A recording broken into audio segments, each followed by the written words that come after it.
I mean, that's the first time we've had a blue screen issue, though. So, yeah. Which is why I'm like, sus, why has that suddenly happened? All right, slight crash, but we're back. 1-0, we return for game number 2. 2x speed, 3x speed, just so we can quickly catch up here in the other game. Wham versus Vortex. It's going to be HRE up against the French. And you are seeing that correctly. The Canadian is leading against the Spaniard here. The Spaniard, he goes to his closest country for a resolution. French has been looking S tier at the moment. HRE definitely no sieve to turn your nose up at. And the impressive part is game number 1 was Delhi versus Juji. That means that Wham was able to defeat Vortex's S tier priority pick. It was his first one in the draft. So we should be able to catch up the live. We are literally just like, I think, 2 minutes out. So we'll stick with the 2x speed while we get into this. Ranks plus the stables opening. You're going to see Pro Scouts on the menu for both players as expected. And Vortex should just be prioritizing vomiting knights. The interesting thing about this Civ dynamic is the spears. HRE spearmen are pretty scary, A, because of their economy being so boosted, and B, the movement speed. So you can actually force your opponent to, as we see here, go into archers. Interesting. Blacksmith's early from Vortex, very early. Once that stilled arrow immediately. Shows you his intent is to play the age a bit. We do already have 1 or 2 farms coming in. I've seen a few players that like to do this, just prioritize a little bit of extra income to sustain themselves through the early game. That's R on the way. So far, they haven't been able to make a dent. No entry point for them. Look at the deal locations. They're all front-facing for Wham. This is kind of problematic with archers now on the way. He needs to switch into horsemen. Meanwhile, for Vortex, it's kind of easier to gather for free with no pressure whatsoever. We do have a horseman that... What? Oh my god. Vortex completely distracted there. 2 workers killed. Big deal for Wham. And now look at what he does with that big deal. He's got Castle Age on his mind. Okay, I'm not going to look at this for Wham right now. Vortex doesn't really have a knight count or an archer count to support dive here. He's nowhere near his own tech up, and now he's behind. Slow down, please. We'll slow down when we're live. We're literally just now reaching it. There you go. Boom. So, Regnet's going to be coming through. This doesn't feel too greedy either. He's already walling in one of the relics safely, and then on top of that, Vortex doesn't really have enough to keep him contained for long. I don't think Vortex is at a scale point where he can just try to play the age. No, he's going to have to look for his own castle play. Unless you stop him before he ages up. With an outpost, this might be difficult. Undermesh isn't there yet. No, Vortex, he only just primed it. So he forces a little bit of idle time, but ultimately doesn't feel like he can stop the age up.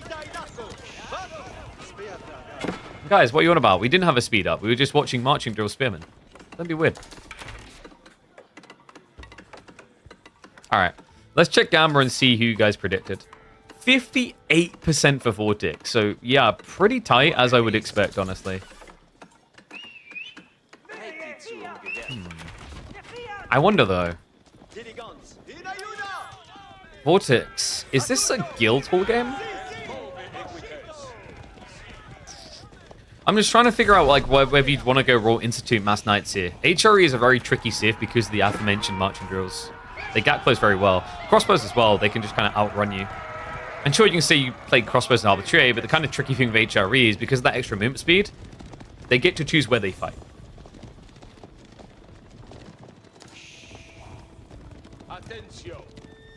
Maybe Fortis could take an aggressive line here just because of the golds.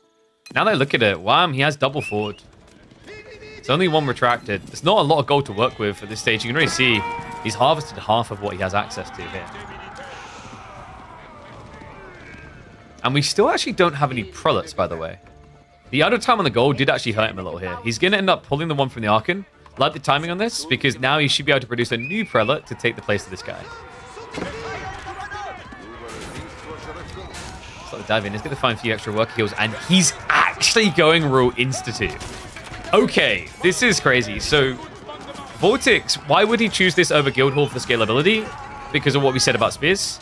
I think he won the Pro Scouts game. Right? Like, wow, how much did he actually get home? Maybe like 2 free deer left? Meanwhile, for Vortex, we've got 1, 2, 3, 4, 5, 6 at least, I'd say. Yeah, so there's your painted picture of why he done this.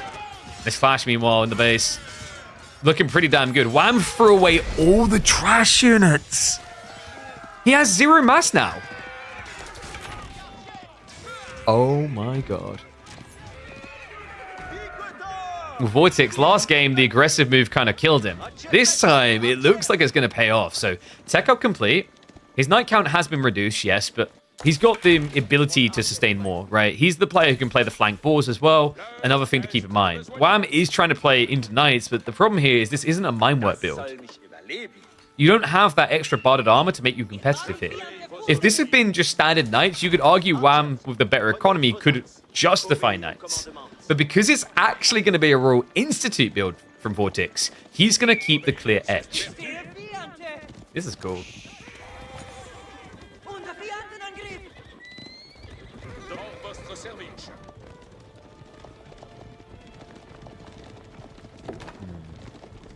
So what's Wham's way out here? You can try to flank raid with knights. We mentioned eventually Vortex will be thinking probably boars on the flanks, so like that's now something he has to reconsider. You could end up forcing Vortex to go for a farm transition. That would be the favorability for Wham. We're not there yet, though. In theory, Wham should have to survive an onslaught before that happens. And Vortex, in the meantime, while he has the map control, is now trying to not just deny, but permanently take away those relics. Yeah, first one was full turn. Notice that from Wham. He does actually use the scout in the stealth forest. I love that. So gets the early tip off to pull his prelate away. Meanwhile, other side of the map, we do have a raid in once again on this gold line. Oh my god. That was almost perfect. Wham, he got a micro charge there. It was almost 5 total worker kills. So extending the lead there. On the flank, looks like the prelate will be able to move out as the scout has been denied. So a second relic to be grabbed here. Vortex has got archers approaching the main. But they're only standard archers. And they're kind of lacking the vision, the foresight to know where to strike here. Yeah, I think he's just looking to throw these away, take a few villagers with him. Maybe not. Okay, so he brings the knights in. He's going to slow this down, but is the goal here just to force Wham home and then pick the relics behind this? I think that's what Vortex is looking for. You know, actions force reactions, right? So if you do this, your opponent has to come in, but instead, your opponent goes in. He gets another worker kill. And this is the easy gold, guys. Like, this is meant to be the safe gold, and this keeps happening. It happened in Feudal with a double horseman kill. It's happening in Castle as well. Wow. Looks like the knights will be routed in the end, but not before they take additional scalps. Reminder, at this stage, French are meant to have a villager lead. Remember, they produce quicker out there, TC, so the fact that he's 5 behind is an ugly look for Francais here. Well, maybe the first misstep in the last few minutes, he's going into Horseman again. But that misstep is understandable. He doesn't have the info, right? He sees mostly knights. He didn't see too many archers, but Vortex is scaling additional archery. The only issue I do see with this play is like Vortex needs to catch up on the knights, because there is a risk that Wham will just brute force you with your own best unit.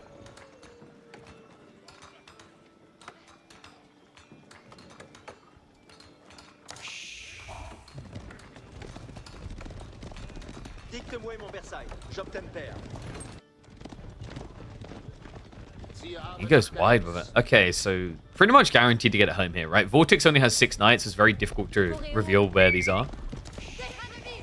Ranged armor 2 coming in, so that is going to be insanely tanky in these fights. Veterancy is finally on the way for Vortex. Already has the Steeled Arrow 2 to balance things out again. I don't know. I'm just looking at this Royal Institute, and now I wish we could go back and see a guild hall, right? Sometimes you wish there was a refund button in AoE 4. Just get half your money back and be allowed to pay the full tech price for the other landmark again, because this thing doesn't feel worth it right now. Vortex has food issues coming in. He doesn't have mass farms. He's playing on the berries. And the knights, well, they're not really scaling when they're dying like this. Wham just outnumbering now forces the reaction into arbitrary. And this is where the game slows down to a fault for Vortex. So Wham, with 3 relics home, can easily think about Imperial here. There's no guild hall for counter scalability for Vortex.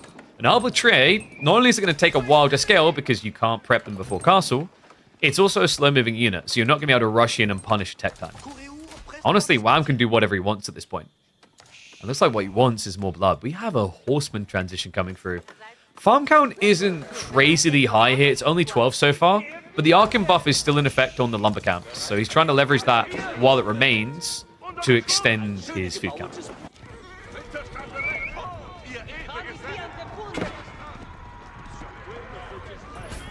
Knight's still just a frustration. At least Vortex is able to react without losses this time. Good news for him is, like before, this gold was kind of griefing him because his tree line's on the opposite side of the base. Now everything's on one screen. So he can protect almost all of his priority economy here. The only exception will be the food source, which is about to move out into more dangerous territory. Yeah, he's down to the last year.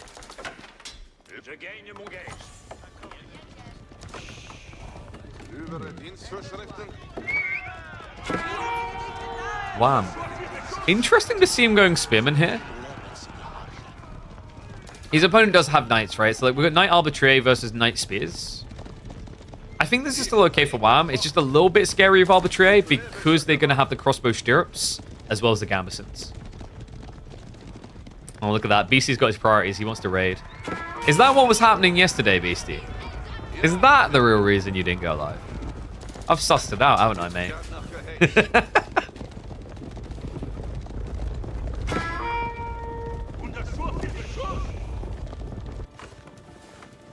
Mangonels now from Wham. Not many players really convinced me that mangoes look nice in Castle these days, but Wham has an obsession with them. We've seen it Roost all the time, just at the beginning of Castle, 2 or 3 of them very quickly. And he does justify it more often than not.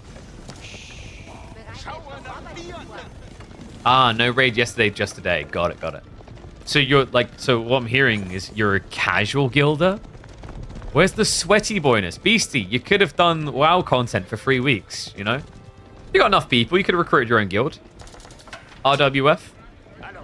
Before you know it, Beastie starts up his own org. I don't know what we'd call it. It had to be something beast-oriented. The Gruffalos. Gruffalo Esports does sound good. Oof. Bam. Have a little tickle on the backside. Just maintain that lead. I think he is getting ready for Imperial at this stage. He's got enough Spearmen to stop a dive. The Horsemen are going to be nice as just a countermeasure in case you get engaged, but they can also flank raid.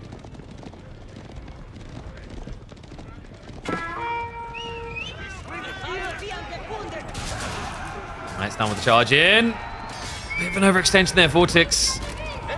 Will react in time of the night, so able to scare him off, but you can see the intent. I think we even got more emplacements being prepped. Yeah, the outposts are coming up. A lot of stone now being gathered by Wham.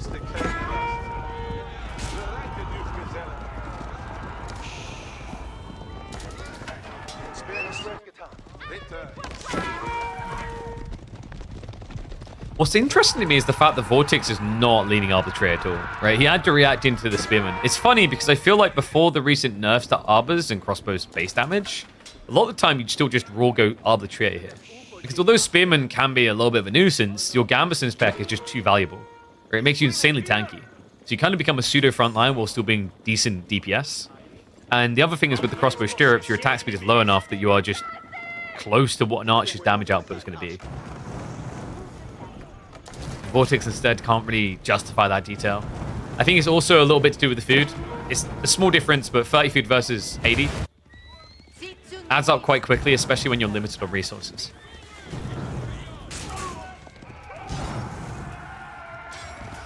Damn, he's still flowing a lot. So you're probably wondering, like, we're talking about it for the 3rd time, KP. Why do we keep bringing it up? When is he going Imperial? We keep getting baited. What he's doing is he's keeping the door open. He wants to see a fight that is a mistake from Vortex. And if he sees a mistake that is an overwhelm, he'll double down and push. But if it's like a trade out and Vortex takes a bad trade but still has an army, Wham will then just safely go Imperial. And I think now that he's seen the Knights ride in, he's kind of looked and gone, is that it? Was that everything? So now Swabi is going to be on the way.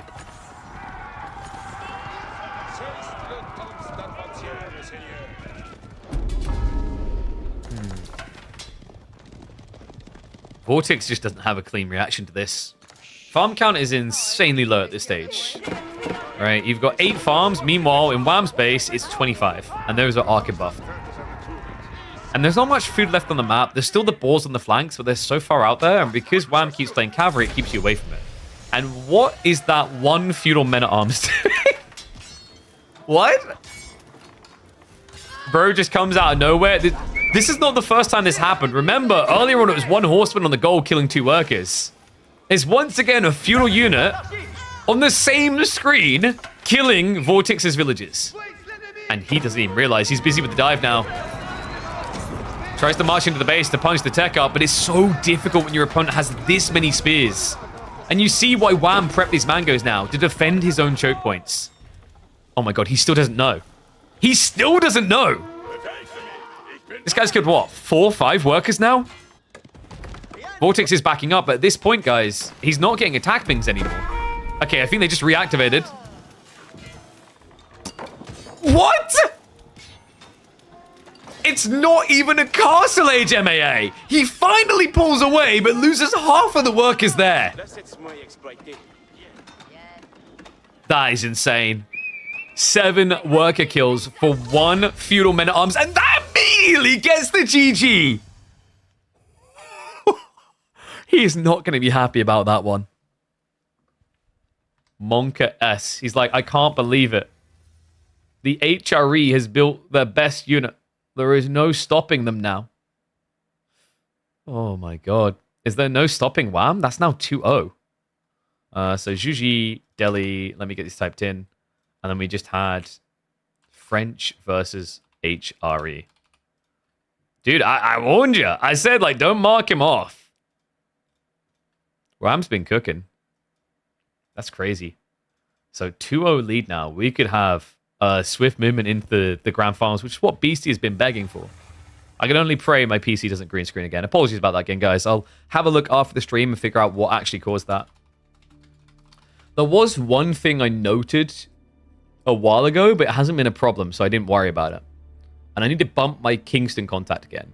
And it's that I don't know if it got dropped in like delivery, but I noticed with the RAM sticks, when I use strobing effects on the RAM sticks, it's not clean transition, it's almost flickery. And I was like, oh, maybe it just like knocked an LED strip. Unfortunate, but whatever, still works. I'm now wondering if it maybe got knocked a bit harder than I thought. But we'll look into that after stream. And yes, this is the best of 5. Afterwards, we'll have our grand finals, which will be a BO7 up against Beastie.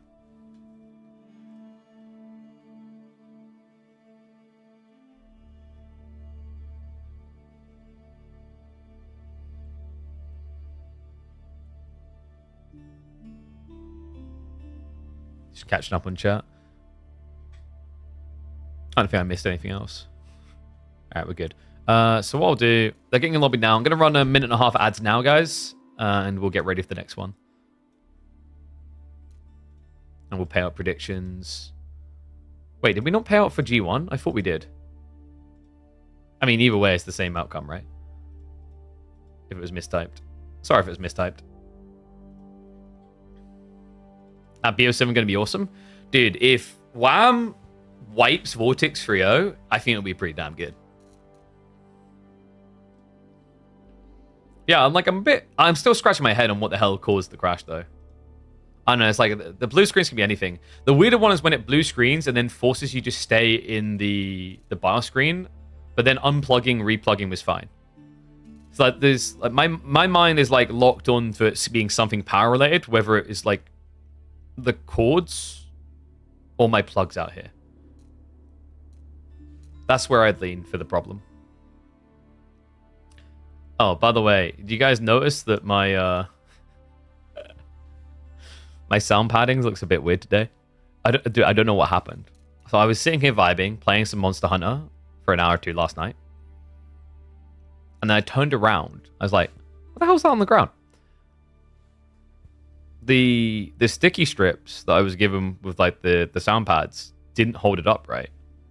So I don't know if the wall just had like loose paint or something, but it just came like because one of the sticky pads came loose, it like pulled the whole thing down and snapped one of the hexa things. Luckily, I got some backup wave panels, so I'll like look to install them probably tomorrow. Thankfully, I have measurements on the wall from where I drew it on in the first place. so I don't have to go for that tedium again. Because it is kind of annoying getting the spirit level out, and then figuring out exactly where and how.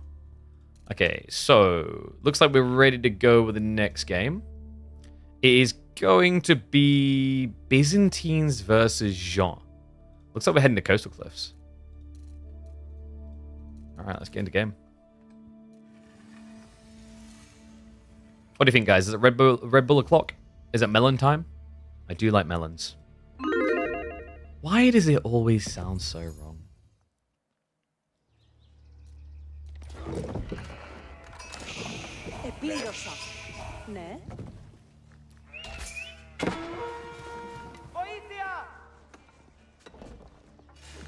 Uh-oh, it's red alert time. One and all, welcome back to our semi-finals between Wham and Vortex. And Vortex is being used as a doorstep for Wham on his way to the grand finals. We are now looking at a series where Vortex could get 3-0 annihilated by the Canadian. We said he was back with a Fury this week, and he wasn't kidding. Byzantines versus Jean could decide this, and this is an interesting matchup, actually. One where Biz can get an inherent edge as long as they keep an eye on what you're up to. Jean can get the lead by being very stealthy about their transitions. And with the Pro Scouts meta, that becomes a bit easier to do here. Yeah, looking at the deer spawn as well. Well, this one is nicely defendable, but the secondary of the tree line, maybe if Wham want to go for a wall. In the old meta, you would have just walled this off, and it's very hard for Pro Scouts. But in the new meta, with how long it takes, I'm not really sure that's an option anymore you can consider here. Wham so far looking at, what, 13 sheep? 12 on the other side. So that should be pretty much the sheep split as it is. There's 2 more, I think, for Vortex. Overall, good haul for sure. Other things that could be key here. Yeah, look at the berries. Okay, this is very interesting now. So my thought is Vortex just goes Pro Scouts, right? Just play the standard format. Get the big edge. Yay! Okay, what if instead he took a slightly more aggressive line? This doesn't feel like a good spawn for Wham at all. It's triple berry, essentially forward. Both tree lines retracted behind, only protecting gold and stone, which is irrelevant. That's another thing that I think can sometimes make Byzantines a bit awkward on this map, by the way. The stone being further away, one of the negatives is if you're a player that likes to rush extra assistant levels, you have to alter your build here because it's too far out. But I don't think the stone's the important detail. I think the fact that the berries and the gold are all here is going to matter a lot more. Why don't players go gold? Because they're all noobs and need to learn how to play Coastal Cliffs. You know, clearly, if they wanted to practice, they would come over here with Japanese Shinobi and Shin down to the low ground in preparation for the Japanese hybrid civ, or variant civ rather, that is going to be the Hanzo Hotori clan, where the villagers have a blink ability. It'll become very handy when those are released. Wait, were we not meant to talk about that, Beastie? Oh. Whoops.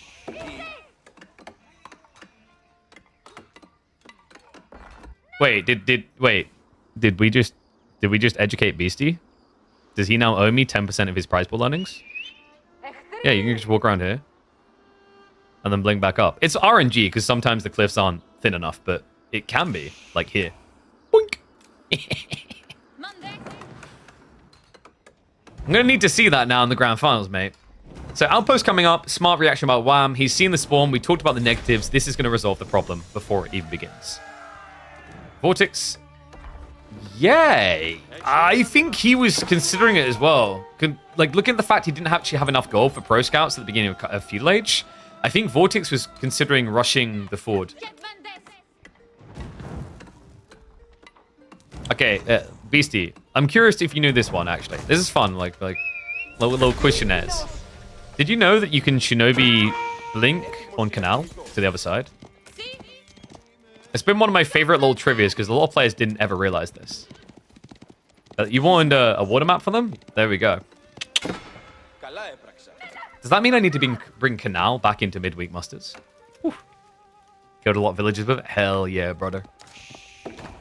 Yeah, I was surprised how little I got leverage considering how strong it was when people would wall that map. It's also just the difference in timing to get places. It kind of, here's the thing.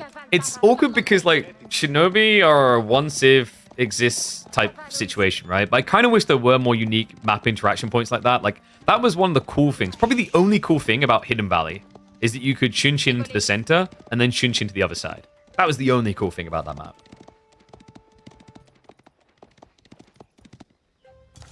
But this is cool from Wham. What is... We're getting neutrals. Wait, is he going to build... No. Surely not. Is he going to build knights against a Night Civ? Why else would this villager be here right now? There we go. Yeah, it is. It's the mercenary house. Okay, this is unexpected, but pretty freaking cool.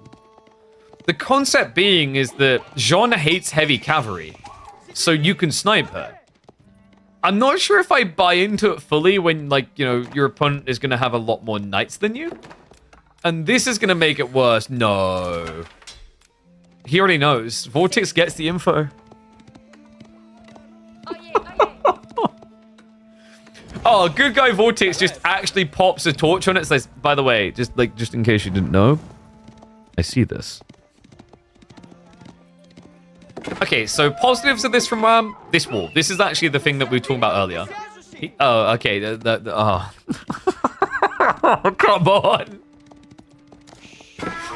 Can one thing go right for him in this game? The body blocks as well. Vortex knows he's got that kill. Second hit, and now Jean Dunk. First blood drawn. But, guys, he got the mercenary. I don't think he wants the mercenary house. There's a second knight coming. Jean's coming back. I don't think 2 knights will be able to kill her quick enough if you kite this right. And remember, these knights are never getting chivalry ever in a million years. Unless you go all the way to Imperial. I just don't see us getting to Imperial here.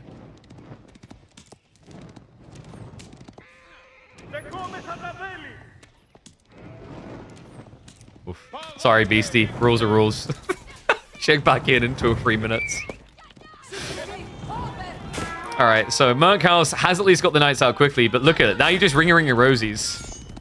And the thing is, if you do this, you stand still with the knights, you're pretty much always going to hit. John has used the Divine Arrow already. Wait. Whoa, whoa, whoa. Oh, that's sick! That was sick! He intentionally went into the choke point and pulled out the other side so that the rally would take him the other way round. So only one knight gets through, he gets the snipe on it, and gets away just before the Limitane arrive. That was incredible. And now we got Divine Restoration, so this is just not a kill. Wham is blowing a lot of spearmen, and Vortex now easily able to react with his own archery play. So what's the next step here for Wham? Is it to go Horseman to, like, bring this back around? The unit can counter Jean, can counter the archer play. He can't just be doing Limitane Knights, right? Oopsie, that was a misclick. No, there's no way this is just like Limitane Knights.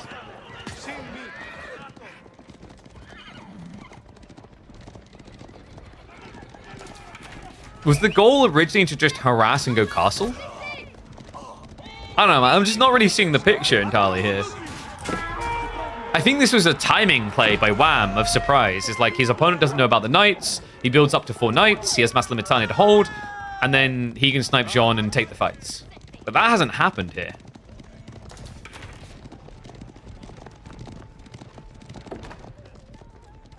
Wham has got a new group of knights coming out. Remember, these do produce very quickly. That's one of the unique things about the neutral trade posts. 50% increased production rate. Which you can then accelerate further if you chain assistant in later. Yep, you heard that correctly.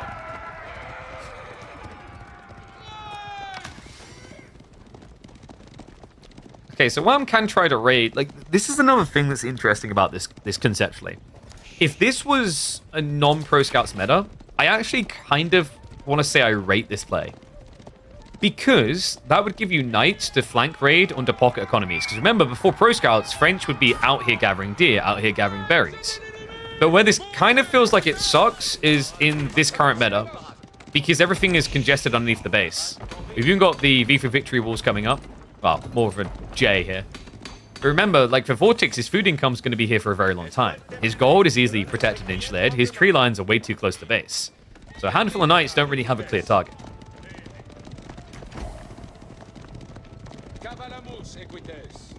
Golden Horn Tower now coming in. So there it is. It's going to be the bypass of the castle that we were talking about before. The problem is, Wham didn't really get anything out of playing this feudal. He got to live. He didn't really get to thrive, though. Does just about stay away with that knight instead of feeding more XP. Psych! Another 24 in the bag. Actually, no. Oh, no. So one thing that's kind of comedial with Jean is her XP generation is dictated by her range. Like, by the radius within her. It doesn't matter if she gets the hit. But that goes both ways. Because it doesn't actually track hit progress, she just got a kill there on a unit out of range and got 0 XP for it.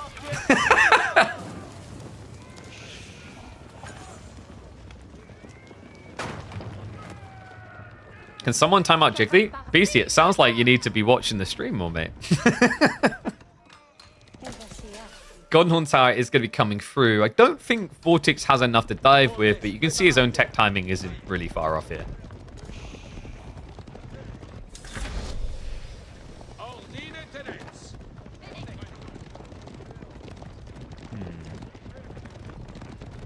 So what do you look to do now?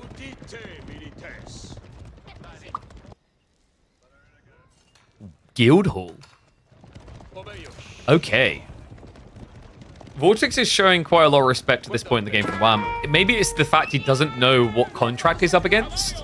Because remember, Wham only built knights. Like that's an interesting element of trade post play, by the way, is you don't actually reveal your selection. That can really hinder your opponent's ability to play the game. Like if your opponent is a range spamming Civ, then they can't really just rush range against jabs. Vice versa against Lombos, you can't just consider going like a 1-1-1 here if you felt you needed this Vortex. But we can see what it's going to be. Is Lombos on the way? The problem here is the moment you build the Golden Horn Tower, you can't wait any longer because if you still don't make a choice, you're just going to get more knights. Sounds great in theory, but as we've seen, hasn't really worked out for Wham well here. Actually, to be honest, he won't even get the knights, right? He lost, yeah. Oh. What if the intent wasn't to ever pick Lombos? Now that's interesting. I legit think what happened here is that he was planning to rush castle, get knights, get more knights, get more knights. I think he just wanted to spam knights. And the Golden Horn Tower would have given him the additional surplus to justify it. Over time, the olive oil would have meant that he'd never run out of the food to build more knights, but Vortex would. It's a long play. It doesn't work out perfectly if you, like, you know, miss your timing, but I could kind of see the value in never actually getting... At least not until you got, like, 2 or 3 tickets, right? Because you need it eventually due to the fact that you need... No, sorry, no, you don't. You can get veterancy without selecting a contract. I mean, it would have been cool to see, but Vortex is just too on it. Maybe on a map where there is 2 trade posts, rather, this could work, like a Dry Arabia-esque map, or Lipany would make sense. But yeah, on Coastal, it's just so hard to hide these plays.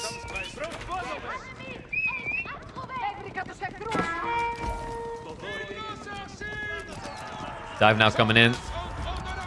Outposts are going to make this a little bit tricky. Vortex... It's not quite there yet. We do have Ordnance Company on the way, so we're about to actually see him make even bigger savings while scaling additional knights here. Not just that way. If we got the scouts still snatching more, we have. Oh man, and Wham needs it as well. He's ran out of food, right? Yeah, he's only got 2 sheep left over, so you either go mass farms now or you try to circumvent. And right now, he needs to blob more troops. Knights are going to start clashing on the front side. Jean should easily get level 3 from this fight. I'll be too far away, actually. Whoa. Should get level 3. Oh. Should is the optimal word in this situation. Won't actually is the correct word. Yeah, that was a little bit of overextension there by Vortex in the end. Wasn't able to get the outpost kill as quickly as he was hoping. So well played by Wham to remove the XP threat. Now he feels a little bit unleashed to take the fight. That count is still pretty scary here, but at this stage, Wham probably starting to realize this is not going to be the Raw Institute play. You might have seen Cancel Saddles by now. You probably should be seeing Raw Bloodlines starting to kick in. In some ways, Wham, like, you might give it another 30 to 45 seconds of suspicion, which is why he's still taking those fights to try and get rid of the injured knights here before they'd see an effective, huge inflation in HP.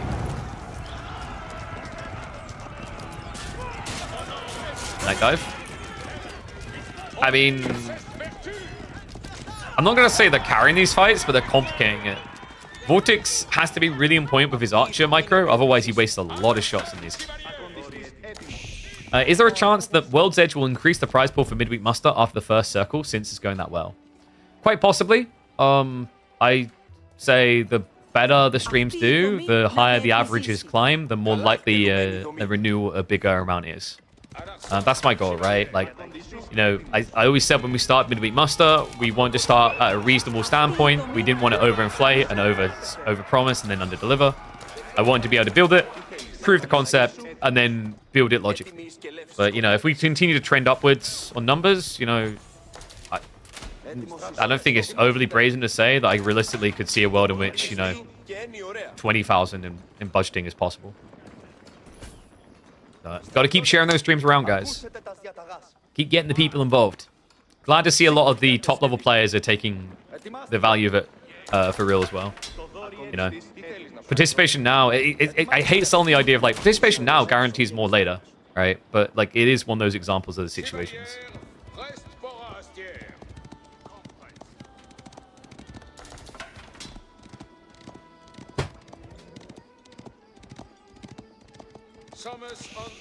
So Knights are going to try to go around the back here. It looks like Vortex hasn't fully walled himself in. Relic split in the end is going to favor Wham. Considering how this game began, I think he's in a relatively good position. But the Guildhall threat is a worrisome detail here. On a map like Coastal, it can easily obliterate your opportunity to push. Remember, it's a more linear map, a more squished map, so Red Palace defense becomes almost an undeniable thing you have to go through instead of around. Oh, Red Bull time. Guys, can you guess the flavor from the sound? Ready? Did you get that?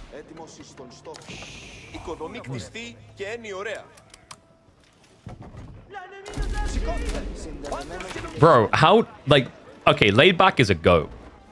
Laid back is actually a go. I think, so, Alex, you're wrong. It's not sugar-free. Sorry. It's the red edition. Got them melons.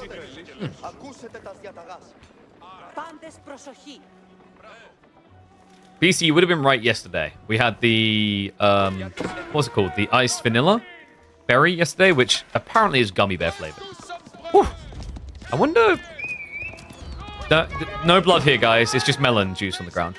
So, nice little raid there. Meanwhile, Jean... Oh, she's gone! Is it me? Or is Vortex about to get 3-0? This is a bit worrisome, maybe, though. Oh! Hello! He's breaking through to the back line. The Mangonel Tower is a problem here, and the Knight count is getting low. The Langenectar also getting good swings in. He's not targeting the last of them. Are you kidding me? That's it! It's a 3-0! Canada versus Serbia. We're going to get an NA-EU showdown. And with the way Wham has played in this semi-finals, Beastie must have the notebook loaded full and ready to go because he's going to need to. The Canadian turned up this week, and I'm excited to see what's going to happen in that best of 7. Dude, Jean died so quickly. Melted, didn't even exist, evaporated there. So... a 3-0 victory, Vortex cannot even get on the board once here. Means that we are going to be getting a grand final showdown between Beastie and Wham. In fact, let me just update it now.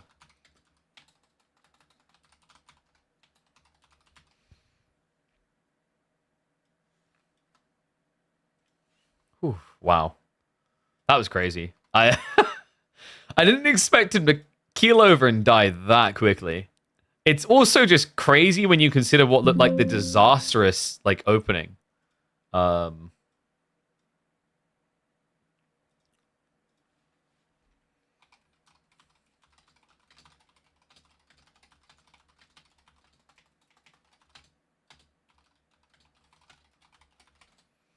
Bloody hell.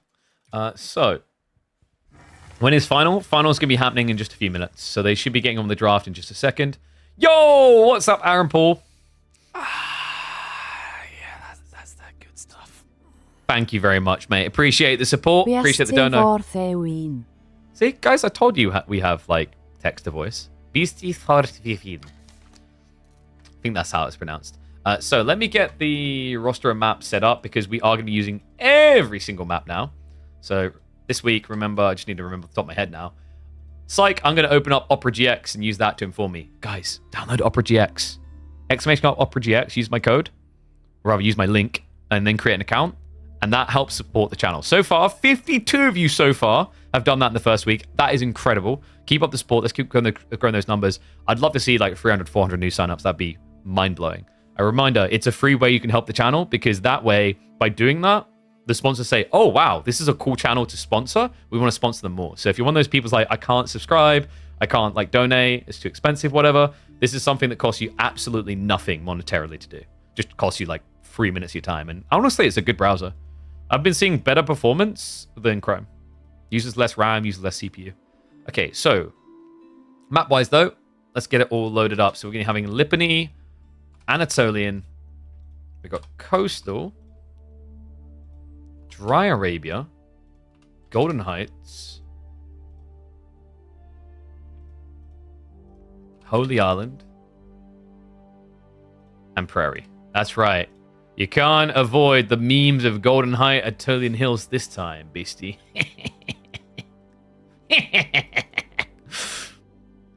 Or if you're already on it, I don't know, try and sign up and see if it works. So I think the thing they told me is the thing they'll be tracking most obviously is like you download it and then you create a new account.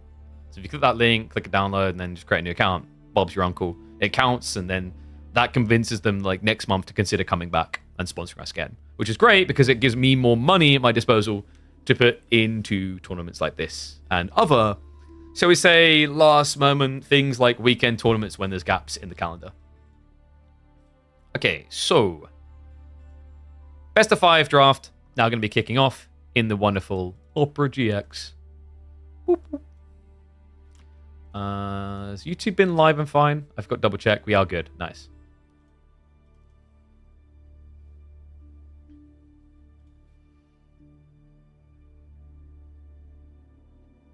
Finals now happening. So BC versus Wham is the finals.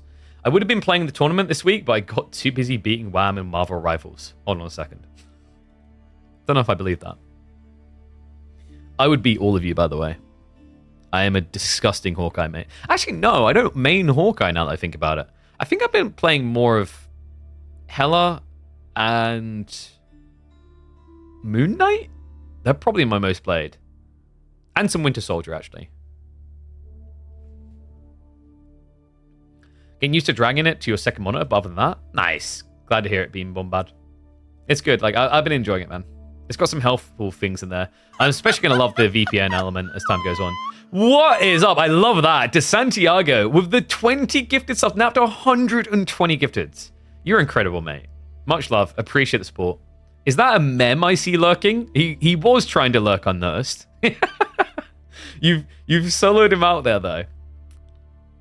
Big welcome to a fellow Age of Empires brother. Looking forward to catching up with you in person next week, man. As well as some of you other people. I'm hoping a few of you are going to be turning up to the Garrison, whether it's for AoE 4, AoE 2, or Age of Mythology. Should be a really fun event. I'll be there all the days. I'll be flying in on the 12th. I'll be leaving the 17th. I've even been told there might be certain Warcraft representatives there in person. Yeah, we might be seeing some Warcraft free brothers in person as well.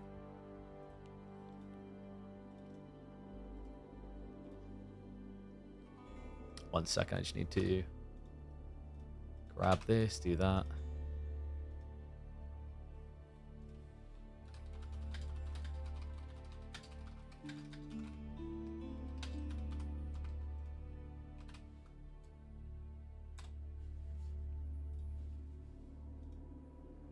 Will I stream that here? Yes. So the way that the way that Garrison does their events, it's actually really smart. So the Garrison is ran by a company called Being Esports.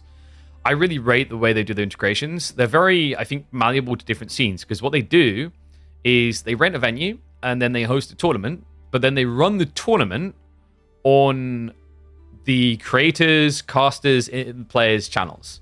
So my channel will be one of the ones that will be running the event. I think we talked about it. Like, I need to check exactly the dates for AoE 4 because my take is it makes sense more for my channel to run the AoE 4 event rather than run the main event. Because obviously we're an Age of Empires 4 channel, not an Age of Empires 2 channel. So mine should be showing the games that will be between 14th and 16th. But the main event kicks off 13th, runs through to 16th. So what I'll aim to do with them is, like, we'll aim to... I think that's not...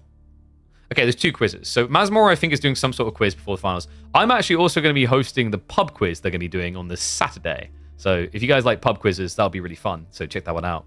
But yeah, I'll be hosting for this. But I've talked to them. We're going to see if there's maybe a point or two that makes sense in the broadcasts where I can hop on to the Age of Empires 4 broadcast and be a part of it between my duties on AO2. So yeah, I'm going to be very busy. Stage host, desk host, and then guest caster for 4. I work real hard. Jesus. See me commentating AoE2? I won't be commentating. I'm going to be the host. So kind of like what you see Riley do for... Actually, it's a combo meal. What you see Riley and Zoe done at Red Bull Wallo El Renado is what I'll be doing. So I just get to wear a nice suit and then be real good at getting the people who know AoE2 well to talk about it. Who are the AoE2 casters? All the familiar faces. You've got T90 Mem, Dave. Nilly's going to be there as a guest caster. Looking forward to catching up with Nilly. I love that guy. T West, I believe this is his first major event. I think, no, he done Noble Cup as well, right? But T West, upcomer. And then Jordan's going to be there for the analytical duties solo. Or solely, rather. And then I imagine once some players are eliminated, we'll see some of them coming on. Familiar with all these. King Stone is less familiar to me, so I'm looking forward to catching up on the Mexican player.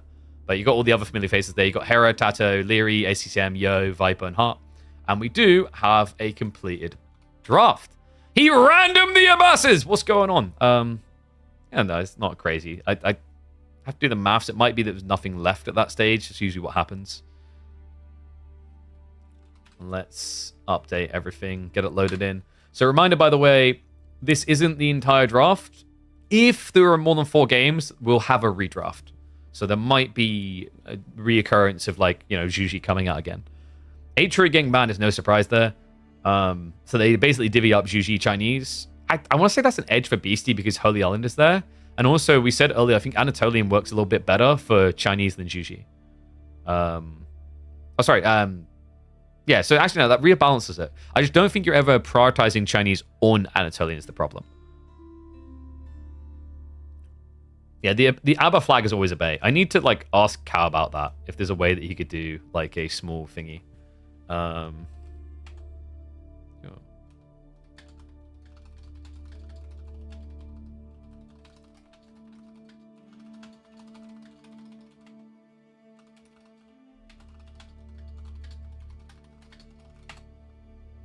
Give them borders? That's literally what I just said.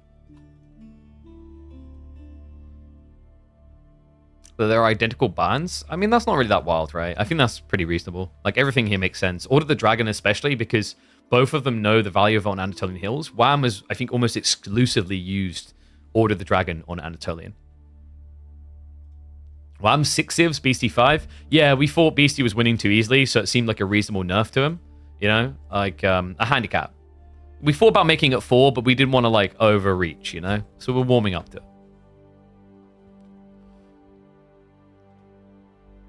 Hera's going to smash everyone? Chill! He's only won 10 events in a row. You haven't seen Nilly since you dropped the remarks at the end of N4C? I've talked about this before, right? And I know Nilly, I think he felt the same way. It probably wasn't the best place to do it, but I get why he done it. It kind of fit the apartment's vibe, because it's a tournament, but it's also, like, more of a BTS, beyond the summit type chill vibe. So he wanted to be honest. I think I've said this before. What a lot of people don't realize is there are not many people who have bled as much as Nilly did when it came to Age of Empires 4. Like he done everything within his power to try and help that game, the game's launch succeed. And I don't know. I've talked about this before. It's like I consider him like a brother, man. I love that guy, and sometimes I just don't think people give him enough credit for everything he does for Age of Empires and everything he's tried to do for 4 and all the others to try and help them succeed. Because he really goes above and beyond. Like he's the reason that we were able to make this happen. Without Nilly, there would be no midweek muster at all, right? Because I wasn't, I'm not rich. I'm not in a position to say, let me just reach in my pocket and pull out $9,000. So like without his World's Edge support via Nilly, this wouldn't happen. Without Nilly, many things that 4 has would never have happened. So that guy, like, I will always be grateful to him, man. He's 1 in a million. Now clip it and send it to him with love so that he then feels obligated to give me double the money next time. Thank you.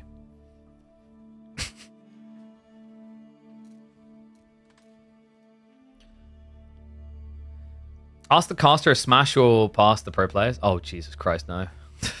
You gotta be careful with that type of shit because it can really be easily misinterpreted. I lost my Incredible Heroes free background. It's still there, I just don't have the green screen up all the time. I need to reconfigure the setup so we can sometimes, but if you have a look, you can see Heroes is actually still in effect right there. That's the victory horse on our hubcap. Will be EGC tournament soon. I think they've already announced the next one. What was your tech stack? So I operate primarily in C#. So I worked, the final thing I really worked on was SharePoint. But like when I was in uni doing game design, I utilized C# a lot in things like Unity. So yeah, that was my primary coding.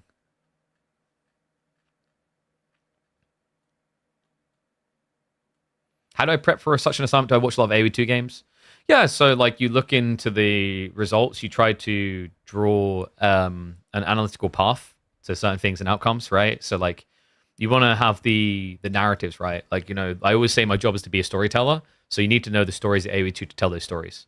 Now, luckily, it already helps that I know a few of the AoE4 guys, but I just have a very good work ethic for diving in. I think also I have a very malleable approach to the way that I talk to people and interview people and talk with my analyst on the desk so that it's approachable. And I try to get a nice balance of like newbie type questions and deep dives. The logic being is like, I'm looking at this through the lens of I'm not a person who's watched AoE2 for 20 years, right? So like there's going to be gaps to fill in. And you want to be able to get into the technical that the nerds that have played it for years love, but then also a new audience coming in is confused. You want to try and guide them. So it's all about mediating that middle ground. And within that, yeah, like I said, you know, it's about getting the stories of the players right, knowing the legacy of Hera, knowing the legacy previously of Viper, Leary's experience always being the bridesmaid, never the bride, right? It's been the case quite often on lands. He's come second. You know, there's loads of cool little interweaving stories that you want to try and use. But yeah, like the biggest thing is being empathic towards the people you work with. My goal, first and always, and it's a dangerously hard one to remind yourself of when you're a freelancer because you need yourself to look good so you get new gigs. But my goal, first and foremost in my mind, is always to make sure I'm making the people I work with look the best they can look. When it's the players doing them justice, when it's my co-casters doing them justice, when it's my analysts doing them justice, I want them to shine as bright as they can because that means I'm doing my job right. Okay, so opening game is going to be Biz versus Juji. Ooh. So I'm going to try to get some mercs again from a neutral trade post because you might get the close spawn. Let's go ahead. We'll set up game 1. Wham versus Beastie. I'll start the predictions now. I'll give you 5 minutes. I'm going to run 2 minutes ads now, guys, so you don't have to worry about them.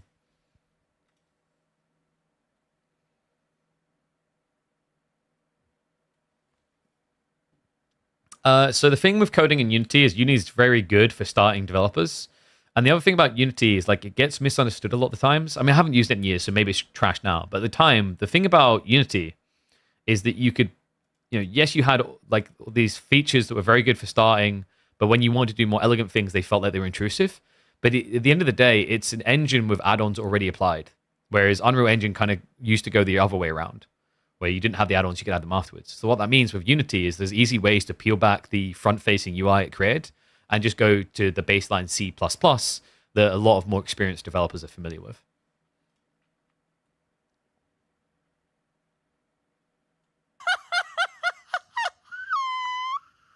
How many languages the finals casted? I don't know. I'd guess it would probably be free. What's up, G.I. Joe? Thank you very much for the Prime sub, mate. Welcome back. Remember, guys, get those Prime subs in. Smash them in. You've got them sitting there. It's free money. You're just giving back to Bezos. Give it to me instead so we can make more things like this happen.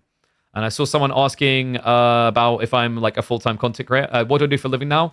So since 2018, I've been full-time freelance. So as a caster host. More recent years, esports has been a little bit drier as it's been slowly dying. So we tried to focus more time into our own content creation avenues. So it's a balance of being a content creator, being an esports caster / host, but also I am an influencer manager. So I have a roster of wonderful influencers that I help source deals for alongside my own channels. And tournament organizers as well, actually. DLC news when? When I get 100 gifted subs, and then I can bribe Nilly with it to give me a date. Not guaranteed to get a result, by the way, but I will try to bribe him.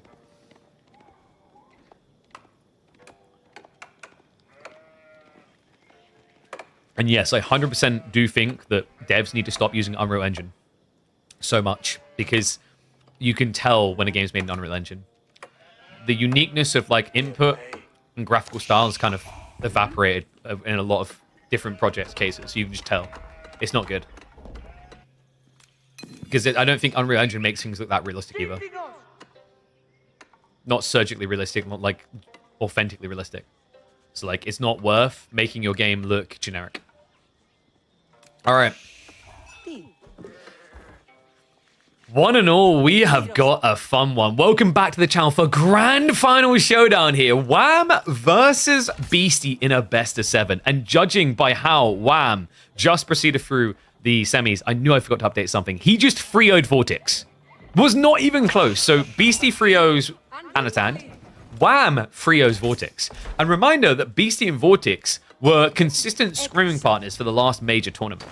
So the way that he brushed him aside has actually instilled some confidence in me that maybe, just maybe, someone can make the 2025 Beastie God bleed.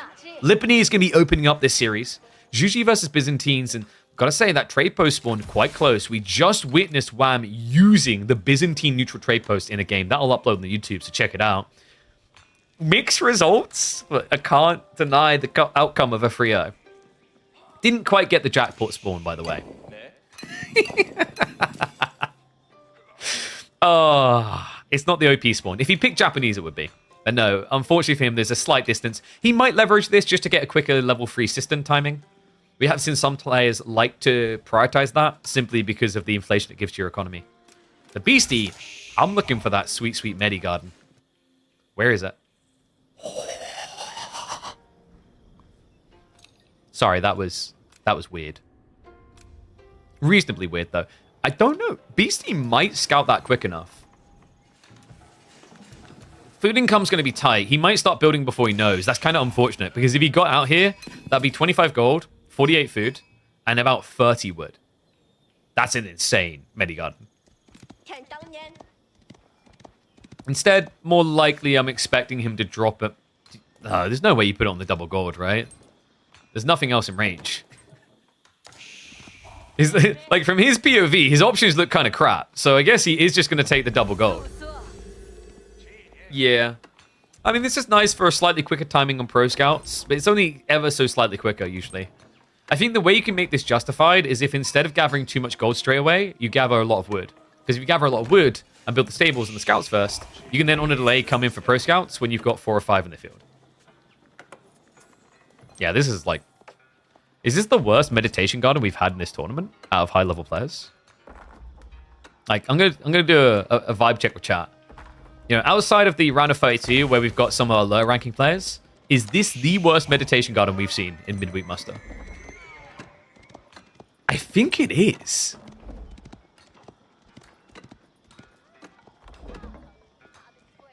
I mean, 50 gold sounds okay, but it's like... Usually you like used to seeing 25 gold, 25 wood, and like 36 food as a baseline, or like, you know, 2 golds a stone. At least some wood, right? Like, I think he maybe got a single tree in range here. Oy, oy, oy. Yeah, it does feel like you've just got like a 4-minute Roos hunting cabin opening, doesn't it? Wham on the other side is going to be opening into the Limitane. Remember, in this game, his role is to play Pro Scout Denial. You don't really see Byzantines going Pro Scouts. No, as baited as you might have been for a second by the gold. Wait, he just cancelled it. Wait. He dropped the cistern next to the Grand Winery. This would research quicker. He'd get Pro Scouts in like, what, a minute instead of minute 15? What is... Surely not. No. I mean, he's got 7 on wood, so he's clearly going for the next thing, but I assume that's the mercenary house. And there we go. Okay, I think he just misclicked. That was a little bit weird. I was scratching my head because this is not a civ you can Pro Scouts against. They're just too much quicker. And the problem is, like, you don't get anything you really want out of Pro Scouts because you built a Grand Winery. This is one of the big difficulties with Byzantines and Pro Scouts right now, by the way. For a Pro Scouts build to make sense, you'd probably want to build Hippodrome. But if you build Hippodrome, you're just getting scouts out a little bit quicker, but you still have to build a mill.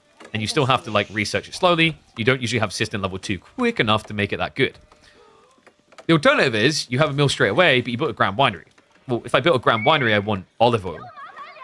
I don't benefit from deer again. Looks like the scouts are going to be picking up the goodies already. Wham has started to deploy the Limitane, but unfortunately for him, although the gold might be forward spawning for Beastie, the deer is nicely retracted behind. The issue he's going to run into is on the secondary. It's forward. And I imagine we were looking at a Zhuge follow-up here, so Beastie can secure those resources, which would set Wham up nicely to consider either Horsemen or Javs. He goes Lombos. Okay. That's interesting. We used to see in the early days of Zhuge, they suffered immensely to Lombo spam. In fact, English was one of the hardest counters. The logic here is you can more easily extract kills off the villages. And also, as long as the Zhuge count isn't too big, you're not really too threatened here. So far, on point. Nice denial here. Starting to get rid of some of the scouts. How do you feel about Free Cistern Dark Age? I wish my PC would blue screen again. There's no value in staying Dark Age for level 3 Cistern if you think about it. It doesn't, like, it's not as if there's a toggle on these buildings that improves construction speed. So, like, you know, you're going to level 3 Cistern, you are going to get, like, a food buff. A wood buff or whatever from the percentage. But, like, you're in the Dark Age. And the system buffs are percentile based. So, what is your increase in villager efficiency? It's like nothing, right? You get an extra 4% from being an extra system level. The 2 system levels, extra 8%. Hello, Beastie. Uh-oh.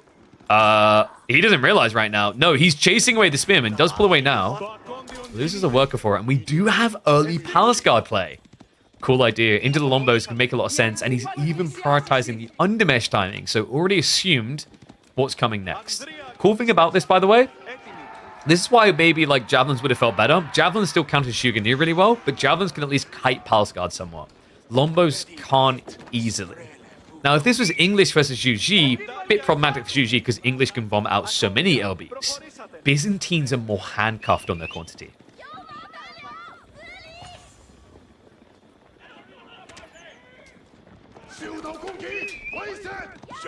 BC, we're even getting additional Raxus here. I like this. I actually really like this a lot. Because now if it trends Castle Age, she's going to have 15 Palace Guard to just flood into the middle of the map. Dive the enemy base with. So Wham, he's going to back up and look for his castle play. Looks like he's happy with the outcome, or rather he's accepting of the outcome. And for good reason. If he walks into these Lombos, he's going to die. No getting around that. So back up, play it safe, have a comp that you can upgrade. Beastie needs to be careful not to over-invest on PG now. Lombos will still wreck feudal Palace Guard, in my opinion. Sure, once again, if you're English. You can't scale the same degree in which an English player can with Byzantines. Right? That's the issue. The PG count is already looking a little bit scary. This first wave may be a little bit overextended, but he's going to die for the backside. No Bloomery, so doesn't have that extra warp speed. Yeah, actually, no Bloomery is kind of a big deal here, guys. It takes 1 extra hit. Remember, he's at 9 damage. If he was at 10, he could kill them in 7. Instead, it takes 8 hits. And this did not feel worth it for Beastie, no. He's investing in more. Oh my god, Wham. He barely lost any Lombos there. He basically threw away the Limitane.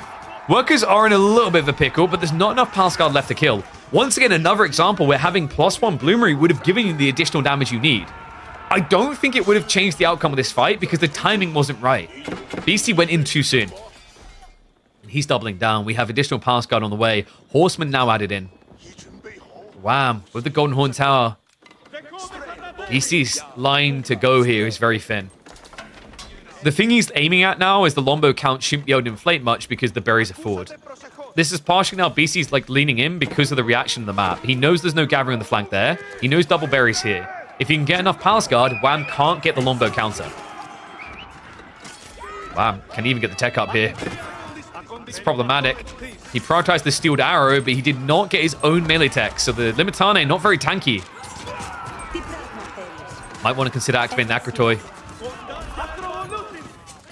Yep, there we go. Gets the shivs out. Okay, so the villagers are going to save his bacon here. Just enough Limitane left. I think this is falling apart for Beastie. He's starting to save up for his own castle timing. I don't think he really achieved much with this. And that's interesting. See what Wham done there? He pulled the villagers to the east side to help the attack, but then also it's a body blocker to protect the Lombos. It shows you what's important to Wham. The Lombos are what will win him the game or lose him the game. So PG cleared up. Beastie did at least scrape to get the resources to mirror the tech timing. But look what Wham's up to. This is a Cataphract push. Oh, that is very surprising. Why not for Rangian here, I wonder? Like, your opponent has double rack, so he could just easily go Limitane, go Spearman rather, against Cataphracts. We do have Wham queuing up the first Monk. Remember, the Grand Winery is already there. Shaolin Monastery with 15. And it's going to be even more Raxes here from Beastie. What on earth?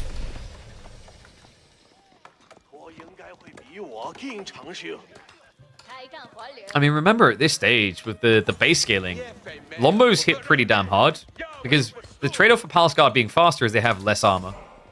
So even after you get them out of the early state, like they're going to be much more vulnerable to ranged archer fire than normal men at arms would be. It's the first time you've seen a mass PG attack by a pro in a tournament.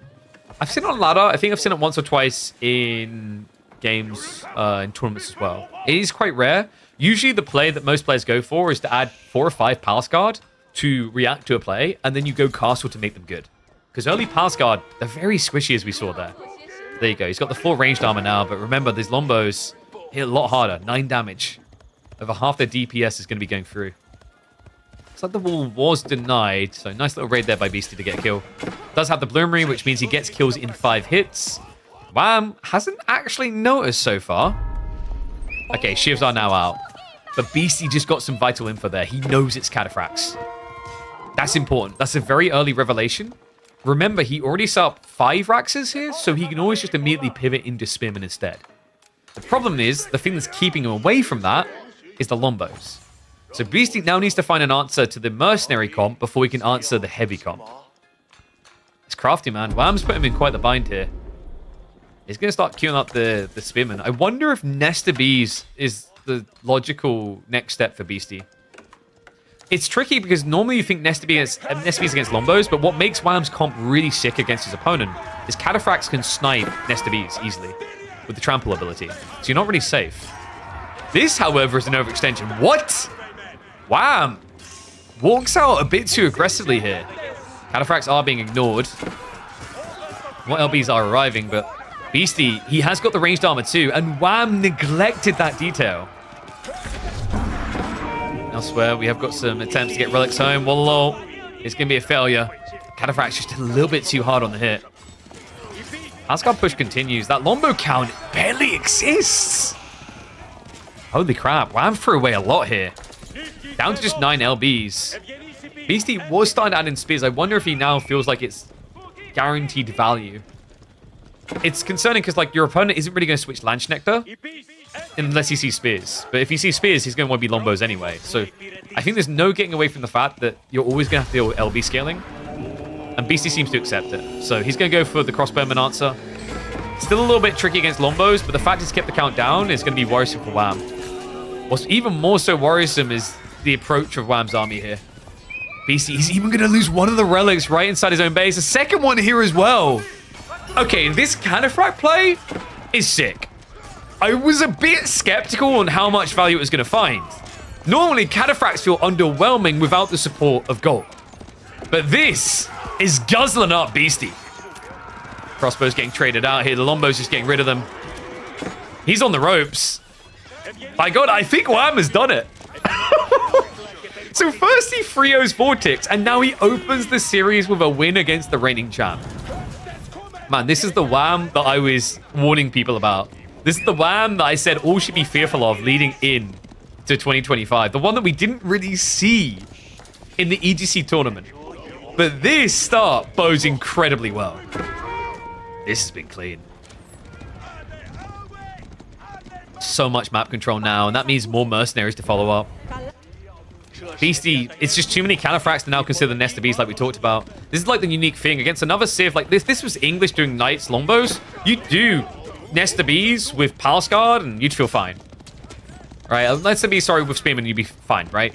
But against Byzantines, because of this particular unit and its unique ability to trample over the front line, Beastie cannot use Siege to recover his game.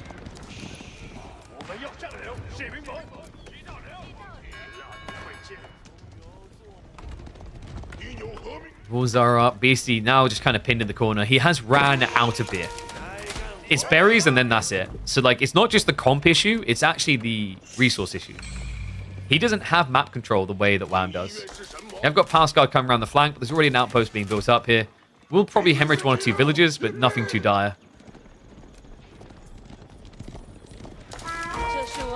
I mean, Beastie can't really do much with this, guys. He's got 2 relics home and taxation. So gold quantity, like he's trying to go into lances here. Cataphracts are just going to outnumber you. It's very difficult for you to now mirror that count without access to a gold vein. Does peel off on the Cataphracts to deal with that PG on the flank. So a bit of chip damage here or there for Beastie, but if he can not sneak out of the base for gold, it's curtains. Is he not destroying buildings? I think Wham is kind of like in active mobility mode. He's looking to just find any overextension economy because he knows that Beastie is pinned in one place. Cataphracts start to dive in. Villagers are going to leave the base onto the berries on the other side, but Wham, I think you saw that. Langeneck would be valuable. Just send them around to the villages, leave the rest here to pin. No, Wham, I get the focus on gold, but just sending 1 or 2 Cataphracts on flanks makes sense here. The only thing that I can think as to why Wham hasn't done that is he's going to go in fully. It seems like he just keeps getting paranoid about the gold, but like just leave a unit here, right? Get a scout out here. If you've got stables, you could definitely build one. Dally horses from Beastie, but reminder, the lack of food and gold is... It's going to make it very hard to actually scale these guys. We do have PG on the flank again. Hello. Wham. What was that seek shelter? What was the formation afterwards? Meanwhile, Horseman, yo. He's pulling away the army. He's coming in again on both sides. Lombos are going to be able to sniping out the villages. Cataphracts could go through with the trample. Wham, hesitant to commit into the crossbows. This is so dodgy, though. He's sending the Lombos into the enemy base and leaving the Cataphracts on the other side of a wall. Something that normally would backfire really badly, but Beastie just doesn't have enough units to punish Lombos yet. Reinforcing Cataphracts have at least now cleared up those PG. But thanks to them, Beastie still has a shot here. He's 2 workers up currently. In reality, Byzantine's going to be feeling slightly ahead with the system buff. Not to mention the olive oil. Now, is this the trample moment? I mean, the Lombos should be able to clear the way. Crossbows should be capable of winning this fight. Got another little weird flank raid happening with villagers moving out. And maybe finally it's time to dive in. The Langeneck does the trample through! Hits him hard. Beastie now 3 villagers behind. And the Lancer count is just too low. Second wave of heavy cav coming in. There's no denying it. Wham, he forced a panic retreat, which maximized the dent damage from the Cataline. And Lombos will now just get that killing blow. Crossbows can't stand up against this. It is going to be game 1 and kicking off with a Canadian win. Question is now whether he can clean house Beastie is definitely no slouch, and he is the man to beat right now. But Wham, today, after the win against Vortex and starting this series, is instilling a hell of a lot of confidence. Crazy. Oh my god. I was about to say confluence. Why was I about to say confluence? Matt, please? No, we don't. Guys, should I bring confluence back? No, let's not do that. Let's never do that in the history of ever. So Juji versus Biz. And Juji is like the most valuable pick, right? But they don't get the win. That's going to be a win for Mr. Whamskull. Yeah, I think what happened there is I went to say confluence because I was trying to get the timing right on ending the recording and switching scenes. So 20% of you were right. You believed in the power of NA.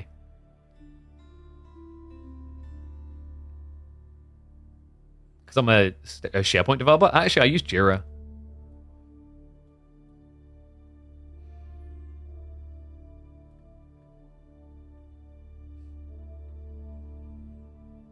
Why are the bands identical? Because those civs are really, really good. Thank you for coming to my TED Talk. Let's see. So game number 2. Ready to get underway. Let's see. Oh. Okay, that is different. Anatolian with Ottomans?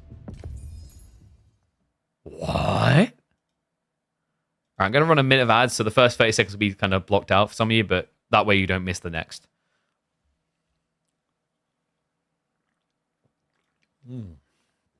God damn. Those melons are good. Okay, I'm doing it on purpose now. I'm just going to get off the screen. I'm so sorry.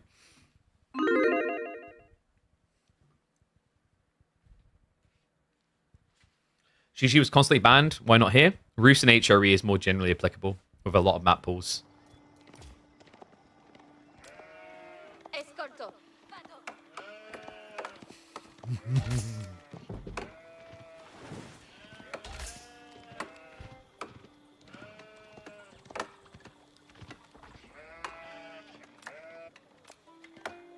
One and all, I'm not sure he can even begin to believe that he won that last game. Welcome back to the channel for game number 2 between Wham and Beastie. We have got a lead for the Canadian. But then he follows it up by picking Ottomans. What is going through his head here? What is the thought process? We're going to look to dive deep into this and discover it all. Because we are on Anatolian Hills of all maps.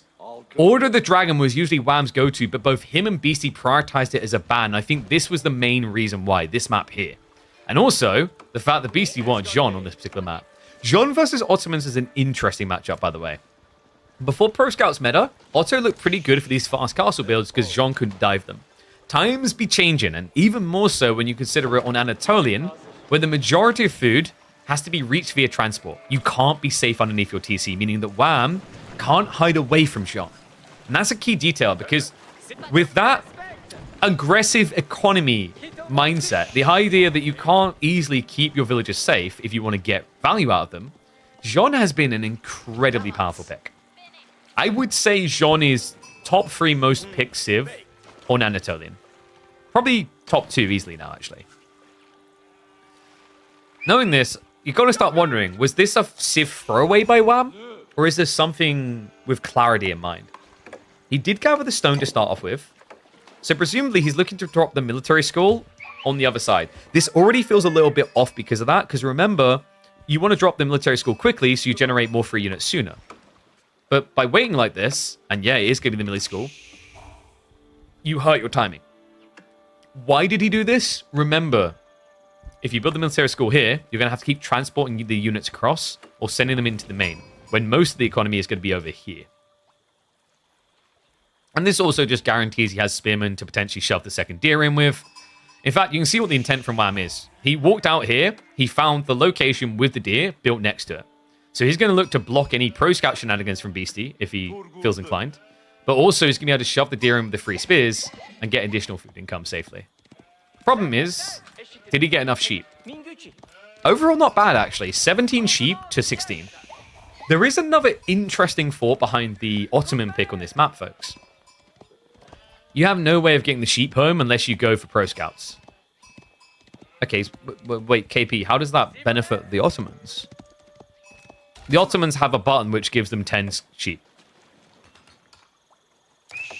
Oh. Huh. That's a pretty neat detail. Why is that important? On this map, we've seen how pressure on the food source on the mainland can kind of kill your progression. It can stunt your timing and give an edge. If that ever happens, Wham has a get out of jail free card where he can reallocate villages here to kind of safety net. Waste of vizier points? Interesting you say that, physics guy, considering that statistically, at the highest level, Anatolian Hills is still the most used vizier point by far. But I just want to get it on record. Are we saying that all the top pros are wrong? It's possible, considering Ottomans don't win very often. But no, Anatolian has been a good bread and butter. It's not just 10 sheep you get, remember. You also get the 10% gathering speed buff on your mining camps.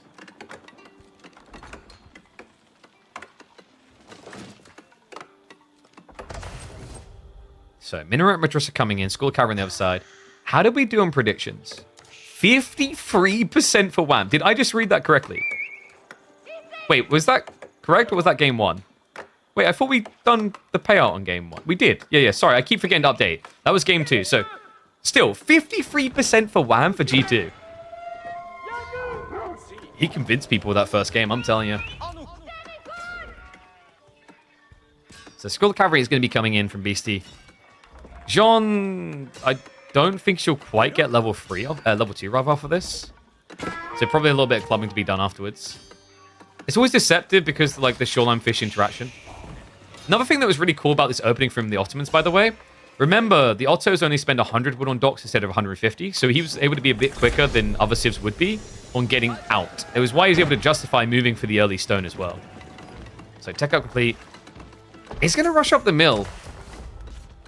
Ah, yes. You see why, right? The reason why he rushed the mill here is he didn't want to risk losing any of the sheep. I mean, the Skull Cavalry should have protected anyway, but... You'd think he'd only want to use John on the mill. That way he would guarantee more XP for her.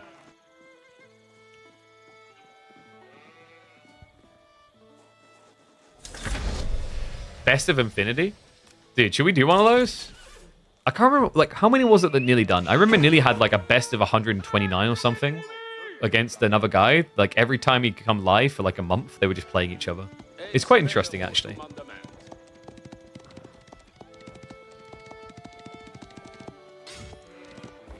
Have we banned John from making and cancelling buildings?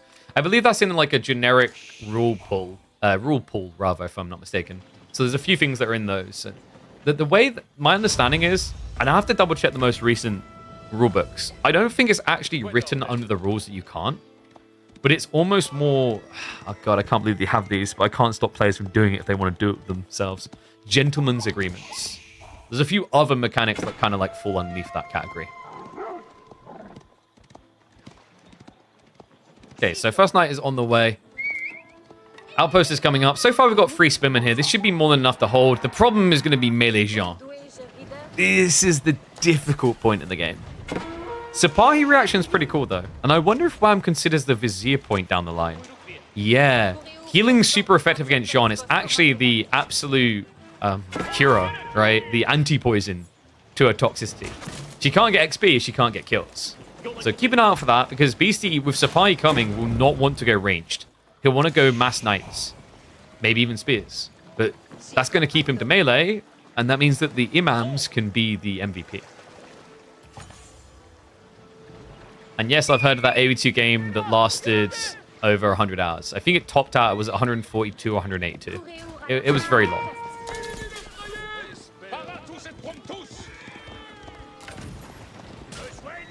It's funny as well, because, like, technically, why didn't they just... I don't want to say you could rig it to get that type of outcome, but you technically could. To force... Because once you get past, like, a certain number of hours, it's obvious that you're going to stalemate that way. So you could just... You could make a meta around that being your content. Both of those channels saw big bumps in viewership temporarily because of it. So demo was a bit of a whiff there, but there was one on each side. So, like, overall, no clear edge.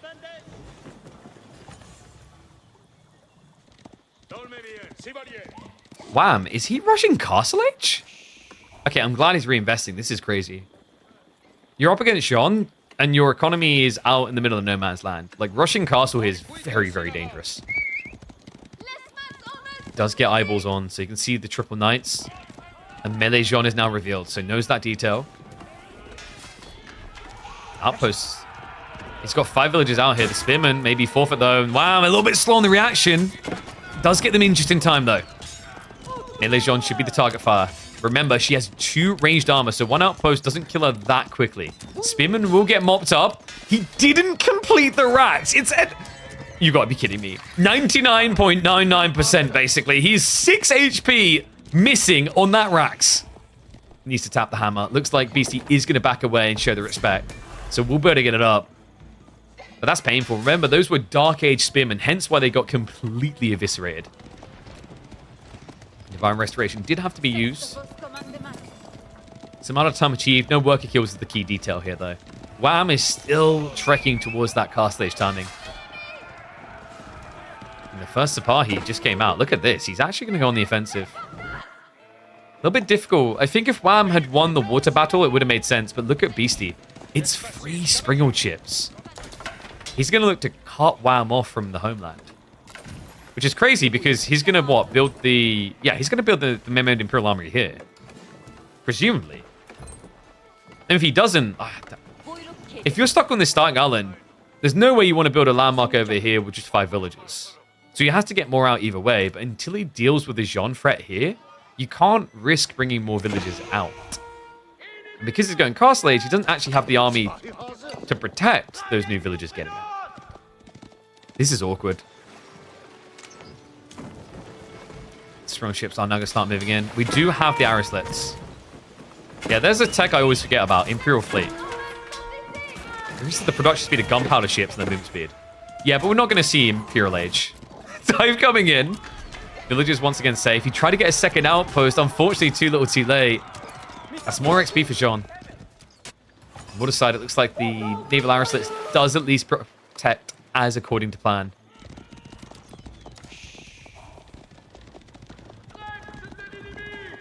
It's too greedy from Wham. I'm inclined to agree, but I kind of see where he's coming from. You know, the idea that Imam points here would have been sick, like we talked about, but the negative element is because BC leaned into Springle chips. Jean is very interesting on water hybrid maps like this. Or to put it more simply, river maps like this. River maps is where Jean actually can be very viable because she's able to be close to the fight and get XP. On a map like Holy Island, she can't do that because the fight can be away from the coast out of XP range. But here, there's not enough width to deny her XP. Same with maps like Canals. So like conceptually, like what BC had in mind here and Wham's reaction, I think Wham's correct in what he's doing. And he's even now going to get it. Memoed Imperial Armory is on the way. Interesting thought here. What if he just queues up Springles straight away? Because Springles deal with the boats. In fact, we saw recently on this particular map, Springles with the new penetration shot are OP against boats. If you hate water, Springles are your best friend. Because they can penetrate and hit 3 or 4 boats, especially Hulks that have very big hitboxes. And reminder, they do about 75 to 80 damage total per shot to a 450 HP unit. Demo is now on the way. It looks like Beastie. He's going to... Oh, No, you cheeky son of a gun. He gets rid of the dog perfectly. And it's going to be an invasion. A naval invasion. Knights now diving into the base. Wham will pull away. A blood is being drawn here. And Jean, if she just goes north side, she'll get a lot of XP. Instead, it's the dive because he wants the cleave. He sees the tech up. Wham! Damage being spread out. There should be a cleave coming off cooldown. Not being used just yet by Beastie. He has actually got 4 charges, just fails to use it. So Wham gets the tech up. Somehow only loses 4 villages for that, but he is now stuck on the starting island. And you bet your damn ass off it's going to be that Anatolian Hills point. He pulls it, he has to here. He's already eaten through most of it by the looks of it. This is bad. This is really bad. We talked about the Anatolian Hill concept for the bait and switch, and it's clear that that was what he had in mind, but the negative of Wham's play here, because he wanted the extra food, he set up the racks, he set up double outposts, he set up the military school, staples. Every single building that could protect him from a dive-in is in the wrong place here. This is crazy. And a Mangonel now queued up that's going to feel completely irrelevant if it ever gets out, unless he can get rid of these knights. Because there's no racks, because there's no wood, there is no answer. He could go on the south tree line. In fact, really needs to here. Got much troops moving out, but we already have the guild hall on the way up from Beastie. So he has that scalability if this does go later on. And right now, he just has full control. We have got Lancers coming out to try and answer. Gotta be careful not to trickle these. There's a lot of heavily injured knights, but it's 3 versus 1, essentially. And not just that, remember, the Warcogs can assist, so you can't go near the coast. I'll tell you what. If Wham finds his way out of this, I don't care how much love he has for magic. He's the magician now. Because this looks over, bar a miracle. 99% it feels like. I mean, how can Wham make it better? In theory, he can go for the Moss Drop and pick up relics now. Battle inflate his economy. He has got Lancers coming, which need to be answered, but there's already Knight Spearmen from Beastie, so appropriate reactions. Has got the Consecration as well to make it more efficient. Just feels like Beastie has ticked all the boxes, right? Hasn't really left a gap for Wham to swing for himself.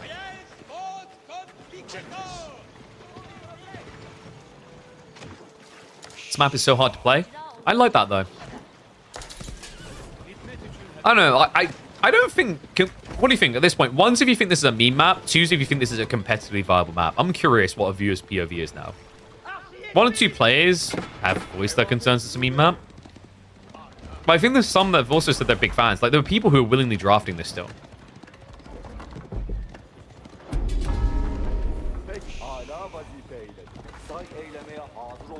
I think calling it a gimmick map is very disingenuous.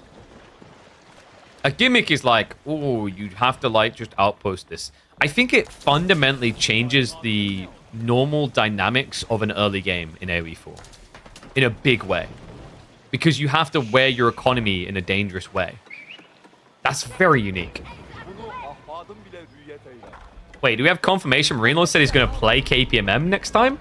What up? Okay, so there's more reasons for people to tune in after the Garrison. So remember, we're going to have a week off. But KPMM 17 will return mid-March. And apparently, Chadlord M-Lord is going to join in. That's exciting. I told you, man, they're all going to start coming around. These things are fun. I think they're great for the scene overall. I think everyone involved actually benefits a lot from them.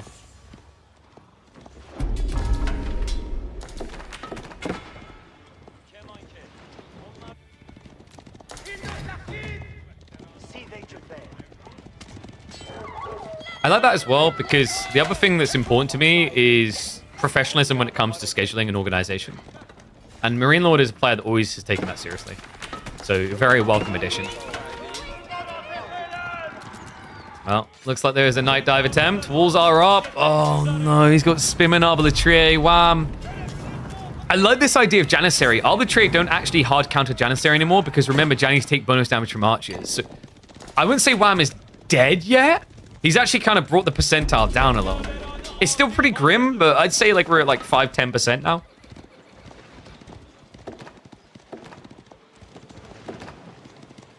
It is a challenge for the food, though. And he still hasn't brought more villagers over here. I'm just surprised he hasn't died yet.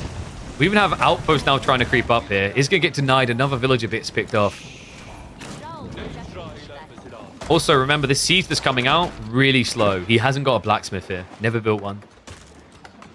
Yeah, it feels like a rough base layout, right? Like, probably would have been better for Wham if he built the stable here. And that would have then justified him to drop a blacksmith here to buff 2 buildings.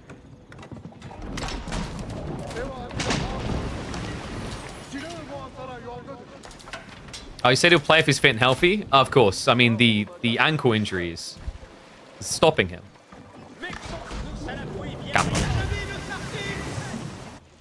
Apparently, he's still walking with a limp, which I found shocking. I don't like to make it about the challenges of who had a bigger break, but I broke the most complicated bone in my ankle, and I'm walking.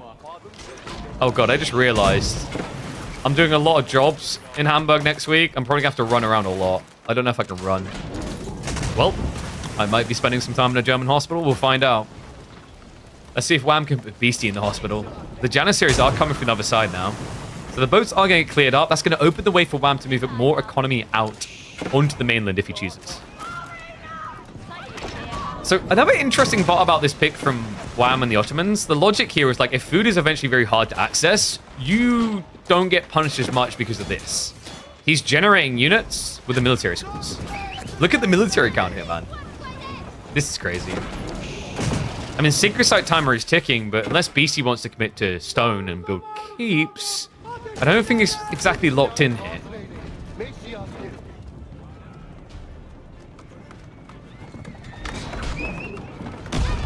BC. People saying he's waiting for the decisive battle. Let's see if this is going to be it. Knights are going to dive in. Janissaries have to stand their ground, but Jean, she levels up just in time to cost more to buy back. That is not good. The Janissaries, remember, do counter Jean as well when she goes level 3. Meanwhile, looks like he has denied any boat assistance, so Beastie pushed back beyond the threshold. He has found additional worker kills, and still more to come, though. The Knights rotating around the back. Janny reaction will push him away. Meanwhile, on the mainland, a small army's moved in. BC does not have... Wait, pause that fort, does he? No siege engineering. So no ram shenanigans here. An army good enough, actually, that Wham can defend himself on both fronts. More villagers did go down for this. He's actually using them as front line. The crazy thing still, guys, did you notice how this battle over here began? Wham frontlined with villagers against Cleve Jean. She got level 3, died before she could even wipe them with the cleaves.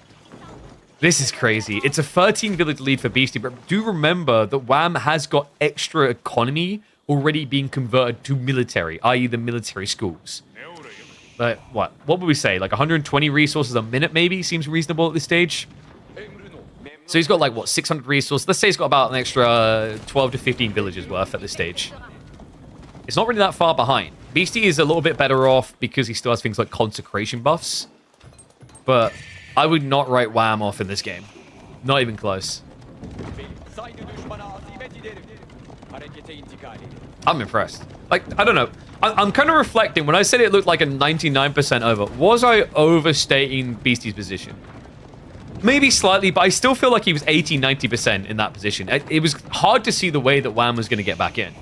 But this is incredible, man.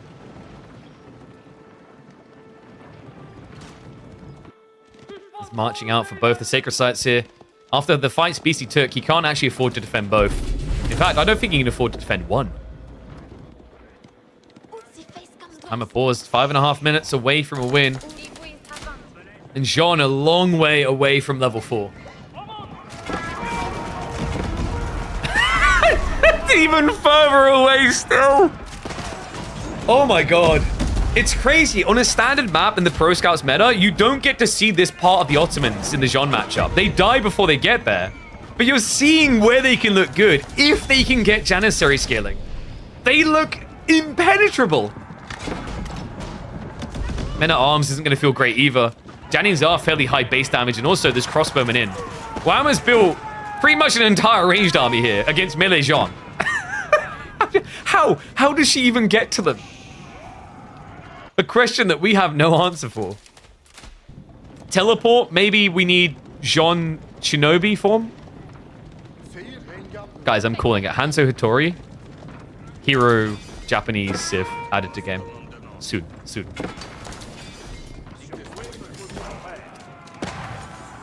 And this is worrisome as well. These are consecrated buildings. You really don't want to lose these. The discount is invaluable here in a game where BC needs to somehow catch up. Start step back. Mangoes might be slightly overextended. In the meantime, it looks like actually the cavalry tried to raid in the flank. Mango Warps are doing well, and the Janissaries... No, the villagers! He's going in for the cleave. Target fire wasn't on Jean, but now can turn back towards the villager force. BC throwing away a lot for this. That's pretty much the whole economy lead that he built. The Janissaries, there's still enough of them to keep Jean away. We'll hide behind the tree line. I'm helping, I swear, I'm part of this. The Mangoes may actually just win this in the end, so BC has to dive right on top of them. Janny's just keep getting baited. Okay, credit to Beastie for min-maxing this. Wasting as much time as possible. But now for the full discredit. Full eco lead is gone. Relics are still 1 apiece at this rate. There is 5 relics on this map. There is 0 Jeans. Oh, this is wild. This may be the best looking Janissary game I've seen in the last year. Why do you not repair the Jannies? Because the Mangonels aren't as important as the Janissaries. The Janissaries are everything. They can beat the Arbitrator, they can beat the Men-at-Arms, they can beat Jean. The Mangos cannot. Mangos are not that valuable at this point in the game. And that is crazy. This is the all-in strat. Did you just see what Wham got? It's great bombard time.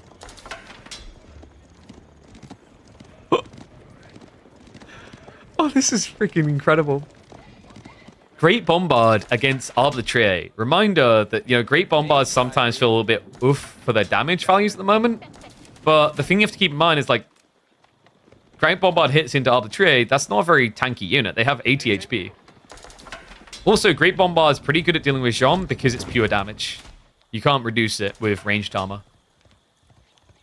And actually, like, one more about 80 HP. Yeah, he'll just one-hit them, right? But the point is the AoE damage around it is like half value, right? So if you're doing 55 plus 120, you're still just going to kill any other Arbitraire nearby. This is wild.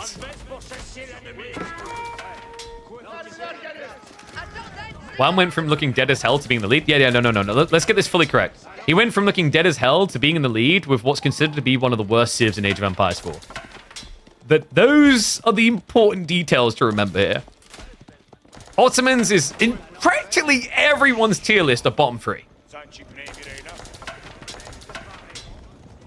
And after Beastie's most recent tier list, a lot of people putting Jean in the top 5 at least.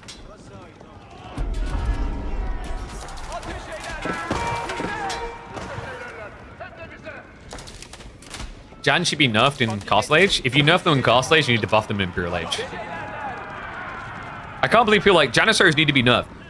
When do you see Ottomans get to this stage? Like, this is the thing. If you want to nerf Janissaries in Castle, you're going to have to buff them in Imperial, and you're also going to have to buff the Civ in general in Feudal. That's your trade-off. Do you want that? Because that's where you're going to have to be reasonable here. Like, Ottomans barely ever seem to survive Feudal Age. Especially in a Pro Scouts meta, which they can't play. And here comes the clash. It's going to be the attack speed. Great Bombard. Lining up an extra shot here. It's not shooting yet, though. Okay. Goes off the Arbitraire in the end. The Janissaries. Hold on. Beastie. He might be able to get the big kill here. Wham. He's not pulling it away. The Great Bombard's low on HP is gone. 125 XP. And a one-time play there for Wham. Oh my god. The lack of melee. Yeah, look. They were on the front. On the flank, rather. The Sipahi weren't in the engagement. Not that they would have existed long against Matt Spearman. Beastie all of a sudden breathes himself back to life here. And we have Wham now switching over to archers. Man, this is crazy. I'm kind of surprised Wham still hasn't actually toggled to Springolds, guys. Springolds is MVP now against the Spearmen, even the Arbitraire. Much better than Mango's here. With the size of these fights, Springolds could be spreading the 18 base or 28 with bonus across 5 or 6 different targets at once. And now, somehow, someway, Beastie has found the way to the Red Pass. Unfortunately for him, the Sipahi have seen it. So he may have to slow this down a bit. He wants on the north side, not the south, remember. He needs the gold. But this is crazy. We forgot that Guildhall's been sitting in the corner. That's why Wham was so urgent to try and end this game. He had to know it was what he was up against, considering he's not seen Night Spam. And an Arbitraire didn't have an increased attack speed. That tells him that it wasn't Royal Institute. The swinging in this game is exactly what I watch Age of Empires for. Like, can we just nod our heads in agreement? It's boring when you have those games where it's like, it's cool for 5 minutes, and then it's 10 minutes of being the obvious winner. This ain't one of those. This one is wildly all over the place, and it's exactly the type of games that I wish we got in AoE 4 all the time. Where's Wham getting the food? Madrissa is part of it. The other part of it is like berry batches, which are starting to run out. He's going to have to move to more pocketed resources on the forward. He did set up one farm cluster, but remember, outside that, a lot of this production, military schools.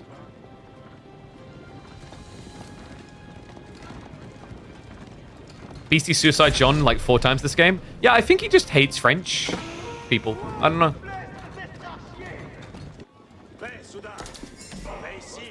It's kind of crazy. Like, Jean... Range Jean probably would have worked better here in a standard auto game, but because of the map, I think that's why Beastie chose melee. As we saw in the early game, like the potential to go in, cleave, and just end the game straight away is immense when you put someone's villagers away from their main base.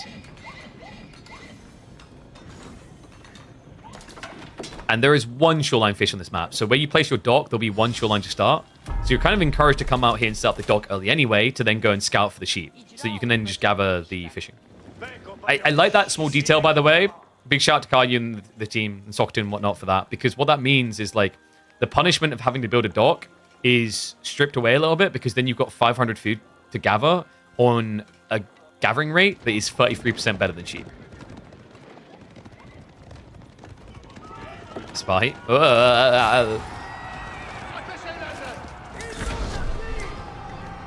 Pricey losses considering Wham does not have a front line. He's starting to save up for his own Imperial timing here. And this should very obviously be Istanbul Observatory. There's not really that much value in Seagate Castle. No, there's no way he'd trade here. The only reason I'd expect Seagate Castle is if he feels like he's going to die.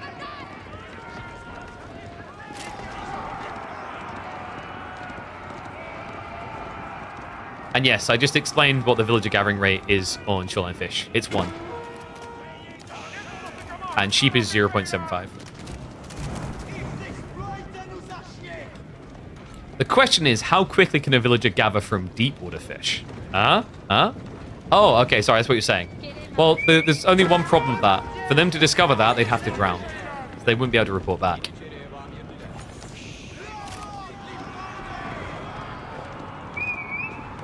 There we go. Istanbul Observatory coming in. It is going to be on the mainland. Beastie, a scary army, but he's a little bit worried about these mangoes. Quadro Mango and a choke point fight could just immediately lose you like 20 arbitrary.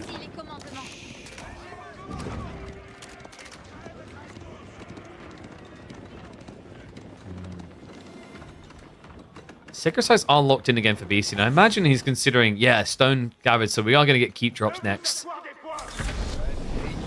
Tech up now complete.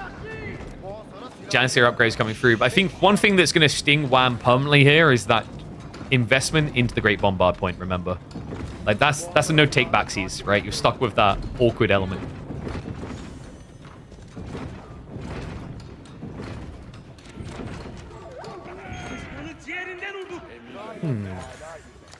What other things are there that could work here?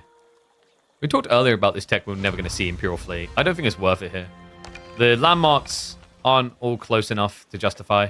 If the Grand Galley could reach this TC, maybe you like make a sneak play there.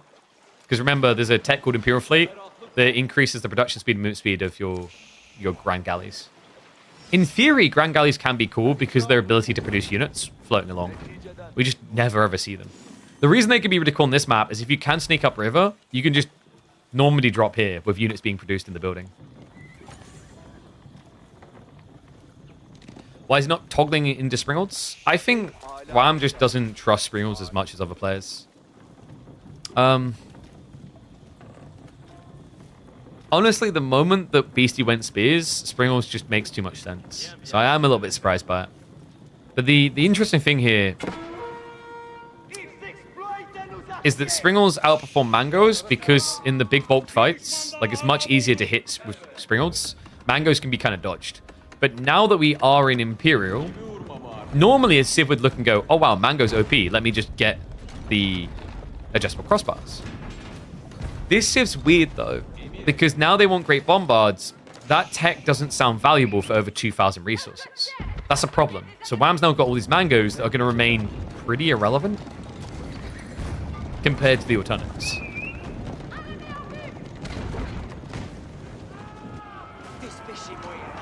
So BC, we do have the Royal Cannons now though. That is going to be a problem.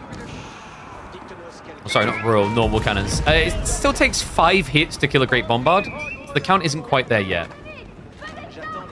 But now, I thought I saw a hand cannon near for a moment. No, so we haven't got any HCs. That's good news for Wham.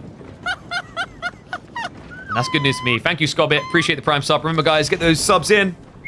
We're only at the beginning of this best of 7. A best of 7 that I feel like it could be worth its weight in gold. Jean de Blast activated, by the way. We did get level 4. This is big. If she lives. Oh, let's be real. She's very tanky. She's not going to die that easily. Nice break on the wall there, so Beastie does bail her out just in time before the Janissaries would have chowed down. Important as well, because Beastie doesn't actually have that much gold in reserve. Wouldn't have been capable of just buying her back. No, still has other upgrades he wants to try and get here. Like, for example, we don't actually have incendiary arrows yet for Beastie. He got crossbow stirrups, but did not get the university tech. In fact, I don't think Beastie even has a university. No. With 33 minutes in the game, still no uni. Very surprising. For Wham, he already has one. And you know what I said about feeling worthless? He's going for it. Okay, 5 mangoes is enough to convince him. We've got adjustable crossbars coming through. Still, it does feel a little bit awkward because you know you're never building another mango here. Right? Like, great bombards just feel too good in the eyes of Ottoman players. Wow, now securing his 8k gold, but more importantly, taking away from Beastie. The problem is Beastie has got more gold, remember. The guild hall is stockpiling.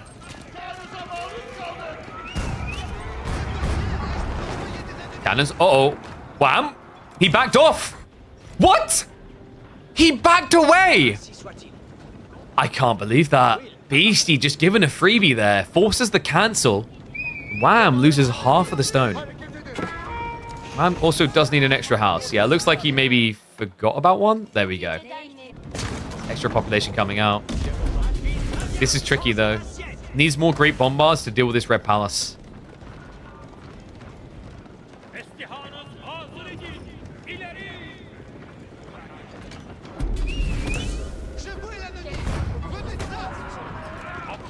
Let the target fire. Beastie's trying to get rid of the aura.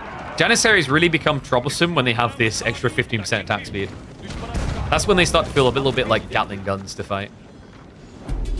Even snipes the siege for free. And this landmark will never not be toxic in my eyes. The Great Bombards can deal with it if they can get close enough for the 11 tower range. It just needs enough because the deploy time is very long on these things, so you want to be up to like 3 or 4 when you go in for the kill. We do have a keep down here on the south side, so it's multifaceted. The reason why Wham is leaning north side is, yes, A, the gold, but B is the fact there's also a keep down here. It's not that this is a free decap. Barely gets away with that mango. Janissaries can be pulled to repair that, by the way. Elite Army Tactics also now coming in for Beastie. He's ticking the boxes. Incendiary is still missing, but his front line is getting very tanky. It's going to be an extra, what, 20 HP per unit? Important against these Janissaries. Another meta snipe down. Not much of an aura left over here. Great Bombard is starting to siege in, so Wham begins to commit. More Sipahi coming in to replace the Janissaries, but it's a lot of spearmen from Beastie. And with Elite Army Tactics, it means the Sipahi die fast. Jean de Blast is going to absorb a lot of fire here. And there we go. Valorous Inspiration gets activated. It's Gatling gun mode for all. And it's chow down time for the Jean Imperial Army. Pulls it back just at the end there as the spearman line begins to thin. Also just to protect against the flanking Sipahi. The cannons continue to push. The outcome looks undeniable here. 2 minutes away and a locked-in win. Beastie able to strike back after Wham looked like he had recovered one of the greatest comebacks. Beastie then goes on to deny him and reminds us that this set is long from finished and full of epic moments still to come. I'll see you in the next one. Oh, damn. Oh, we are cooking today. So, left side win. Insane game number 2.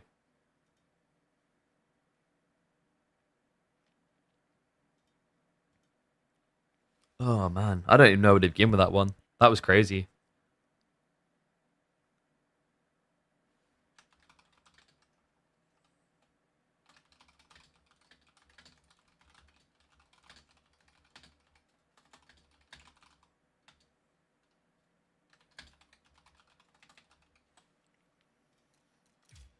All right, there we go. So let's see.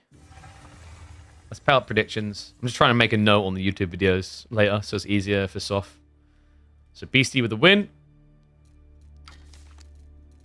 Game number 3. Where are we going here? So reminder, by the way, because we have 1 win each side, we are going to get a redraft after game 4. That's guaranteed to happen now.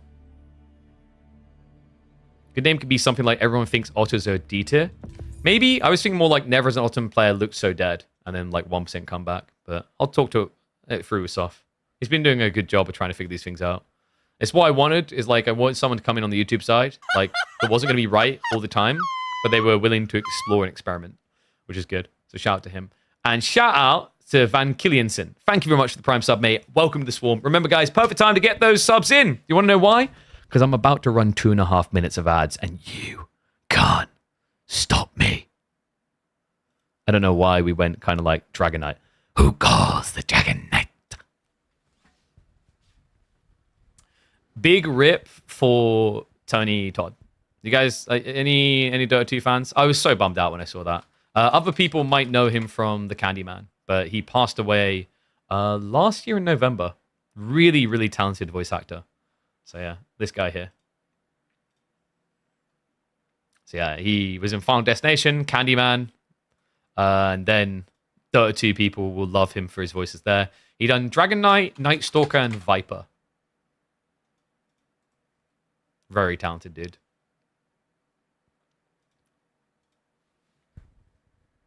Sound like Batman? No, this is Batman. Because Batman's got a lisp. I don't know why. But he has.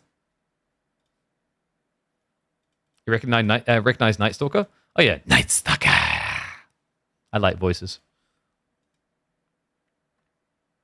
Or one of my favorite ones to do is Ogre Magi. Ogre Magi. No, it's not. Yes, it is.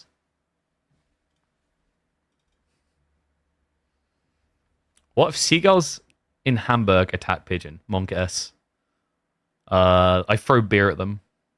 Wets their wings, they can't fly. And then I cook them. Mirror matches in tournaments? I think they're quite tedious. They're only interesting when people are exploring the start of a Civ's strategies, like when they first come out. What's up, Wombat Combat? Thank you very much, mate. Appreciate the Prime sub. So yeah, like the area where like mirrors can be reasonable is when people don't know what to do. So like new Civ releases, let's Between Us explore it, and that's what people want to see.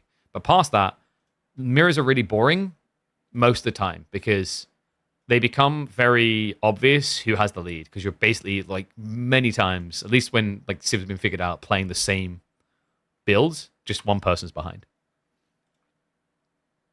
A little bit high on the voice. What do you mean? Ogre Magi. Hi, Mr. Gyrocopter? Gyrocopter!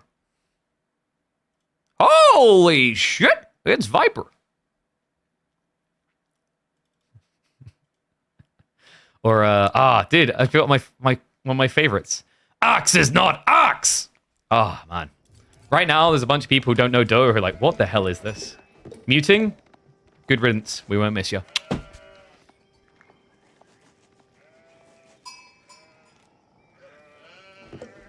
So I had a time, I remember like I had a time where I was like doing some pubcasting of Dota 2s. And we used to meme, and I'd be like, normal voice this, and then my analyst would be, yeah, so if you're going to talk over what's they're going to be able to do with the lens, I pretty much just duo casted with myself. Ah, that was cringe. All right, do we have predictions up? Let me get them ready for you guys. I knew I forgot something.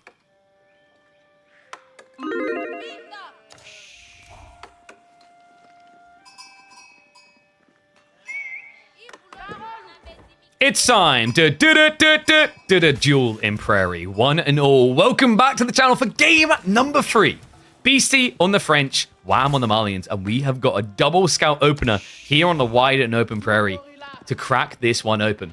A best of 7 series that is currently standing 1 apiece. You heard that correctly. But last week, we had this situation. 1 apiece, Vortex had opened the series with a win, only to then lose 4-1. Has Wham already lost momentum? Or are we just at the beginning of one of our deepest series in Midweek Muster? That's what we're here to find out. French versus Malians. Interesting matchup for this map. Malians have been looking a little bit better of recent, but French, still a king when it comes to Prairie. What is interesting and of note is that Beastie has already played this map and this matchup. Earlier on in the quarterfinals, he played it against B. That ended up being the longest game of this week, one of the longest games of this year in competitive AoE4. The roles were reversed though. Beastie in that game was on the Malians. So, if he felt like the game should have been over quicker one way or the other, this one is going to be a pristine example for him to prove how. Sheep opening, it's going to be 19 sheep coming in from Wham. Beastie looking a lot better though. Check this, he's up to 28 sheep. Damn, the type of count that's high enough that you could just consider going all in, no pro scouts. I imagine we'll still be looking at it in this particular game.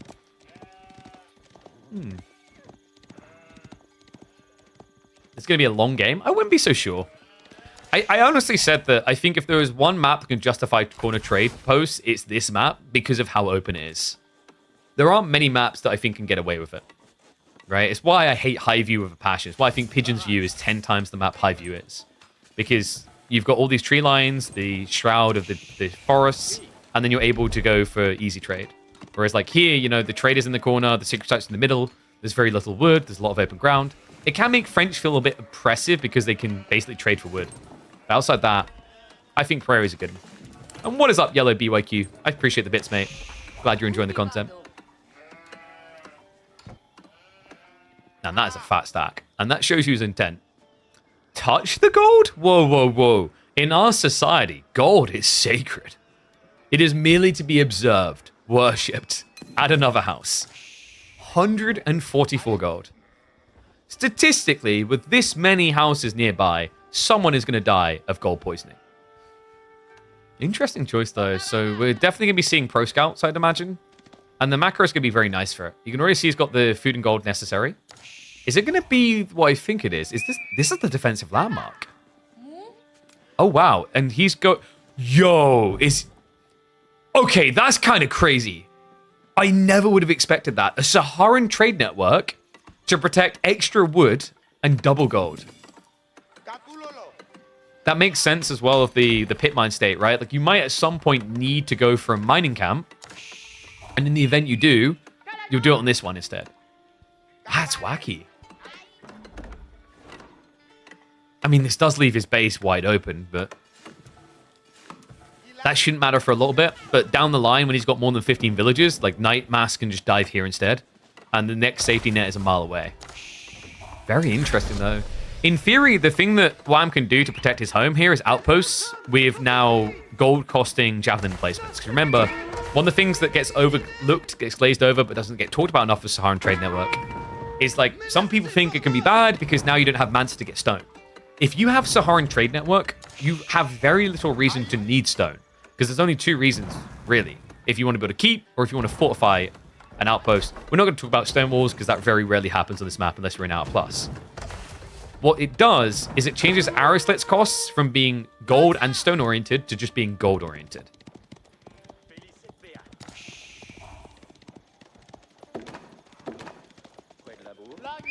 Pro scouts already on the way in from Beastie. I mean, that's the tricky thing about what Wham did do here, right? Like, this is a lot of idle time without Wheelbarrow walking out here and now staying here. And then, wait, he deletes the house anyway. This just keeps getting more and more interesting, doesn't it? Well, he knows knights are coming from the other side. So usually you're thinking Donzos. Now, with this extra wood, he could afford them. This is going to feel like a lot of gold. So I'm imagining Wham is looking to prioritize a Fulani timing here. Because with this much gold, yeah, there you go. It's undeniable. You're going to be filling out ranches.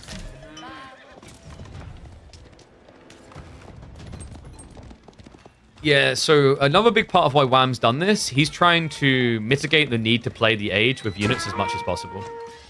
That's a big part of the thought of this landmark now. It protects a lot of economy, and it means that Knights early can't dive in, especially when you consider Beastie went pro scouts. What's even more interesting, on top of that, is the fact that Wham is completely ignoring pro scouts. Not often you see that when we're seeing a lot of these Fulani pro scout hybrid builds that seem like they're way too greedy, but Malian's somehow always able to get away with it. But this looks like a FC Fulani build. Beastie has to be kind of aware of it with this Saharan being built like this. I think he's still going to scale Knights and then just look for the tech up, because like the number one play that Wham and Malians are looking for with this fast castle is to start flooding Sofa with the Fulani, or you go Musafadi. Either way, Knights focusing on the charge in and evasion can make that work. right? So you mirror this over and block them. Against the Moose Fighter, you charge in and pull away. And he's even prepping the archers for that inevitability down the line. In fact, I think Beastie is looking to keep pressure up deep, and there we go. He knows as a result of that, Wham is going to have to react with Donzo play. So Beastie, already ahead of the curve. A little bit dangerous to scale archers on this map due to limited wood, but the idea here is that Wham is not doing anything. He's camping. Right? He's got his little Mountain Dew Dorito cap on. He's installed and downloaded Modern Warfare 2. He's 13 kill streak on his way to a tactical nuke. He's going to sit in that corner. He's not going to move. Props to you if you got that reference. So with that in mind, Beastie knows he has a lot of levity, has a lot of forgiveness in the way that he approaches the map.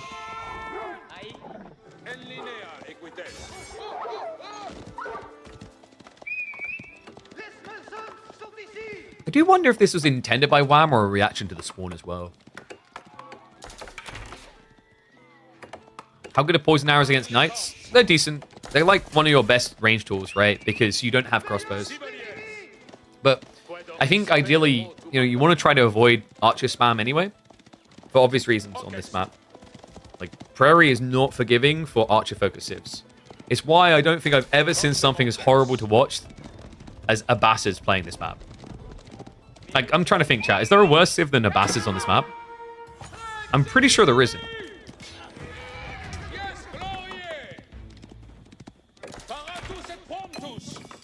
I mean, English get cheaper farms. They can afford the wood cost a bit better. Nah, like I think English functions better. Because Abba's thinking like multiple TCs, and the TCs don't necessarily secure a lot unless you want gold. And then in the mid game, you want to find a way into the scale archers go composite bows. You can't because wood's limited. Like, you'd think because of the trade, Abba could be good here, but that's so much later in the game. And you can't really justify early trade anymore, especially after they changed the trade wing so that you don't get the extra resources early anymore. Roos, yeah, Roos can be weird, but it's a pro scouts meta. So you can just fast castle horse archers. Roos do quite well because of horse archers, because of how hard it is to protect yourself. Aggressive civs are usually more favored here. Decent aggression there. Unfortunately for Beastie, it did cost him a knight. Almost 2. Range count, half full so far.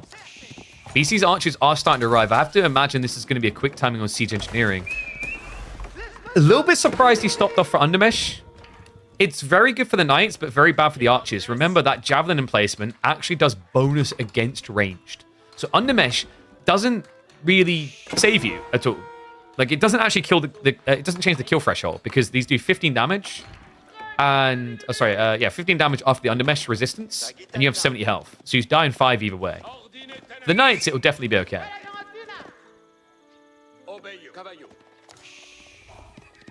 And yes, another fair point, Roos can buy the wood. But I think that the biggest priority on why Roos is good, pro scouts, fast castle, very easy to do because of how close your gold is and everything else, you need to touch it.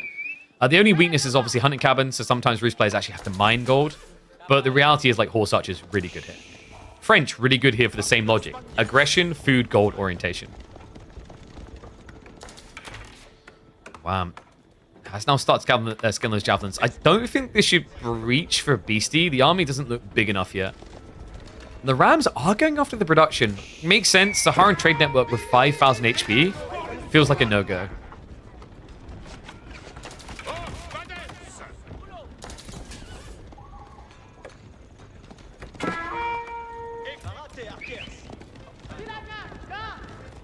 Yeah, this is kind of whiffed for Beastie, hasn't it? As French, you are scaling a villager lead over time, but the problem is the Fulani is going to eclipse that fully. And now after Wham has kind of like seen the size of you and you've seen the size of him, he kind of laughs and says, what was I worried about? He doesn't have to invest in more military now. He can just go castle. Yeah, this is that embarrassing moment when you like flex your muscles and the guy across the gym flexes back. Oh, sorry, no. He flexes and then you flex, feeling confident. And then he shows you a six-pack and starts laughing at you loudly. That's how being the French compared to the Malians after that square off feels.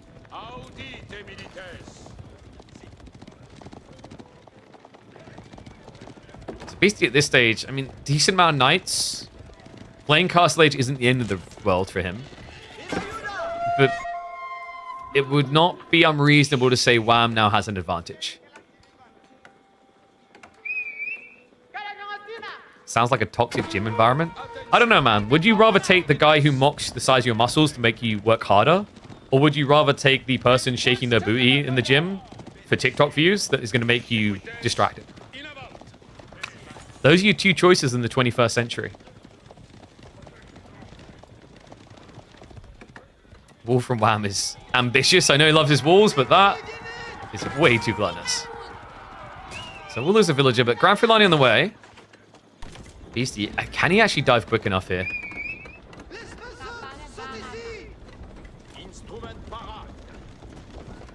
Cal says he's single and horny. Yeah, well, actually, no. You're in a triplet, and you are very horny, though. I'll give you that. So, Beastie is going to be taking up Guildhall, maybe? Yeah, there you go. Even with the pro scouts, like, diving Marlene's very difficult. He needs that scale point later on, now that it's Fulani.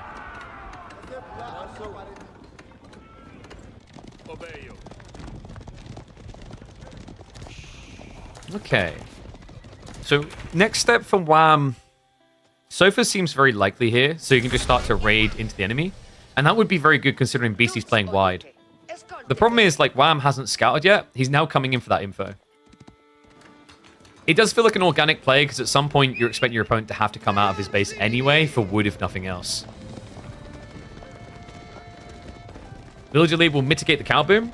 Yeah, much further in the future. The cow boom is complete, and he's got a 7 villager lead. That doesn't eclipse this. This is, like, ridiculous, right? Because remember, per ranch, you're generating 140 resources, right? So 140 resources, and then you multiply that by, like, what, 5.5? So you're talking about... I'm trying to remember exactly what it is now. It's big. It ends up being, like, 600 extra resources a minute or whatever. 600 to 700, usually.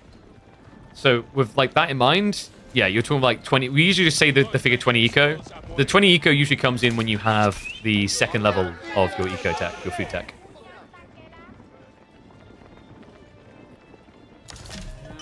Now, some things that Beastie is doing to offset some of that problem is superior gathering rates off of things like boar and the deer. But it still doesn't make up for the whole gap. No, he needs to find a little bit of chip damage to contain. Now with Castle Age, one big play he has is monasteries. Wham can't get out of the base yet, so if Beastie rushes his monk timing, he could get a lot of extra gold here.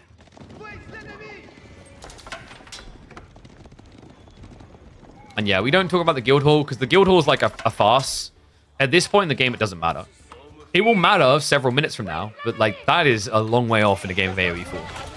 You know, in 10 minutes, think about the amount of choices the average high-level player makes. Not the bronze player. No offense, bronzes, but you guys are like vibing. You're busy selecting the new Spotify song, which takes 5 minutes to do, so that takes all your attention. Then you come and you click a few more villages, right? At the highest level, we're talking so many permutations that can play out. So many actions that are taken. So to like weigh up the Guildhall is going to make the difference is in genuine to the state of the game right now. What BC is doing a good job of doing, by the way, is not losing much. He's finding additional worker kills. He's barely losing units for it. And still Wham is contained. So that eco lead is now building to a notable number. The problem here for Wham is the sofa play feels so delayed.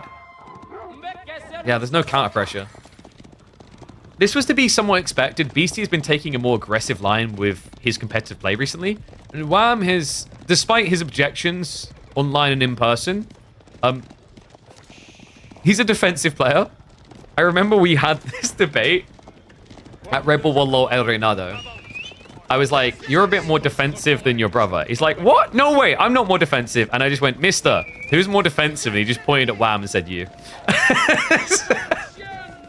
And like on average, when you look at their game lengths, Wham and Puppy Paw do like the mid game and towards late game a lot more than a lot of the other like pro players at the absolute top.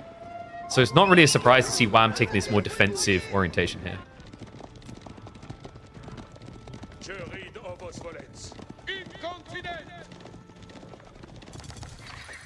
So relics were targeted. Good intercept by Wham so far. We still don't have any mosque play. There we go. It finally got dropped, but we've got 2 TC. Wham, love this. He's aware that this is scaling against him now. He's on 0 eco damage. He's taking eco damage. It seems greedy, but it's kind of the way he has to lean here. Because at this stage, if he runs into the enemy base, the Knight's coming on the flanks, he loses more. Beastie, he's starting to stockpile a little bit. We've got a lot of stone being grabbed, which can usually be indicative of like gold keep drop onto the sacred site, and then a follow-up red pass elsewhere to secure 2 sacreds.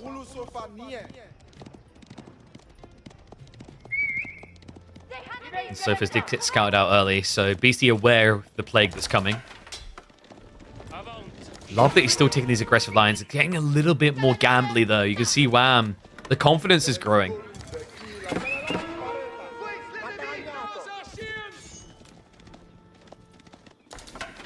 Yeah, Wham is... He's pretty much that atypical gamer, isn't he? He's been living in his basement his whole life, and finally he stepped out. At first, the sun burns. But then you kind of like it a bit. You think, maybe I could go to the beach and enjoy this. He's finally realized there's more of a map. More of a life outside the basement. And he looks to thrive. Problem is, Beastie is not going to make it easy. So for raid on the back is big, though. There we go. Finally, some French villager blood is drawn. Good raid from Wham. Still going to do additional damage as well because Beastie's army is diving in. Yeah, he's chasing further away from where the defense is needed. Eco now starting to even up. Night dive continues. The Donzo count is looking good for a turnaround, though. He's waiting for Beastie to not be looking, but quick reactions out of the Serb. Archers now with the trade out. Sofa are going to complicate matters with the imported armors. Meanwhile, the Sofa and the base have still not been fully cleaned up. They'll die eventually, but that means that Beastie's missing additional reinforcements from the main engagement. Donzos look like they're starting to win. Wham! Takes a reasonable fight, able to back away, happy now that he has got the villager lead. And it will continue to extend. Beastie, he may have a guild hall that is stockpiling. He has got to keep drop for the discounts as well. So safer at home now. But as we mentioned with Prairie, you can't stay where you start. Yes, this keep drop is great for protecting these initial resources, the 8k, the 2.4k stone. It does nothing for your tree lines that are nowhere near. Hello, wow. Seems like a bit of an overextension here. Only 10 Donzos. So the javelins are kind of being thrown away a bit. Yeah, he has to pull away. At first, he was standing there to muddy the fight, so the archers couldn't target him down. The Beastie, able to find that target, gets the follow through. Sofa are going to slow down the assault. And he's rallying enough javelins now in that will scare him away. So Beastie, he retakes the military lead, but the problem still here is like Wham is bloating. He's got enough wood in the corner to even consider adding in, 20 farms here. 3 pit miners as well. 4th one here if he needs it, if he goes Imperial. And to be honest, I wouldn't be surprised if Wham goes Imperial. We've been seeing Puppy Paw do these fast Imperial builds on the ladder. If you give Wham just a little bit of time, he's likely to mirror that type of play. No doubt they've been practicing it together. This map is toxic? Why is this map toxic? I'm sorry, what? Golden Heights is in map rotation and you call Prairie toxic? Be honest, you like building TCs, don't you?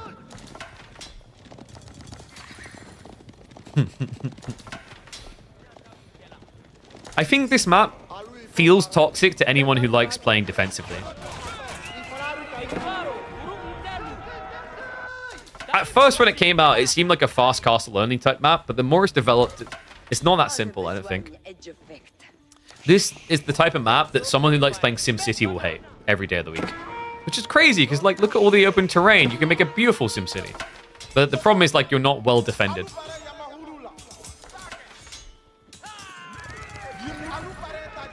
Golden Heights is a great map. Why the hate?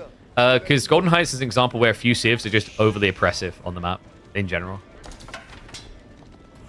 Your goal as a map designer should be to make about 8% of the civs viable. I think Golden Heights, it's more like 30%.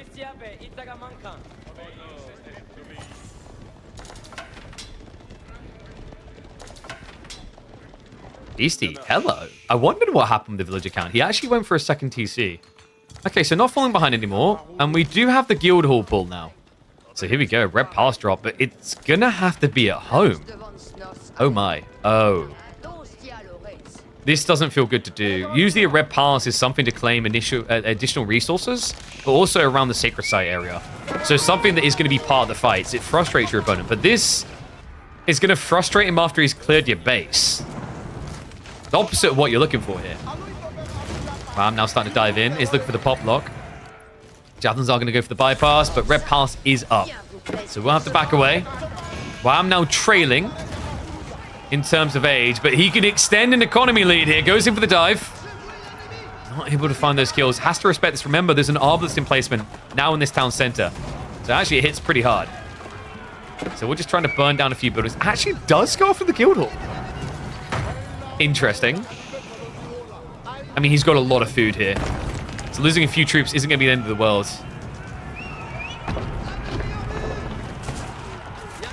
He's trying to force Beastie to commit before the elite techs come through. Looks like it's going to work. Beastie does not want to lose that guild hall. So clash underway. Arbitrary count. There's not many of them. The javelins are on point with the targeting. Wham! Getting rid of the biggest threat here. The sofas are inevitably starting to lose out to the knights. So finally, he's going to back away. But what he's done here is he's kept Beastie in his base long enough now that he can freely go Imperial. And the difference here is Wham, he could go for Imp with a Fort the Huntress here. The alternative is, and I believe Puppy Paw was doing this on a ladder. Wonder if Wham's attuned to it as well as the Griot Bara. For a few different reasons. The production rate is insane, but also the farms in the late game. Remember, this map doesn't have as much wood, so it's hard to blow up 60, 70 farms. So you could give yourself that additional inflation. Instead, though, he can't take up a golden opportunity to lock the center of the map in. So he's going to be Fort the Huntress. Nice thing about this, the first strike. Because your production is likely going to be behind this, when you produce new units and bring them out, they're going to get that first strike buff, so they're already going to have better impact at the beginning of fights.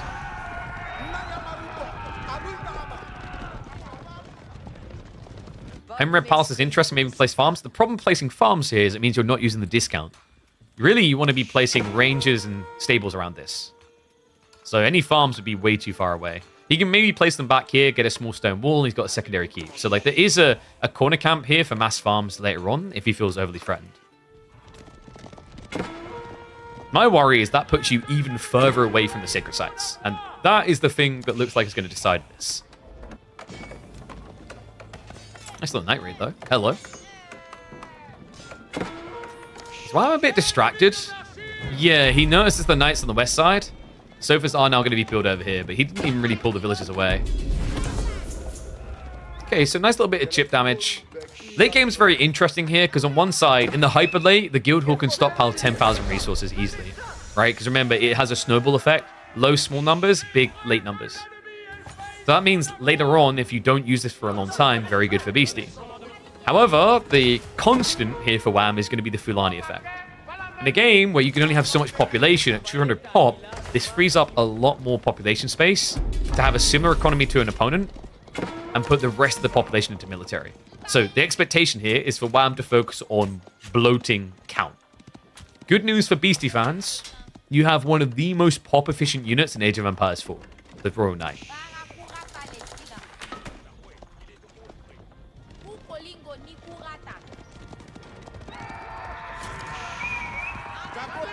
And looks like we have got the gunner switch. I like this.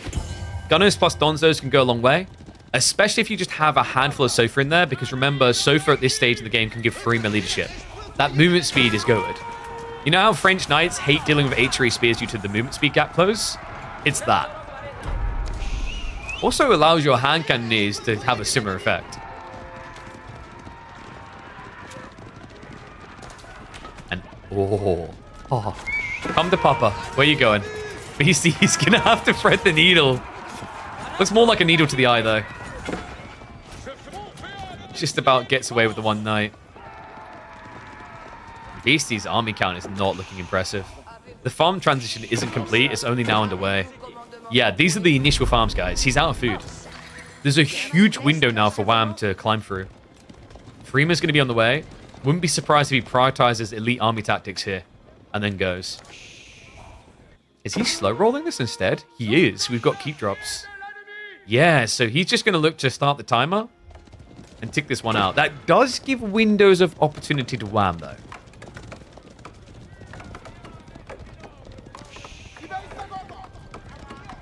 The only way Wham can win this game now is by wonder victory. Someone has experienced losses to Guildhall quite a bit.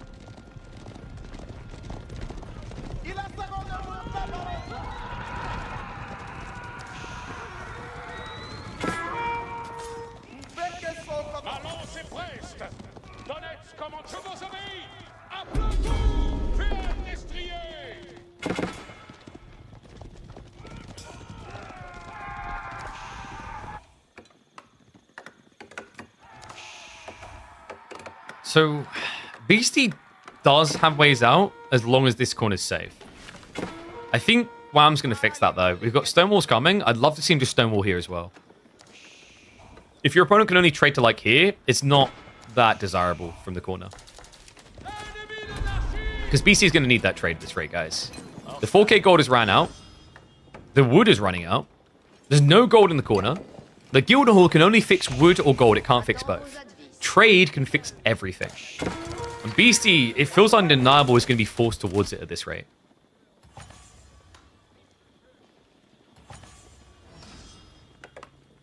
Griot Barra, 100 Warrior Scouts and Siege Festival. Ah, I see you've been feeling creative, but have you met the worst enemy? The Red Palace? Yeah, this thing's a Keck W. You're like, wow, I can just burn it down. 100 Warrior Scouts later. Why does it still have 2,000 HP?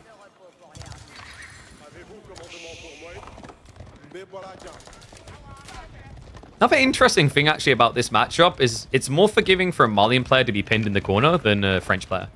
Because if Malians are pinned in the corner, they can still just build Warrior Scouts for only food. And they also have infinite passive gold gen because of the pit mines. Whereas for French, you know, you got the Guildhall to occasionally give you gold, and then you can get food. But like, you can't build your horsemen with just food. You need the wood.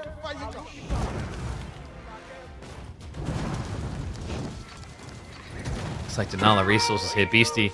He has got cannons coming through. He's going to be looking for an opening for a free decap. It's just difficult to find it right now as he's just covering on the flanks. In theory, if BC can get up to like 4 or 5 cannons, cannons are, dare I say, the best Imperial Age siege weapon. I know people want to say Great Bombards, but Great Bombards have mobility and pack-up, depack issues. The interesting thing about cannons is cannons rapidly deploy and attack and move. I think like they're quicker than Culverins, and Culverins have like a quick, you know, shoot, no pack-up. Bombards are about the same speed, but they have a pack-up. I want to say cannons are actually the best. They feel like it. The more we've been seeing them, whether Royal Cannon or not, it just feels like the type of unit you can use not just for killing buildings, but also for killing units and then running away. In a way that I don't really think Bombards can do as well. And Culverins kind of suffer in a different way, right? Like Culverins are lower base with a quicker attack speed slightly. Yeah, I'd say in general, cannons are better for start stepping. Because it's a 5-second attack window, it's kind of more forgiving for you to then turn around, move, shoot again, compared to other options. Alright, so we're waiting for it. We do finally have university text coming through. Yeah, long wait, in fact. Still not there for Beastie, though. Has got Incendiary, but no biology. And hello, what is this keep drop? Wow, he's just going to flood troops to try and deny it. Gets pinned in the end, though. This is not going to work out for him. Castle is going to go up. So Wham, able to move closer and closer to getting that trade online. Wow, and Wham does not see it. It snaked in there, but this keep drop is definitely going to flag suspicion for the Canadian. Sacred Site timer still has 8 minutes to go, so this game definitely not over by a long shot.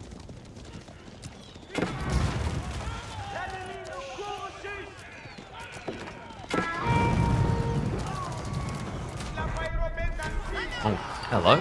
Villagers on the front side. I mean, this is the tricky part. When you see someone with 110 eco in this situation, you think the game's very balanced, but it's not because of map control. BC has to take significantly bigger risks with his villagers now that could easily see him lose 10, 20, 30, 40 villagers like that. I mean, just look at this group here. 38 villagers just running around like headless chickens. We do have the Stonewalls coming up, so what BC's trying to do is protect himself against the Sofa raids so that he can all in focus on one Sacred Site. Because if he has to divide attention between defending and attacking, you're going to get a replication of what happened earlier with that small Sofa dive, the one that got 8 worker kills. That's what allowed Wham to win that key fight in the middle, which kind of snowballed to this later state in the game. Have I ever cast a 2-hour plus game? Yes. I cast a 2-hour plus game in Dota 2, and I have in AoE 4 as well. In fact, AoE 4, I'm pretty sure my record is I've cast a 3-hour and 20-minute game. Might be longer in the free-for-alls. I'm pretty sure in the free-for-alls you had like a almost 4-hour game.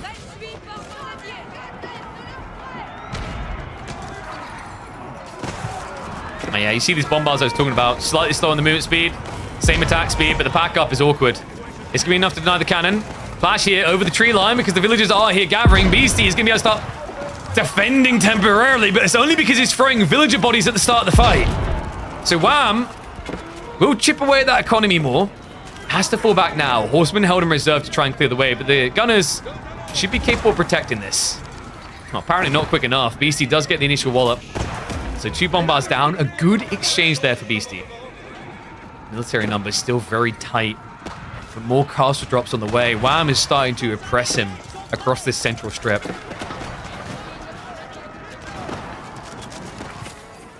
Villagers, there's just not really much to gather in these areas. Trader count is currently at 4, so we're at the infancy of this phase of the game. And you can see the effect it's having on Beastie's gold. He's trying to go hand cannoneers, but that's not a reliably consistent play. In fact, I think, did he have this on gold before? Yeah, so he kind of pulled the gold for the one offer, queues up what he can, even gets royal bloodlines out of it. Wow, meanwhile, I think we have every tech, right? We've got biology. Well, we haven't got the powder. He doesn't need the gunners having that buff because like they're not hitting the infantry too often. But we do also have the elite army tactics.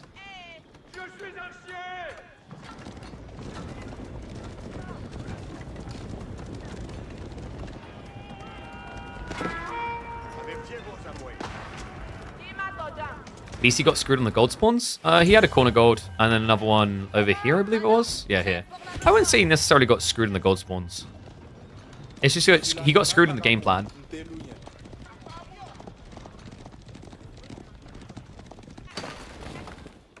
I wonder, do we end up seeing trade? Yeah, BC was suspecting it. He actually broke through the wall and went hunting.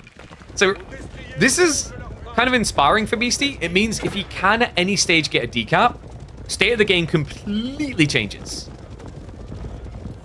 The challenge is going to be getting just that incy-wincy one-off decap. That doesn't seem that feasible. Not right now, anyway. Wait. I didn't even notice that. Okay, what? One was just standing there? All right, that was perfect timing. Oh, my eyeballs were fixated elsewhere. And apparently Wham's was as well. Are you kidding me? Just one horseman. I never thought that would happen. Like, why would it? Then again, just think about this. Keep drop here, keep drop here, keep drop here. Nothing on the east side, and he leaves one wood wall and no one in the area. Well, the game just flipped. Wham now has deep game state issues here.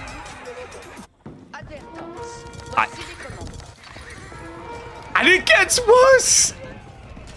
The horseman actually killed off some of the ranch play.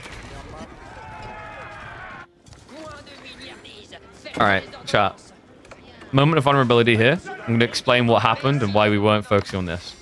It's not a cop-out, because I actually just want your honest opinion. I thought on my microphone I was hearing it clip a little bit.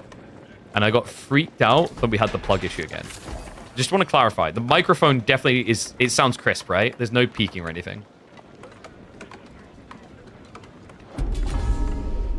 This is where I'm going to get trolled and people are going to say yes. I just want to check that because I don't want to ruin the quality of this game with a hiccup in audio. Sounds good. Okay, thank you. Whew. I get paranoid sometimes. Woo. BC probably should have been more paranoid about this. Check this Wham. He's coming in for the interception. I mean, he has a new goal in mind. BC stopped the Sacred Site win condition, so he needs to contest the goal directly. He's looking for that sweet, sweet trade. Beastie, decent amount of arbitrary in here. And cannoneers as well, but the Sofa are going to commit, and the gunners are just superior. Beastie getting munched down upon. Wow, a damn good fight here. Archers are trying to make it a bit better by taking out some of the gunners, but the Sofas are just undeniable. Bonus damage against all of the infantry in this engagement. And now we can just camp here on the trade. Oh my god, what a wipe. Beastie, I mean, he had troops rallying from the other side, has reinforcements coming from the far east. And now core of the gunners are still healthy here. 20 plus, still able to dive in. Traders now getting cut down. Beastie, he wasn't deep on this count. It was only about 20 traders. You can see he hadn't actually blobbed that big reserve of resources yet. The guild hall is also on food, not gold. I don't know if that's intentional or misclick, because in this game, I think Beastie probably just assumed that he was going to get his trade now, and he needed 10,000 food down the line for horsemen. But now, this could end up killing him in 4 or 5 minutes. Dive comes in. Wham still looking good for the fight. Beastie just trying to flank raid. But there's no overreaction from Wham. In the meantime, he blocks it all off. Castle gets dropped. Needs to be a little bit respectful of the keep. So Beastie will be able to stabilize a new wave. But when you look at the raw military mass difference, it's undeniable that Wham now feels like he's in the driving seat. That gun account just holding reliably high. And now the wall up to make sure there is no bueno, no trade. Beastie still paranoid that Wham might be doing it himself.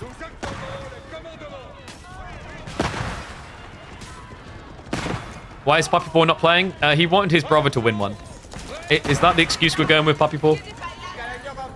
Oh, there it is, yep.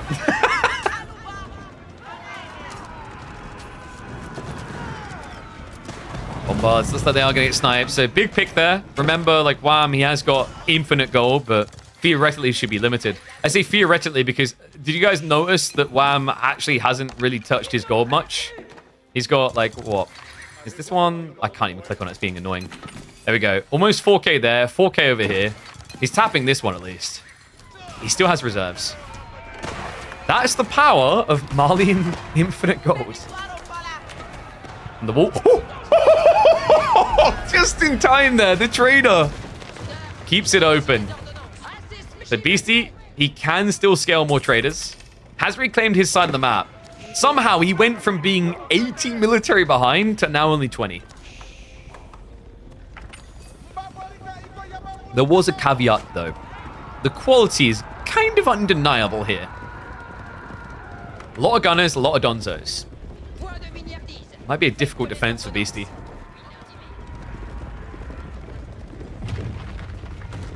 Passive gold is a plague. I think you could nerf passive gold across the board, sure.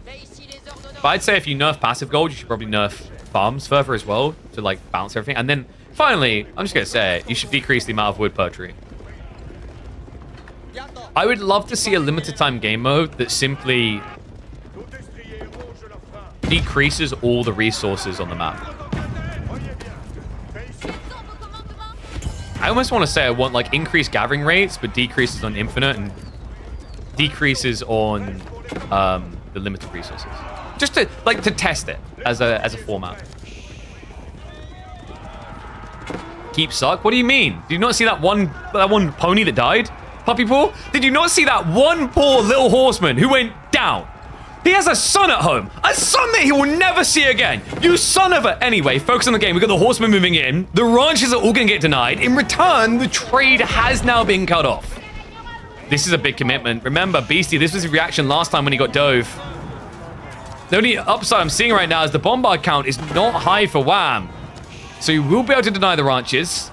The Fulani is going to be a big rip here. If Wham wants to end this game off this play, he needs more siege. Remember, there's a red palace behind all this. That's why Beastie feels so confident about this. That's why he knows he can get away with it.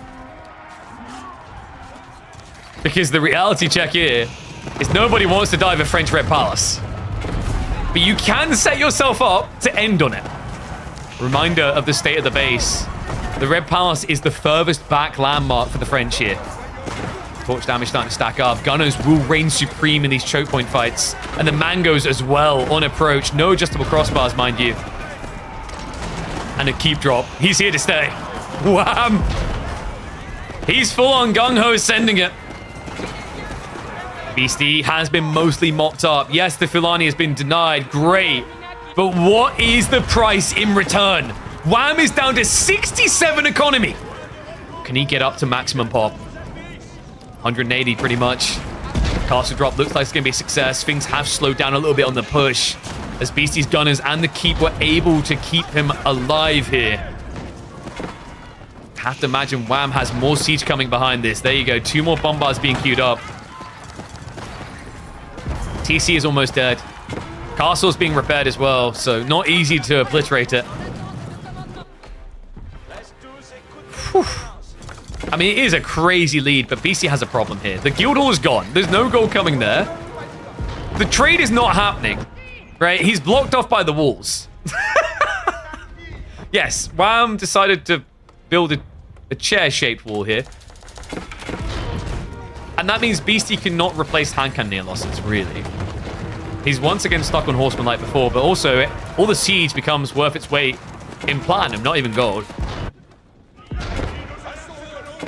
A few more horsemen are going to break in, so it looks like he's going to try to hunt onto the gathering location. We'll find it unguarded because, wham, he's pulling all the troops forward. This is the convergence point. 2 landmarks left. Wham is kind of close to the all-in pull. Not quite there yet. We'll feel confident about it when the School of Cavalry is down. And the tricky part in this game for Beastie is because all of his landmarks are essentially in a line, he can't sneak repair them. Wham will go through here and always see them. Beastie, good idea with the walls. Unfortunately, it doesn't actually help as much as you'd like. Not when you're this outnumbered. He's down to 11 hand cannons. Might try to sneak them in, but you can already see the break on the wall come from the bombards. In fact, Beastie, what will be sick here is if he snipes these, yeah. The golden target right now. The bombards are the only realistic way Wham can easily end this game. We'll react accordingly, defend it. You can feel he's just on the edge, on the verge of winning this. Has got a few Donzos to now stop those horseman raids. So Wham stabilizing around 65 eco. But guys, this is not a bad thing. His population is close to 200. He's not suffering from a weak villager count. He's winning because of it.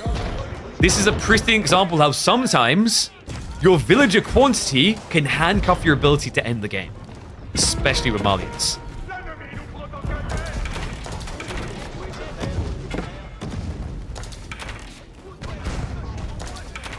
These mangoes still feel a little bit weird. I think there was an idea originally in mind and then it didn't make sense against horsemen. Bombards are getting the snipe out though. Beastie can't afford to lose cannons like that. Sofas are going to hunt for more. Love this peel by Wham. Beastie, he doesn't react pulling them far enough away here, so he's going to lose one. Second one's going to get repaired. Meanwhile, in the main engagement, numbers are thinning a little bit. Wham losing some of his steam, but he's wiping out the quality of Beastie here. It's 6 hand cannoneers left, 39 gunners, and now he can gun his way to victory. He's on the verge. Beastie, a lot of his production is coming from the far east side, so not even immediately back in the fight. Does offer up a backstab opportunity. Cannons are now reaching the castles. Needs to be a little bit careful about his positioning because he has lost that strong point defense to stabilize. These bloody raids on the back.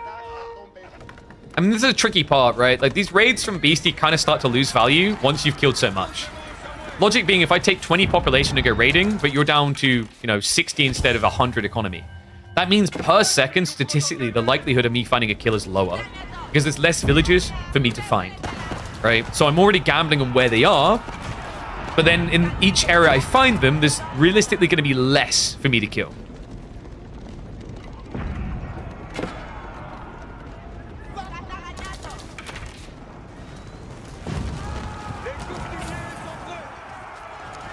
How the hell does he have so many horsemen? That's what I can't get over. The guild hall's been down for a few minutes, right? And yeah, Beastie is trading again. He got it back online on the east side. Wham took too long. It's 17 traders, and they are paying well. So hand cannoneers is once again accessible for Beastie. Oh my god. And the burn through is going to be quick enough here. So horsemen now buying time. This is important. Before, it was survival, draw attention, I don't want to die. Now it's draw attention, I'm trading. I can't believe this. And yes, the melee armors at this stage, earlier on, I didn't agree with it being said in chat. I don't think it mattered. But now, because Beastie's pretty much survived on horsemen, 3 melee armor would have been a big deal here. crazy. Villages have been found, though! Hello! Hand Cannoneers a little bit too slow, so won't be able to ultimately punish. Quick fingers out of Beastie to dodge death there. That would have been the entire economy lead. However, Beastie now has a bigger problem. Wham's looking in this area. The traders are here. And the Bombards are coming to clear the keep. This is wild. He knows he can't trade on the west side. Keep in mind also, this isn't just gold you can get wood, you can get whatever you need out of these. The Bombards are going to be moving to clear the way.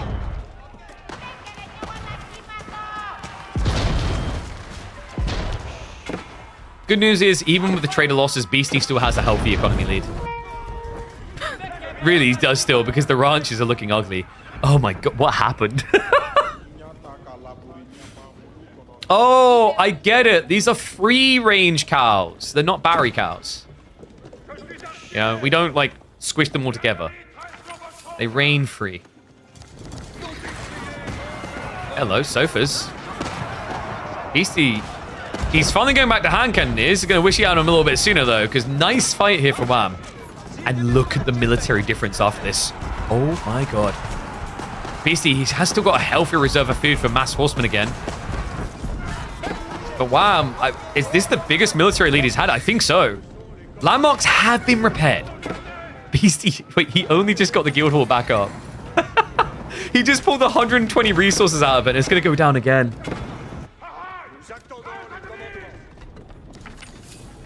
The Bombards, man, they have cleared the way. There's a few sofa left here. Beastie, he's trying to go off the siege. Great reaction out of Wham. Just pulls away and gets ready for the dive. He might still lose the Bombards, which is going to give Beastie a sign of life here. I say that, but come on, you cheeky son of a gun. Oh, that was sick. Ringer Rosie's here, so only loses one Bombard. Meanwhile, diving into the base, it's a 4-1 military lead. Beastie needs more hand cannoneers to really sell me rather on the soul of this fight. Because what he needs right now is a way of efficiently trading underneath the keeps, and Horsemen alone is not going to cut it. No, he needs a real threat. Speaking of Horsemen, most of them aren't here.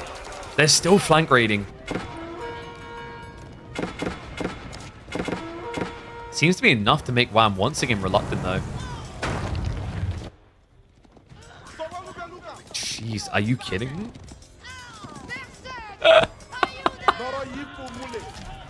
All right.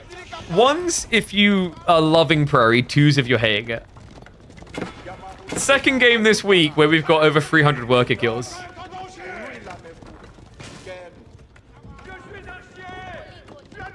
Wow, that is polarizing. You hate this? You hate that, like, the economy is not safe.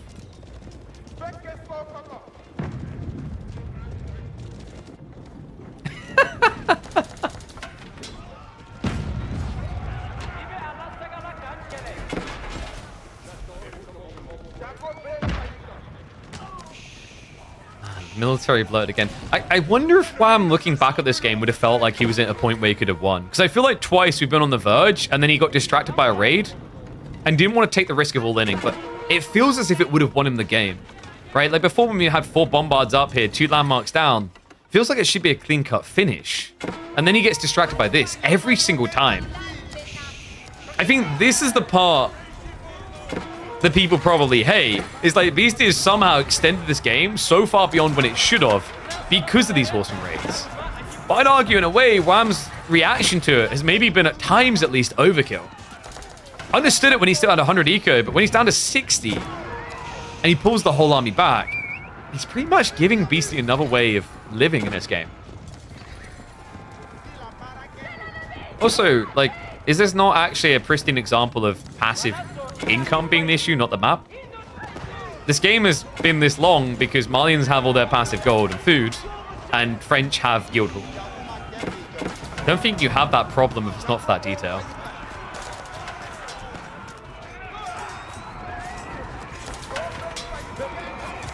Beastie, his economy lead has been obliterated, by the way. I think we're there. I agree. People just like flagged it in chat as well. Like, it's 140 military now to, what, 75? Beastie doesn't have great reserves here. His gold has now been blocked out. He's got 0 gold traders. There's 17 of them, but they can't trade with this interception. There's a group of gunners holding it hostage. So look at this gold income and assume he's not getting much more bar the passive resources, which is enough to equate to, like, what, 2 extra hand cannoneers a minute? 3, maybe. Wait, is Beastie going... Okay, so he has the gold for adjustable crossbars, but I have a more important question. How are you getting the wood? I don't think you can get adjustable crossbars. It'd take at least another 5 minutes. I don't know about that one, dog. The reason why this gold interception has been so important in Wham's eyes, by the way, and why he's focused on it maybe overzealously at times compared to the all-in, is if Beastie gets a trade for 3 or 4 minutes, it's Mass Knights. Mass Knights into Gunner Sofa wins, right? Hand Cannoneer Knight should be better in the hyper late game because it's just creme de la creme. It's the best range unit the French can get, and the Knights are amongst the best cavalry units in the game. Like, we talked about this being one of the most pop-efficient units in AoE 4. I think that's why Wham has been so fixated on the trade this whole time.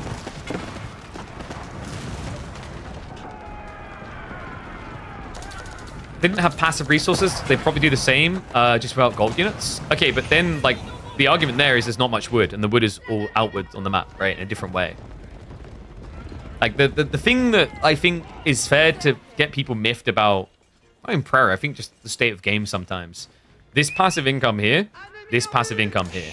It's no risk, it's in your base. This is a big risk, though. What? Wham, he's got enough to come in with the backstab here. The Knights at the back aren't going to last for long. The Mango's trying to snipe up. Remember, there's no adjustable crossbars. This has to be it. Backline is now done. Mango's are in trouble. And he has to run for it. Tries to gun his way out of the fight. A handful of Knights still to hold on, but Wham has a lot of spears here. Needs to stand his ground. So he's going to shuffle in for the bombard kill. Knights not going to be able to find it, though. Meanwhile, his own siege is now getting sniped out. He doesn't have a way of dealing with that bombard. Does he have a way of dealing with the main army, though? He still has 36 hand cannoneers here. Wham, with the 24 gunners, the 23 so far, it should be enough. Surely. Somehow Beastie's still alive for now, but he's on the ropes. He has to be feeling it. He's sick of standing his ass in the corner doing nothing, especially now that there's no trade to be gained from it. So this is a wallop down the center, an attempt to all in, but my worries here is that Wham's economy is just better. The Fulani is almost fully operational again. Allowing him to vomit out a lot of troops. Serpentine powder would be handy, but Beastie doesn't even have that for the kite potential against mass infantry. And now, before it was towards his own base where production could be a little bit on his side, now, for the first time in the game, he's going to experience what defender's advantage looks like for the Malians. Remember, these are not cannons. He doesn't have a quick snipe wing condition on the landmarks. He's still got some way to go until he's actually threatening Wham. You can see Wham is actually taking this opportunity, milking it, to get as much military as he can. Cannon. Does snipe another Mango. Sofas are holding on the flank. Beastie. I think he's sensing it. He's feeling it. This may be a choke point too far. Donzo's now spread out. Cannon sniping the siege. It's the all-in from the Beast. But the Canadian cannot be stopped. Donzo's able to charge on top of the hand cannoneers. It's Beastie's last stand. And fall he shall. We'll head into game number 4 just before a redraft with the Canadian ready to slay the scariest man of 2025. It would still take 2 more wins after this, but signs are looking good for Wham. He now leads in this best of 7, 2-1. Let's go and get and mark it up on the board. So Malian win over the French in Prairie. Wait, I put them the wrong way around. French, Malian, Boom. Okay. So reminder, after this game, we get a redraft. By the way, guys, reminder, we do have a Discord. We're building it up as a community element. I'm looking for some volunteers to assist fleshing it out because I want to make it more of a... What's the word I'm looking for? There are a lot of community features you can now add to Discord. They added it a while ago. If I got anyone who wants to help with that, same on like new mods for the stream, seeing we're getting a lot bigger now, definitely would appreciate any help. So join the Discord and reach out. Another thing that might be of interest is for charity, by the way. A friend of mine runs charity quizzes, and tomorrow, I think he has an issue with the admins that help run the vaccine stuff. So if there's anyone that's willing to like join in a pub quiz and help answer things behind the scene, also reach out to me on Discord for that.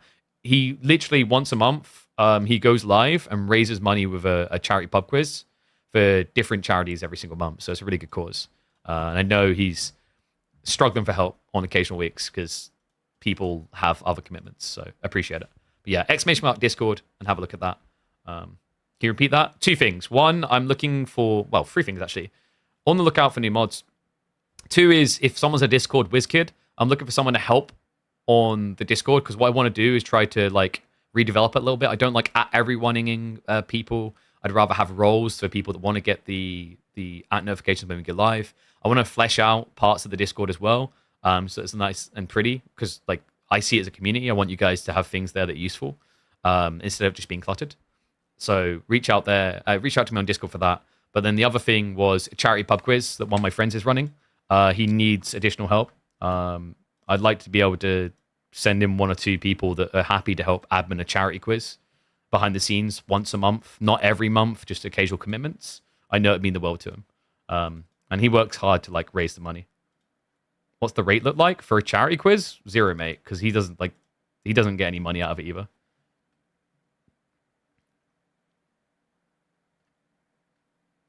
$1,200 views? Hell yeah, dude. I'm so grateful, man. I appreciate everyone who's been tuning in.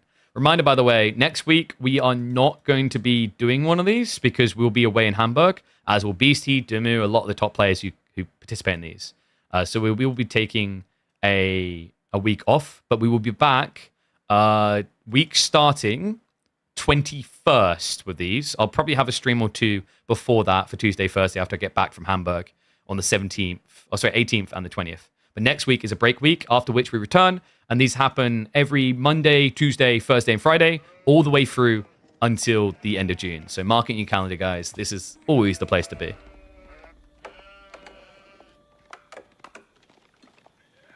All right, let's get ready. Game number 4. Last one before we redraft. Striker, I'm going to be hosting AoE2 and a little bit of AoE4 involvement at the garrison. Yeah, so not casting it, but I'll be the host. Kind of like what you see Riley do for Rebel World Lore. Eat some fast food in Germany? Maybe a hamburger? No, it's kebabs. Anyone who's been to Germany knows you go there for the kebabs.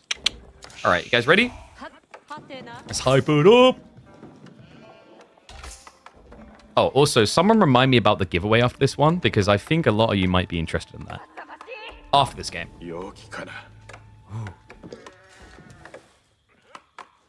Nani? Best Civ on this map? With the best player? Let's find out. One and all, welcome back to the Midweek Muster Finals. You are seeing that score correctly. Beastie is in a bit of a bind. 2-1 up lead now for WAM. We head into Golden Heights, the final map before we redraft Civs here. And it is going to be the classic, the Mongol pick for WAM. But got to give it to him, Beastie. There's been whispers, there's been talks about Japan being secretly OP on this map. Let's find out if it's true. It's going to be a dock opening, which is ballsy as all hell against Mongols. There's a threat here that they can go racks, but what Beastie's done here is a very interesting dynamic. WAM cannot react immediate racks, and here's why. If he reacts immediate racks before he sees something to react to, so I guess, shall we say, pre-acts, the problem you run into is that Japanese can scale into racks as easily with the cheaper cost of only 75 wood now. So they can contest you reasonably well, and then they can even consider just rushing Feudal Age for Shinobi. So like, those two threat factors, those two different directions, is why WAM didn't go for racks immediately. Because you either end up your opponent blobbing just as many spears, or they get Shinobi, which completely counter Spearman. So yeah, a little bit of a rough one here. It means that Beastie is able to exploit that detail to the maximum and get fish.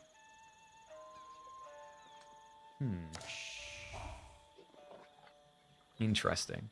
And yes, reminder, we are looking for 1 or 2 people to help moderate the Discord, but also help flesh it out. Basically, because there's a lot of community features that we don't use on the Discord right now, that I'd appreciate some help navigating. So that's what that's about. Maybe someone sees this later on YouTube as well. Wink, wink. I got a feeling most of these games are going to make it up onto YouTube because this is already lining up to be one of the best grand finals we've had. So a calming moment here. I wonder... Yeah, so Wham went Deerstone. We used to see Silvertree a lot on this map. Fell off the side of a cliff. I think Silvertree is just way too greedy. There was a time where Silvertree felt broken. Partially because that was a different type of trading, right? With the trade tricks. But the other thing was I don't think people were as good at these aggressive lines as they are now. At the pro level, you may notice that I'd say on average, the game length time has been going down year after year. And that means that Silvertree can suffer more, right? Because people are more... I don't want to say ambitious, but actually like eager and clean on their all-in timings. So, you know, it feels like any greed now gets much more punished than it used to. Even fast castle builds. And the Gur... Wait, is he actually... Is he actually... he's deer shoving with the Gur. Are you kidding me?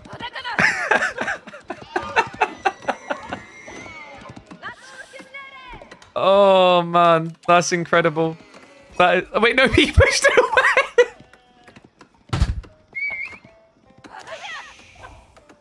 away. You can't make this up, man.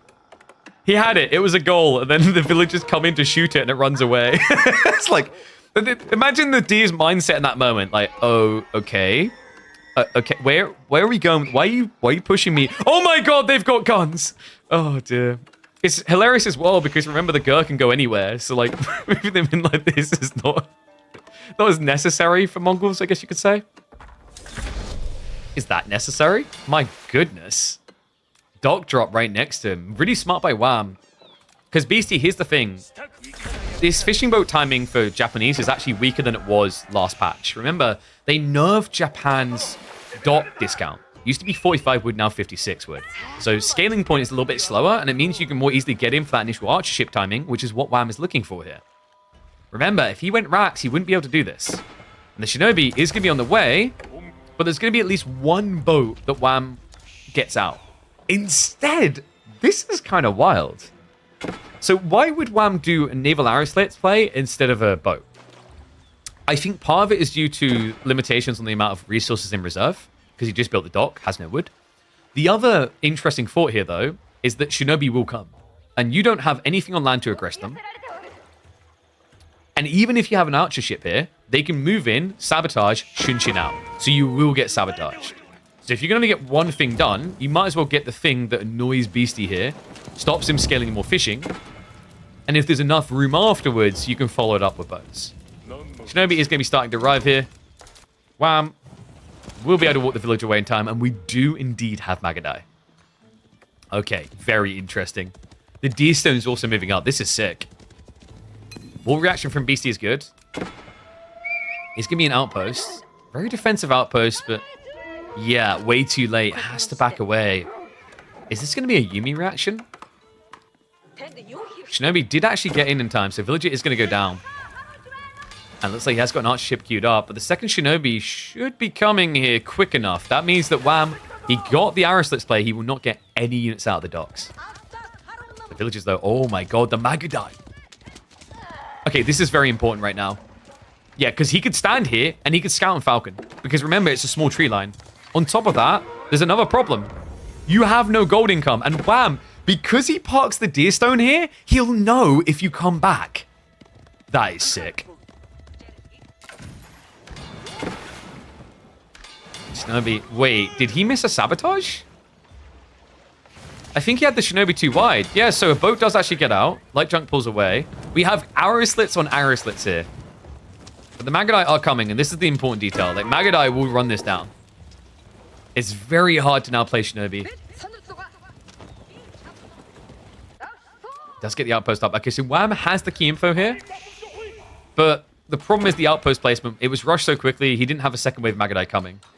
One thing that was quite fortunate for Beastie, I've been seeing more frequently these spawns of Golden Heights where there's tiny ramps like here and here.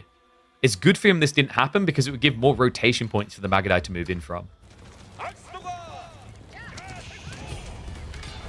Sabotage is once again denying. We do have the junk ship lingering. This is hilarious. He can't heal it. The Arislitz covers it all. However, now with this many Magadai, the Shinobi should never get in again. The trade-off here for Wham, he doesn't have any pressure onto Beastie's land. So Beastie, I mean, he could aim for castle now, no? Has to be considering it. Food might be a problem. He's got, what, 11 sheep? The deer's near... nowhere near, rather. It's so far off. Shinobi. Oh, they're going for another sabotage. He's trying to blitzkrieg it. Maybe? That's going to be enough. It's on fire now.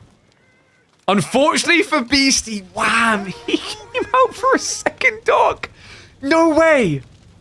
You cannot make this up. That timing. Are you kidding me?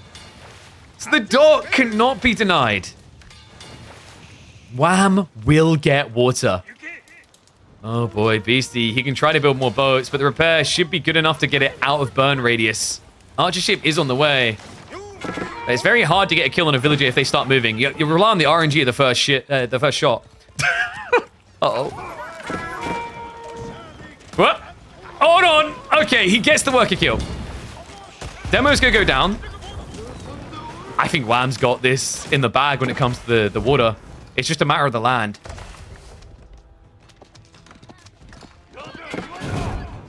Beastie is going to deny the follow-up Magadai. Even gets the Khan Hunter.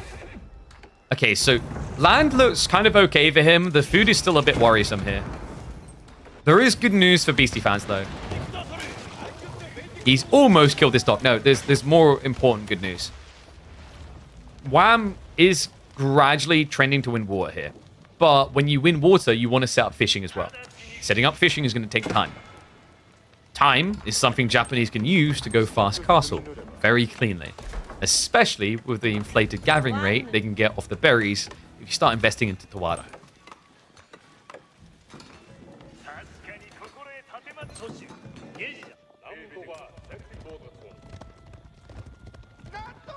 I didn't check predictions in this one, did I? 73% thought Beastie had it. Damn. I can't blame you. I mean, Japan... It's hilarious, actually. Even before the changes where they got hybridization with the Rax build, they were favored in a lot of matchups, I want to say. Like, English used to be a dominant pick here. I remember Japan would basically use these as a counterplay. They were blocked in the end by this idea of, like, English rushing the pond and then building one outpost. But you still felt kind of uncomfortable. And then you look more recently, like Mongol versus Japanese. You know, you go to a standard map, Mongols look really good for these rushes. Used to anyway. As soon as Japan started primarily switching over to Shinobi, I think the win rate started to pivot the other way.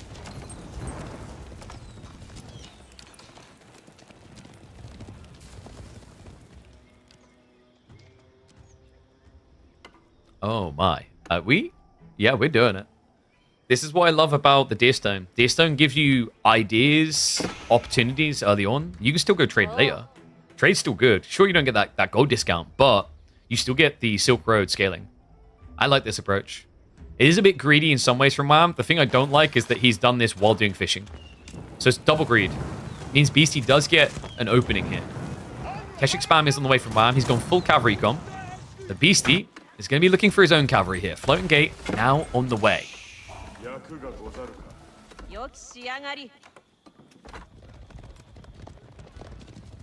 So what is Beastie thinking in this position? He knows that his opponent's going to be scaling with fishing. He won't know about the trade. He will be capable of discovering it quickly because of the trade route. You see, you can't get around here, so you get pushed around the front. So if Beastie takes the short route to raid, he's going to be able to see. I think if Beastie had water control, the build would be different here, by the way. Mounted Samurai makes sense because you just don't have infinite food. If he had fishing, this could have been a Samurai timing because it's a short route. This is one of the interesting dynamics about Golden Heights. You either have the long way with more open access or the short route. Now, so far, we've seen Wham use the short route really well with cavalry. Beastie could return fire here, but... I think his real goal is going to be more eastward facing. We can see what Wham is doing with the map. Spread quite wide on the other side.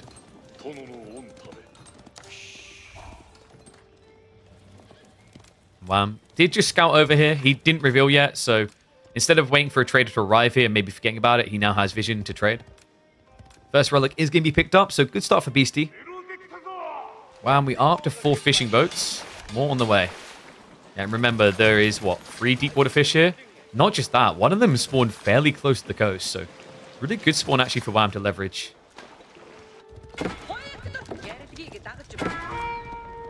Beastie does see him sneaking on that backside. Doesn't really worry about it because right now his whole economy is on this one screen. Like, we have 41 villagers here. Even moves the lumberjacks closer to the south side. Earstone. Uh-oh. He even sabotaged it. Yes, I'm deaf now. Thank you, Beastie. Do you ever think that Beastie wallows like that because he's hoping that his, like, opponent has his headphones on way too loud? Makes sense, right? Because, like, you want to have your headphones loud so you hear the when you get attacked.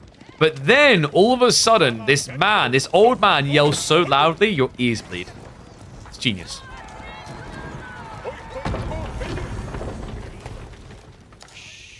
I've seen this before. Keshik versus Mountain Samurai. You'd actually think Mountain Samurai just flat out win. It's actually not always the case.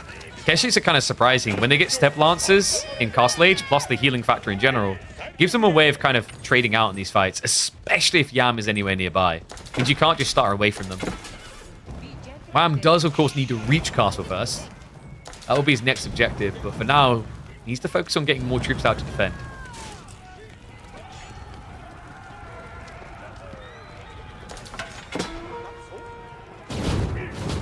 After Shinshin away, sees how big the army is. Oh, no. Wham! His reaction to this is, wait, you're running? Queues up more troops. Uh-oh. Beastie, he only has knights. There's never been a switch over to Yumi. And look at where his tree line is that he's been gathering from. So Spearman plus Keshiks can break this. Beastie, he needs a convergence point into something new. He doesn't really have the food either. He's out of sheep, out of berries. He's taking risks out on the map now.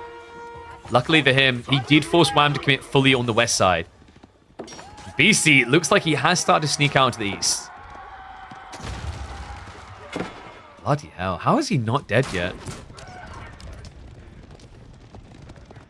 Wham, do we have any additional traders? It's just the one so far. Makes sense. He hasn't really got a big enough army to just say I can be greedy just yet. Especially when he's playing wide on these pocketed resources.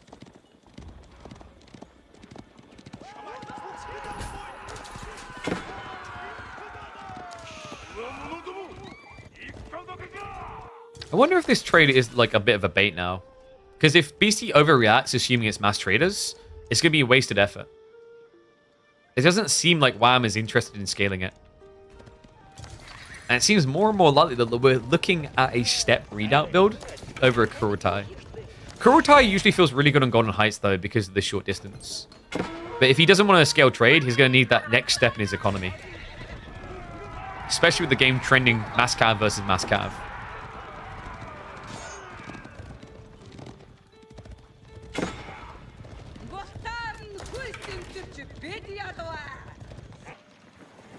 Bloody hell. Okay, we're definitely overgathering now. 13 fishing boats here. Did Beastie Yorishiro drop the T? No. That's just raw worker kills. He's 5 ahead when it comes to villages. Okay, tech up time for Wham. Oh, he's committed. Oh, that is interesting. The fishing can be a little bit deceptive in your economy, right? I wonder what the thought process is over step readout. Presumably, he thinks he will be able to scale trade. Wait, is that actually possible? What? All right, I've lied to you. No, he actually can get through there. So mostly safe trade route. This is kind of sick then. So the Kurotai timing, likely Wham's going to be looking for siege.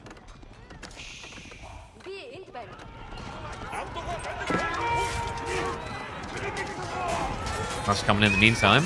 Beastie. Not really the dive in he was looking for. Keshik's spearman numbers look good, and he gives way, so the shinobi get thrown away. Yeah, way too many spears to headbutt. And remember, Beastie can't really afford bad trades here. Not with the state of his economy. This only getting worse. Oh, Wham sneaks around. Second relic now on the way home. Kind of crazy he hasn't been able to get more yet. So the idea here for Wham is you could actually play into Trebs on the high ground here and snipe everything without any easy repercussions. Right? Because think about what Beastie's doing. He's leaning more into raid. He's looking for flank opportunities. If you use the cliffside against him, he can't get them. On top of that, having Kurotai here, if he wants to scale into Keshiks, usually it can feel awkward. Against Mount Samurai, not so much because of the way you can force clashes. And also the peel off to heal. I think, like, Kurotai, where it can make most sense is the idea of this map. I do wonder if he's going to be missing out on gold, though. Because my one concern is, like, you're going to be playing wide left or right. And although he has the opportunity to scale trade, he hasn't so far. He's lost that one trader.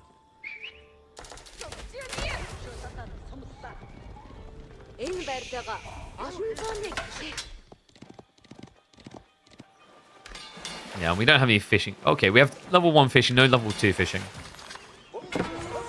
14 fishing boats. I wonder if it's a bit more efficient to actually gather some of these shoreline at this point.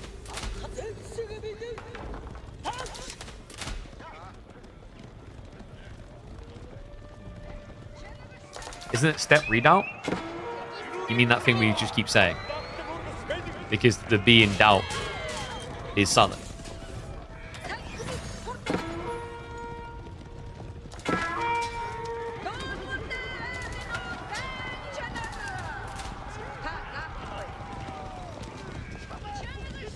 Are you mocking my accent? Have you seen the state of my economy? Have you seen the state of my country? Are we not already suffering enough? No, okay. And now they come from my accent? Okay, this is dangerous for Beastie. He's actually heavily outnumbered. Does Wham realize it, though? Interesting hesitance from him to fight here. What is he waiting for? Undermesh 2, it has to be. Okay, he packs the Kurotai up.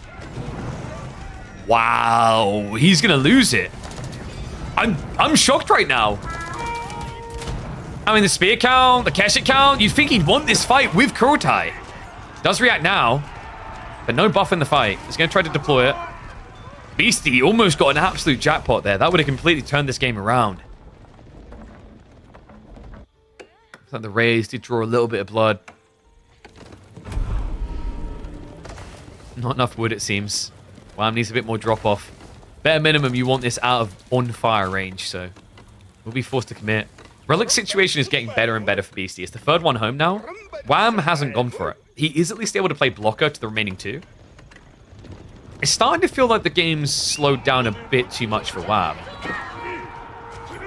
I mean, good news is your opponent has built mostly Yumi. We shouldn't feel great here. Speed dive in. Movement speed arrow actually gets activated for the gap close.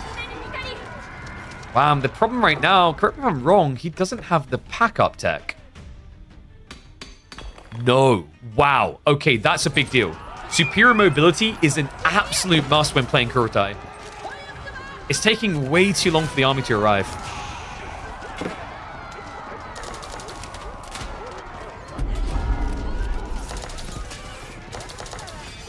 Another thing to really just reiterate is how deceptive the military count is for Beastie. These Yumi are not worth 1. I almost feel like Yumi should be 0.8 population. Just now coming in. Mount Samurai have to stand their ground here. At least there's no Yamura, so the chase is a little bit slower, but wham. Lead bell building. Kurotai once again is just arriving so late. It's never here in time for the actual fight. He'll at least get the heal afterwards. It's now a double up in military strength. You can feel it slipping.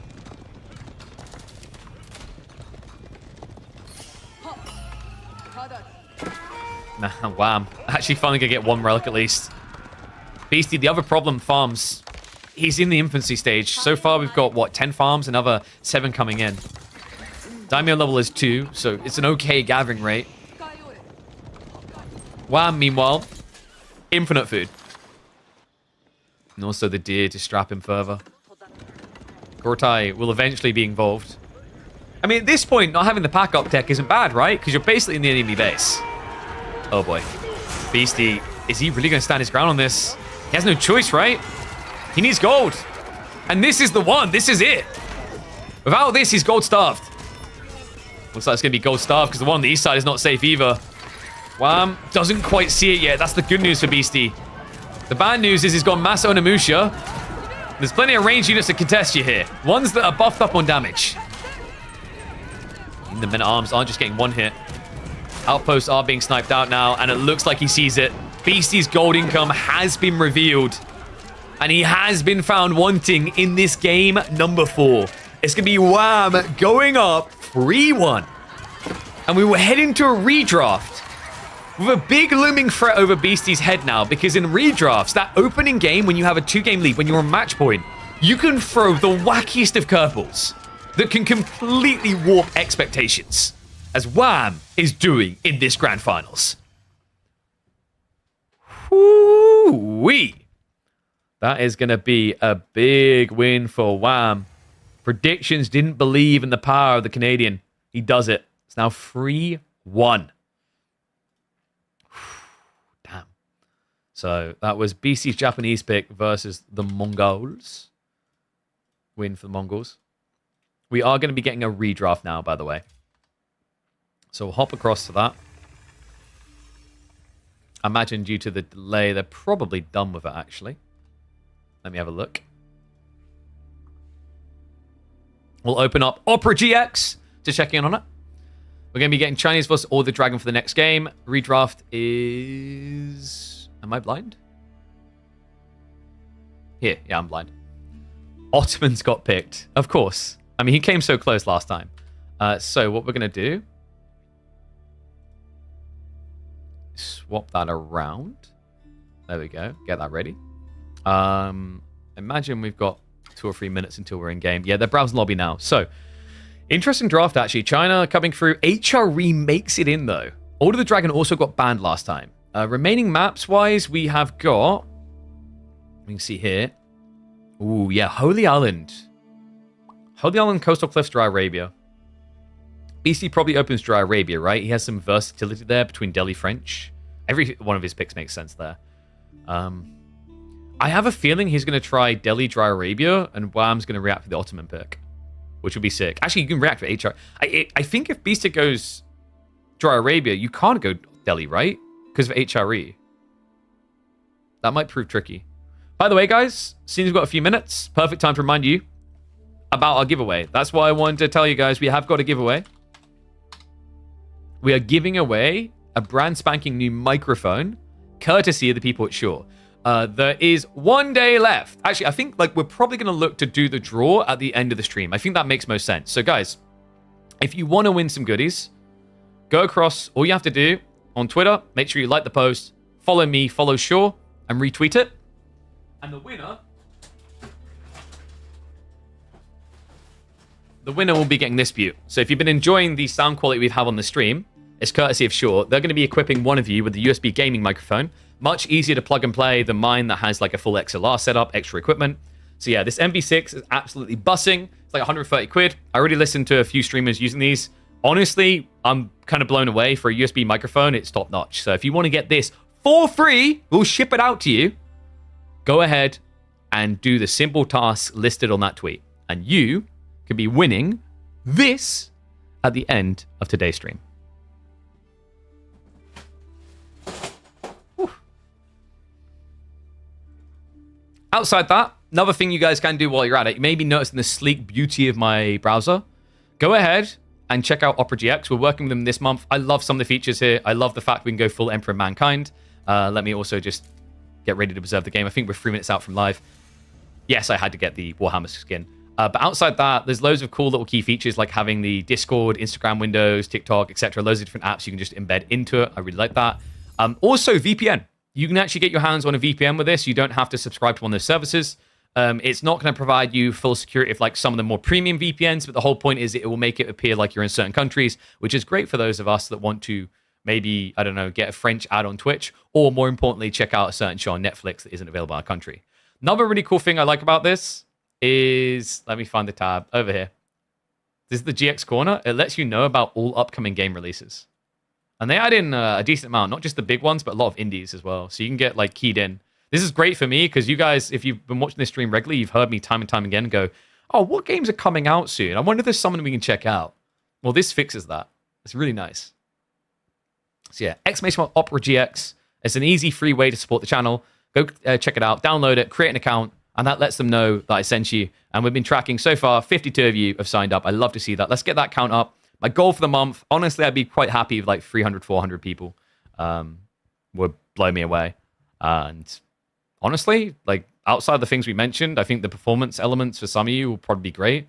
Because if you've got like 2 monitors and you want to be watching the stream while like, you know, playing the game, that can be really resource intensive on things like RAM and CPU with Age of Empires 4 for most average systems.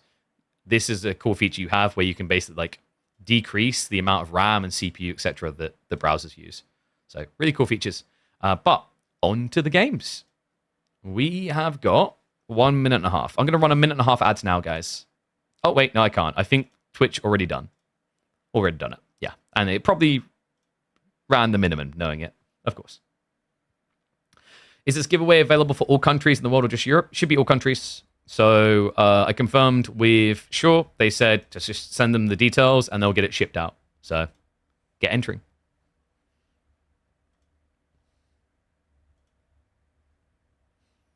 We're in a 45 stream streak and never heard me talk about the giveaway. We talked about it a lot in the first 2-3 weeks, I think.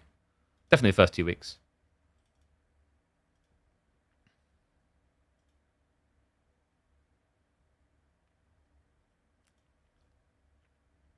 Don't forget to subscribe. Good shout, actually, from Striker. Remember, guys, a lot of these games will end up on the YouTube channel, so if you don't catch some of them live and you're curious, like the good ones get uploaded there. So definitely go ahead and make sure you are subscribed on the YouTube side, because we do tend to like prioritize the ones that are cool. Not every single game will appear there. We try to get the best up there. We've got a healthy backlog of games to actually go up across the next week plus.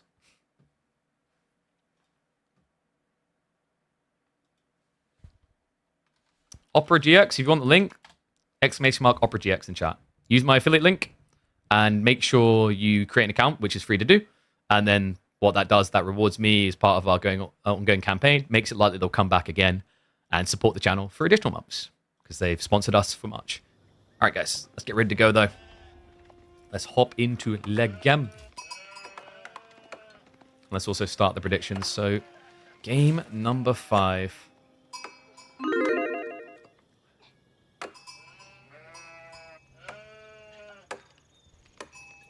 You live on a moon. Will I send it there? What I'll do is if you live on the moon, I'll aim up at the sky and I'll throw it. Yeah, so for those wondering if I'll deliver the giveaways to the moon, like I will aim up at the sky and throw it as hard as I can. If it makes it, it makes it. If it doesn't, it doesn't. Sorry. We're Earth bias here. Well, not as land bias here, though, because we hop into a 4th game. One and all, welcome back to our grand final series. Wham, you are seeing that correctly. It is not a mistype. He is leading the series 3-1. Beastie is now up against the ropes. Could his unstoppable win streak start here? Be interesting, actually. Wham, after a rough start at the beginning of the year, did not really look like his fully fleshed self. Same for Puppy Boy, I think it's fair to say, when it came to the first S-tier tournament. You know, just a little bit behind the meta that was being developed by people like Beastie, Vortex, Marine Lord. But now, looking on form, looking strong here. We hop into Holy Island for Chinese versus Order of the Dragon. Interesting, actually. If this was Juji versus OTD, I think I'd like the Order of the Dragon a bit more, but the difference with China is the ability to get into a Barbican, which can provide you a strong point defense.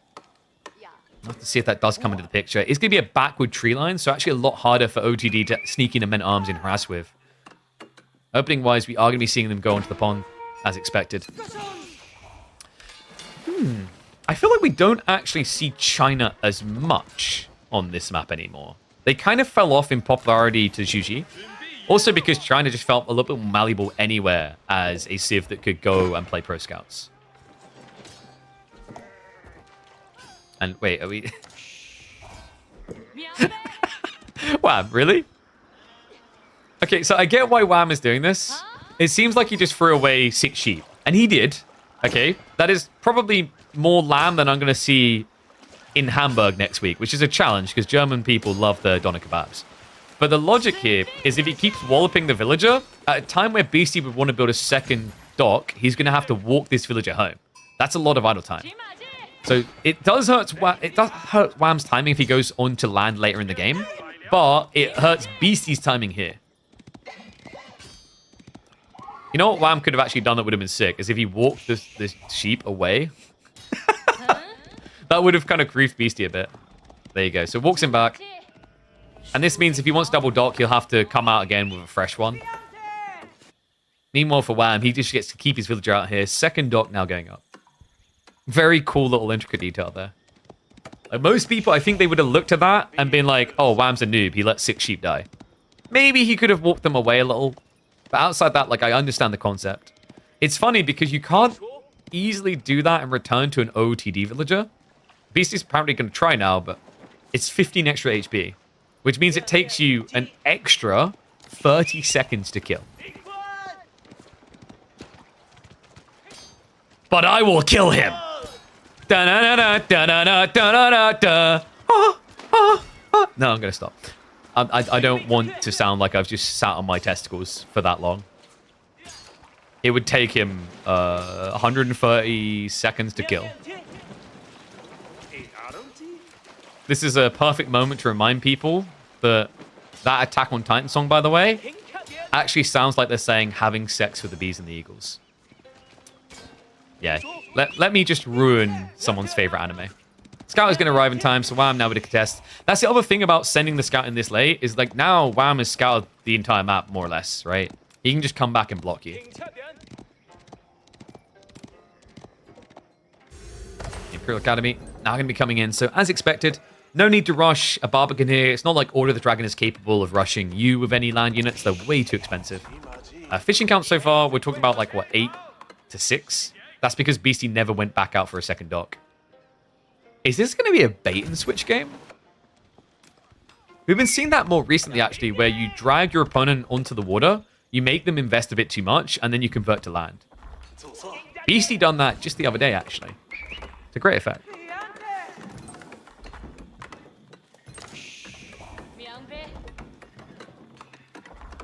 Wait, whoa. How would you know how big my testes are?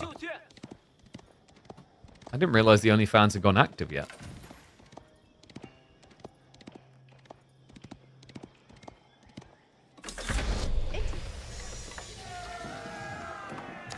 So Beastie, opening plane to Archship. Makes sense, he's got the quick attack up. This is going to bait a reaction to Springholds. The logic here is if Beastie doesn't want to play water, this is really good. He spends 230 resources just to force Wham to then go ahead and spend at least bare minimum 340 resources, if not more. And although you'll eventually lose fishing, you've got value out of fishing in the meantime. It takes time for your fishing to be killed, and you can focus on something else.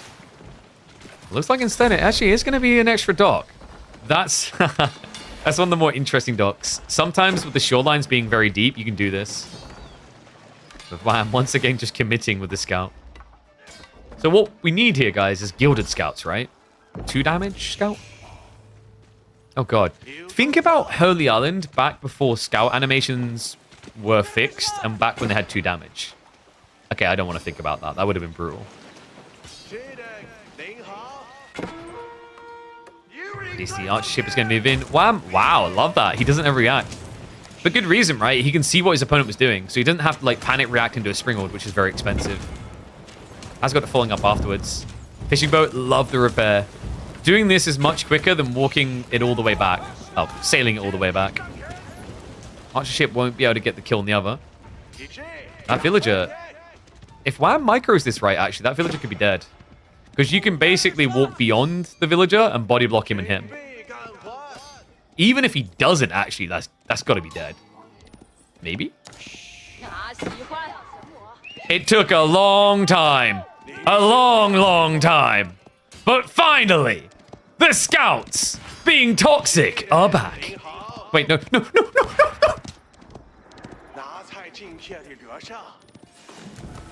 HP! 1 HP! So why did Wham pull away? He was paranoid that the garrison was going to happen, but Beastie hadn't noticed yet. He could have got the kill. Oh my god.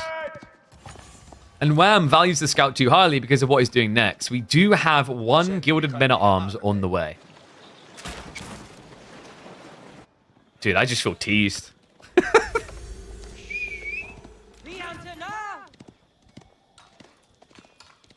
Now the Barbican we talked about, like this is my worry about this men-at-arms idea. And it's such a good spawn for Beastie. He protects gold, he protects woodline. And he can just short wall this side. Even if he doesn't, he's also got villagers to protect him. So Wham. Bit of a whiff. Is at least applying some pressure, but that forward dock makes it very difficult. We even have a third one now coming up in the back from Beastie. Smart because he's got a lot of safe fish back here. This is risky right now, especially with demo ships starting to enter the fray. One hit here, and all of a sudden you're losing half of these to the full upswing with shots. And you can already see the other problem. He's already exhausted the safe one. Oh, hold on. Was Beastie greedy about this? Yeah, it was it 1 or 2 villager? It was low. No. This is not ideal. He's got another villager coming in behind, so you can at least micro to kind of idle this out now. But the men-at-arms, if he gets a third kill, this was totally worth it. He almost gets him. He's going to switch targets. Remember, this MAA has a quicker attack speed than normal men-at-arms at this stage. And he pulls the wrong villager! That missed micro by Beastie.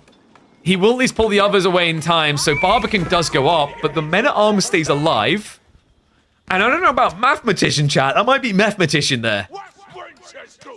Jiganu are now coming out from Beastie, but Wham definitely got the value. And look at the follow-up. He went 2 men-at-arms, which is a bit overkill. But he already has horsemen queued up.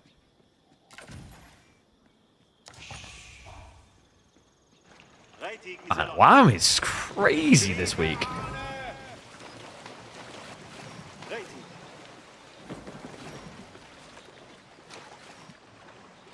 I mean, Beastie, he did say that he didn't want it to be too long because he had a raid to do. I think his words was gonna have to annihilate quickly, or something to that too. I wonder if he spent maybe a little bit too long watching the race to world first here, and Wham has taken full advantage. Some crafty strategies that Beastie didn't seem prepared for. At least not the way that Wham was able to execute so cleanly.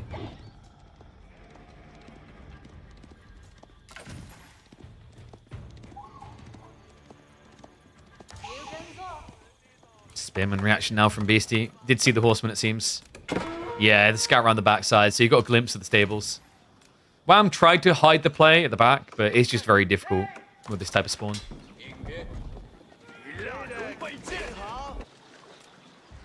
Wham is getting ready for castle. It's becoming harder and harder to feel good about Beastie's position in this game. Scaling Jiganu against an opponent going castle age doesn't feel great. Not when you're so small in the count. You won't be able to dive his base. He's going to get heavily armored units. He already has heavily armored units. He needs to find a win at sea. See what he can do. Beastie starts to posture. Has to pull the archer ship far back. There's demos being held in reserve. Far in reserve, actually. Wham is pretending to be a fishing boat over there. Wrong time to roleplay, buddy. We need to spring into action. Good micro Wham. Pulls one back. Keeps it just out of range here. Remember, he has got the healing on his side. Demo. Now going to be pulls. Good shots there. He actually uses it to buy space, but unfortunately, Beastie on point with the micro. Does get the snipe just before it gets out of range. Wow, is this going to be... Yeah, arrow slits coming through. Things have reached his shores. He wants to be efficient on the defense because he doesn't want to invest into more boats than necessary here. Given what Beastie just done, it has given him a little bit of padding to follow into castle. We are seeing him heavily invest into the demo ship play. And it means that Wham is going to get the cleaner timing. Regnit's on the way up. Reminder that the argument that China catches up quickly because their build speed doesn't really hold true in this matchup, as the Order of the Dragon villagers also build quicker than standard villagers. I don't think Beastie's at a point where he can just break water. This could give away. 8 to 10 demo ships if he micros really well and Wham is not able to snipe correctly, which is very feasible if you're on point microing, say, 7 different demos. it could get the wipe. It could starve out the food. Remember, Order of the Dragon are very food heavy. Let's see if he can go big. Wham. He does get a glimpse of the demos going around the back. Just about pulled far enough forward that he saw it. And there we go. The galleys are in waiting here. Beastie is looking for a strike on the fishing boats. Won't be able to find it. Wham. Gotta be careful not to overextend. Fishing boats are going to come in clutch with the repair. Starts to give away a little bit, but demos now coming out from Wham to counterattack this. Archer ships looking for the blocker. Demos! Get the connect! Do find some of the fishing boats. Following up wave. Looks a little bit too staggered, though. Archer ships will protect this. So practically all demos removed. He's still got 3 on the north side. Wham! Fishing boat count is getting low. He's down to just 5 here. Plenty of boats to still hold with. Demo. Whoa, boy. Wham! Oh, my. It turns a 1 into a 2. Demo didn't find that final connect, though. He almost had him there. Beastie knows he's got him on the ropes. He's going to keep pushing. We've got 6 more demos on the way. Meantime, Wham, there's no attack on land. He kept his men-at-arms at home. It's all about the water in his eyes. Does snake bait the archer ship, so Beastie now playing aggressive without any anti-demo boats. Can Wham find the push? Has the dot count to enable it. Just doesn't seem to be queuing up a massive demos, which is a little bit surprising here.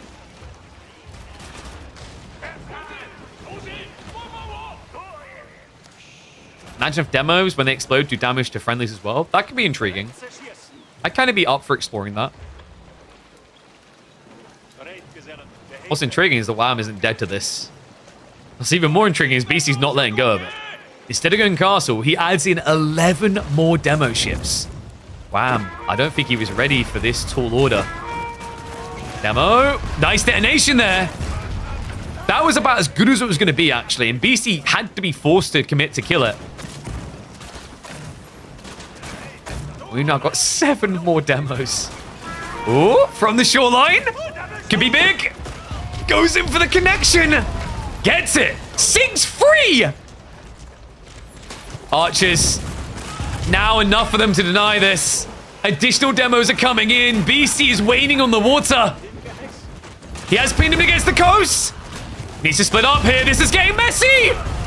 The demo connect. 2 Springles remain. But Beastie is just as dragged down here. The difference, however, is in the economy. Wham! With just 4 fishing boats. Beastie still with the 12. Now, after it's all said and done, Imperial Palace on the way. But Wham is getting ready for a land assault. Second relic being grabbed. Men-at-arms now moving forward. Wham, maybe an opportunity to counterattack here. This game is unbelievably sweaty. The men-at-arms timing as well. He's marching them across. By the time they reach the base, veterancy will be in. Beastie, he has already got the archery range. Supervision is going to be critical here to get crossbow counter out. And remember, that Imperial Palace, it's all the difference. Clock Tower wouldn't have seen this. He gets so much info on the map that a slow-moving unit will not get in place in time. I think Wham knows it as well. He's kind of suspicious. He's moving actually across towards the dock location. Another relic gets picked up, so now 3 relics for Wham. 4th one soon to be grabbed. If he wins water, that's going to be 5. 6th doesn't seem very feasible here. The big problem now for Wham, he needs more fishing. I think what Wham could do here is instead of just remassing fishing, which... Okay, scrap remassing fishing entirely. He needs to win water first. He has got land economy to do so with for the time being. He's got 7 sheep. He's moved out to deer. He's got armored hulls coming in. Springle Cruise is going to go big. On the other side, Beastie doesn't have what? Oh my god, he has them already, dude. China. He's got armored hulls. He's got Springle Cruise. That's going to make this very difficult for Wham. A lot of gold could actually lean him into demo play. Mass demoing, we saw how well it worked for Beastie. It gets stronger in castle, courtesy of this tech here. Explosive tech, which increases your damage by 40%. And Wham. Wow, he takes the breather and goes to the transport. Okay. Do we have... Yeah, we have got the products dropping them off in here, so that's going to be a attack speed buffer. which inflates very well with the Springle Cruise. So you can see 3.31 attack speed compared to 3.45. Doesn't sound like a lot, but in these fights where you're just trying to like A-click in, makes a big difference, especially when you add in a second relic. And this is sick. 5 relic game for Wham. Remember, HRE, Order of the Dragon, is a little bit of a coin flip on whether you get the 6th relic, but when you do, you feel like you're on Cloud 9. Demos are going to look to interrupt. The problem here is you don't have enough damage to kill that transport ship. You need 5 demos. So Wham is going to pick up and run. Yeah, it's so difficult. You know you can't let him get this relic home. But investing too much attention on it is going to lose you the fight. Wait, the transport. Wait, whoa, calm down.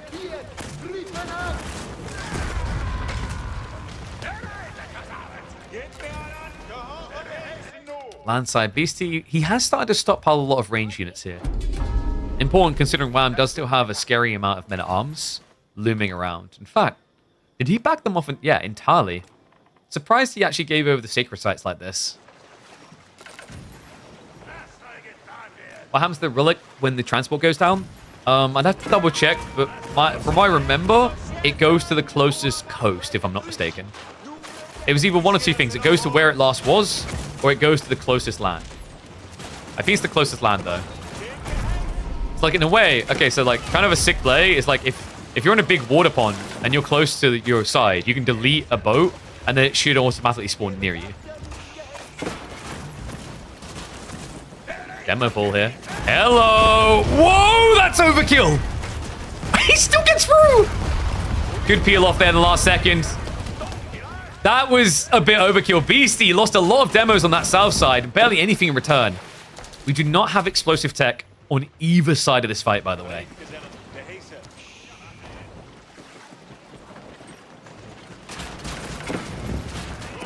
Beastie still with that boat edge, though.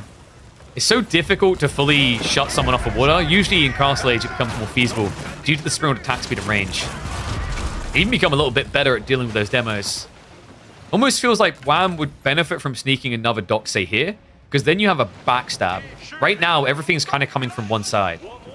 Other sad thing is, like, garrisoning these relics inside docks is kind of redundant when you're playing mass demos. We do, however, have a land switch. Look at the Gilded Crossbowman count. Scary unit in this game for Beastie. Doesn't have the answer for it yet, but look at what he's doing. Beastie's getting ready for Imperial Age. Which is crazy when you consider Wham is the one with 5 relics. But it's the fishing difference here, right? It's 14 fish to 5. And a lot of the time, Wham has to use those fishing boats to repair his boats. I'm now coming in. Crossbow. No, A-click, please. Wham, he has to focus on the water right now. Worst possible time for this. Fishing boats. The demo. Oh my god! Gets in big. Counterplay. Not as good. Gets denied on the front side by the archer ships. Good micro there by Beastie. Meanwhile, the land assault failing for Wham. He's starting to back off. And the concave now in motion. Beastie looking to finish him off on the sea. Yeah, sometimes people try to dive out of water at a time for a land transition. Doing so now would feel way too late in the game. It feels way too undeniable. Beastie is going to be able to secure water. Now, instead of investing in more boats, he can think about the food and just look for Imperial Wham. Meanwhile, food is becoming a big problem for him. No farm transitions here. He's got, what, 2 farms? The rest is just pocketed resources. So he needs to find that all-in point. Good news for him, heavily outnumbers Beastie on land. Beastie has an insane amount of population into water now. This number is a lie. Right now, he's sitting at what, like 36, and yeah, so 44 of his military is on water. There may be a way here for Wham. He has got the good unit as well. Gilded Crossbowman and the goats. Let's see if Beastie's like a lamb to the slaughter. Let's start a step, gets a few kills. He's going to dive by. Nestaby's queued up by Beastie. No supervision, though. It's going to be slow. Gilded Archer reaction is intriguing from Wham. Not really ideal here. You actually need something that can kill Siege. The interesting part is I'm pretty sure, correct me if I'm wrong, did Wham glimpse the Siege workshop? He was definitely on the verge of seeing it if he didn't. Did he pull the relics back? Okay, yeah, Wham did. Clever lad. Unfortunately, Beastie's now going to inflate his food even further.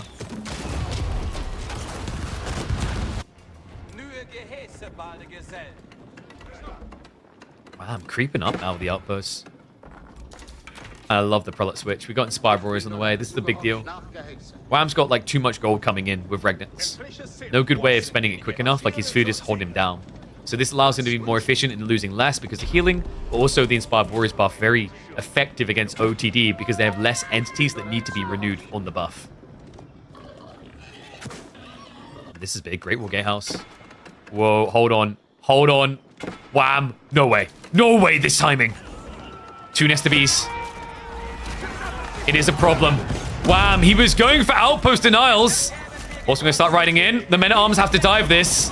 Knob shots coming through. He's going to surround. He done it right as well. Look at it. He's building from multiple sides. The Great Wall Gatehouse is up. Beastie does it right. He uses the blueprint trick. Remember, if you tap the center of a blueprinted wall but don't do the outskirts, you can surround it for a quick attack. That was the difference there. Had Beastie done the buggy Great Wall Gatehouse where only 8 can build it, he would have lost probably 10, 15 villages to that dive. But he gets the timing. He gets the tech up.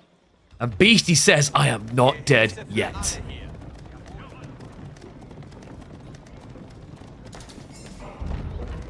Wham now has to resort to Whams. That's not... Whams?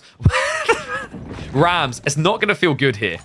The Great Wall Gatehouse hits like a goddamn whale on steroids. 14 damage, 16 bursts. Remember, Nesta Bees got nerfed, but the Great Wall Gatehouse one did not.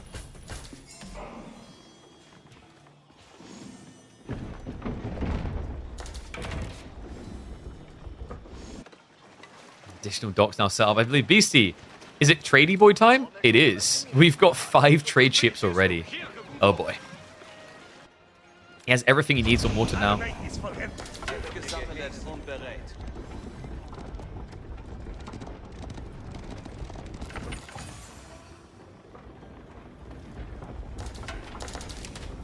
Is this live or replay? All games are clearly predetermined. This is like Age of Empires 4's roadmap has been out for 5 years already. We recorded this in 2020. What kind of question is that? If you don't know the look of the game, you know it's gotta be new.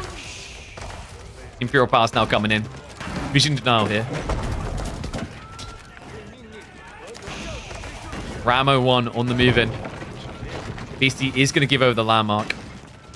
Limits his vision quite a bit actually. Watch what happens when this goes down. If it goes down? Nah, there's no way he defends it with the horseman now. Nesta Bees can try, but it's just not going to be quick enough. So, vision on minimap. Bonk. Wait, where did everything go? Who turned the lights out? If he taps it, it does get his vision back, right? That's the good news, at least, for Beastie. Beastie's food income is trash. It's because he's moving the boats across.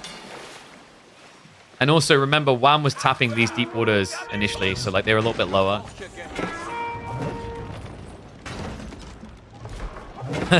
Negatives of having 127 economy. Housing. I don't blame them, man. Like where am I meant to store a trade ship? Like, there's no way this thing would fit in a normal house. Come on. Trade ship lives matter too. That's why I never build them. That's why most players never build them. We don't want to see them die. Too harsh. STVs. No clock tower effect. The spearman is a problem here. Wham. He's still going after the housing, which is great if you can kill anything. In that fight, he killed 1 unit. I sense problems here. The SCBs are overextending, though. Hello. Beastie does realize just in time there. Wow, look at what's happening here. How has he done this, man? While keeping a military force this big, this scary. He's going to find his way into Imperial.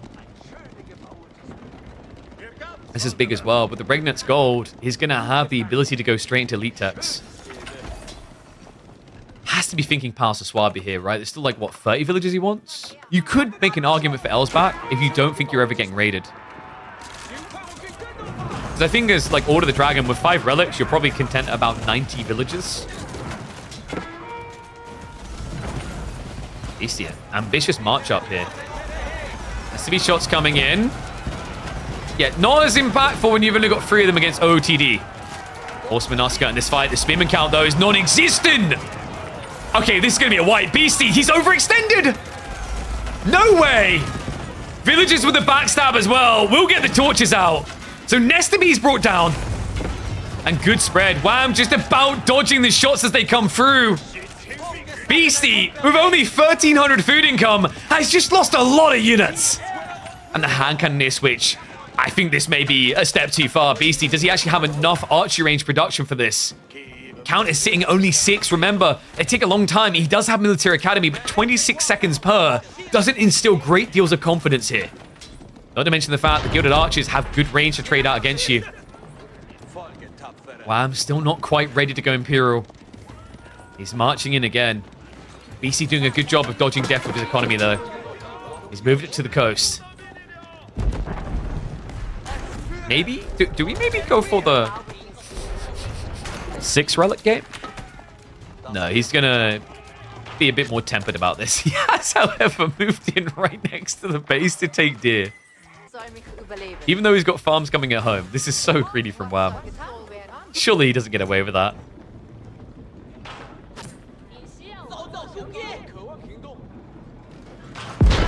Isn't saturated water trade better than 5 relics?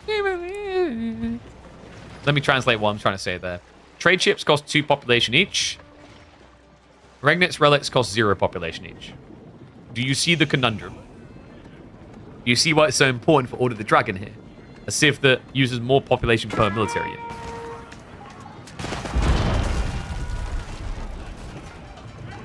Wall's coming up, Wham. I don't think that works. No, not with the bombards here. I thought he just tried to run away. There we go. Deletion on the wall. Wham. That's a lot of villages to lose for a guy going Elsback. Does get the rest away just in time, but surprised a little bit by the Elsback. We talked about how he maybe only wants like 90 villages. My only concern is like with the way he's been playing the map, he's been taking risks with villages. Check this. Beastie may be at risk of his own villages. Horseman right into the back here. He will find the tree line, and this is not the type of horseman you want to get shivs out against. No. In fact, to make matters worse, even with tech stars, they still hit so damn hard. 18 damage per. And Beastie seems a little bit distracted. We'll finally pull away. Gets the shivs out now. It's going to lead to eco losses. Maybe not enough for him to care. It's down to what? 75 economy versus 72 for Wham on land. Bombards are going to clear the way. The relic needs to be pulled back. I hope he's not going to leave it. Wham, I think in the panic, he just didn't click it. No, so backs up a bit. He really wants it here. It needs to be in the Elsback. Interesting how hesitant Wham is, but it's because he's waiting for the elite tech on archers. I kind of like this, though. Like, playing elite archers, you're going to get a lot of wood to work with still on this map. And it allows you to put the gold towards all those upgrades that are so key now.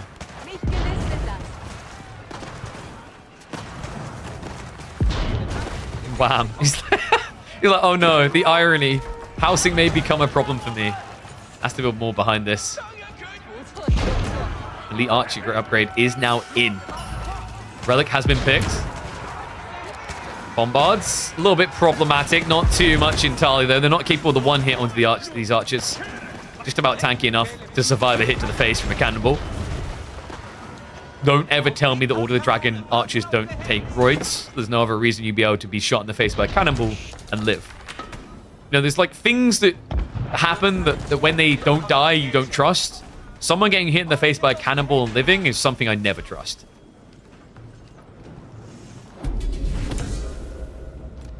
So this Elsback is a little bit awkward now.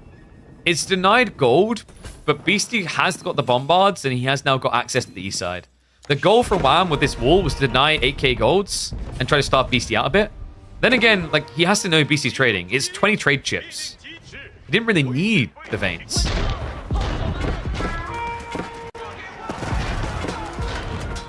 Elsback. Now in a bind. Feels like it was maybe a bit too ambitious on the placement. Usually, this type of Elsback makes sense when you place it closer to the coast so you can get back on water. This is way too far away to re-secure water. So I'm a little bit perplexed what Wham's thought process was with it exactly. Especially considering that his production was over here. He essentially protected nothing. The only thing he stopped here was a Sacred Site win for Beastie. Problem response at least coming. Has got the damage buff. Mathematically shouldn't be enough to make a difference here with the bombards, right? Did you hit for 46? 252 HP. I believe it's, yeah, it doesn't change the amount of shots to kill.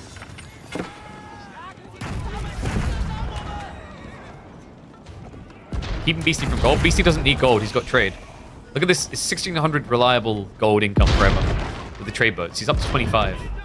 He doesn't give a crap about the veins. If he taps it, it's only because he doesn't want Wham to have it. Wham will need it. He's switching into hand cannoneers. Okay, what scares me is if Beastie gets Yuan. Because if he gets Yuan, you can't reach him, ever. This is where Gilded Hand Cannoneers can feel a little bit odd. You need a lot of horsemen.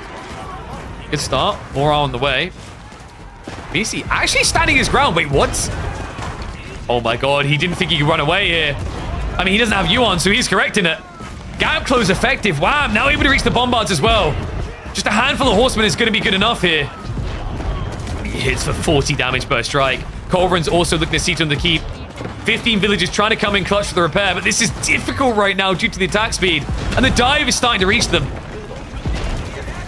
Wham's line is spinning a little bit. The bombards are equaling it out. But the castle's now dropped. More horsemen on the way. Remember, Wham has got infinite food to work with now.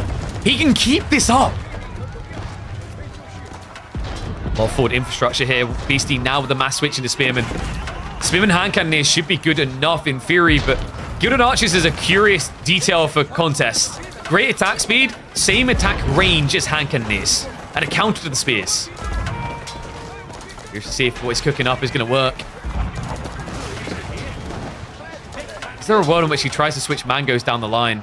I can kind of see the picture of it. He's got all the gold coming in gradually over time, which he's saving up because he's going into full food wood comp. That would allow you to go adjustable crossbars into mass mangoes.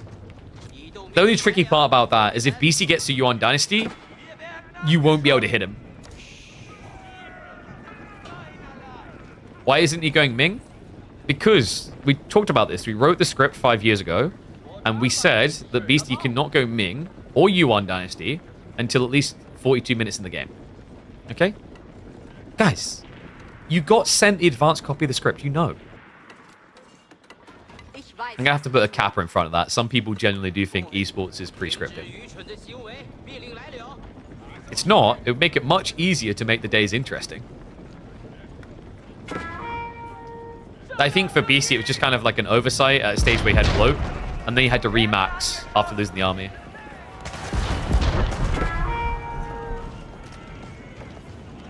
Incendiary's now on the way. Yeah, Wham not having it for this long is definitely painful. BC is starting to encroach upon his base a little. Tree liners are still at least very good here, so it's not like Wham is going to be handcuffed on production anytime soon when it comes to resource. Quality might be a different matter. The Gilded Archers, like I said, is kind of cool into hand cannoneers, but ultimately it is still hand cannoneers are king. If you can get up to 40 of them and keep pumping them, undeniably the kings. You have a little horseman raid here into the farms. Keep drop now coming, Beastie. Starting to march forward. The spearmen are maybe a little bit overcommitted, actually. Yeah, the hand cannons, they're attacking buildings. Culverins are going to start getting sniped out. The villagers now with the dive, the Gilded Archers to counter that play. Coves do pull away, but not before most of them die here. Bombards are still alive, but Wham not going to start target firing them down with the quick attack speed of Gilded Archers. They're semi-decent at getting kills. And you can see Wham really wants this dive, but he doesn't have the food in reserve to lose 10 horsemen now. Has to play this safe. And what's scary about this is what Beastie's now maxing out on. We talked about that 30-40 hand cannon count. We're getting there.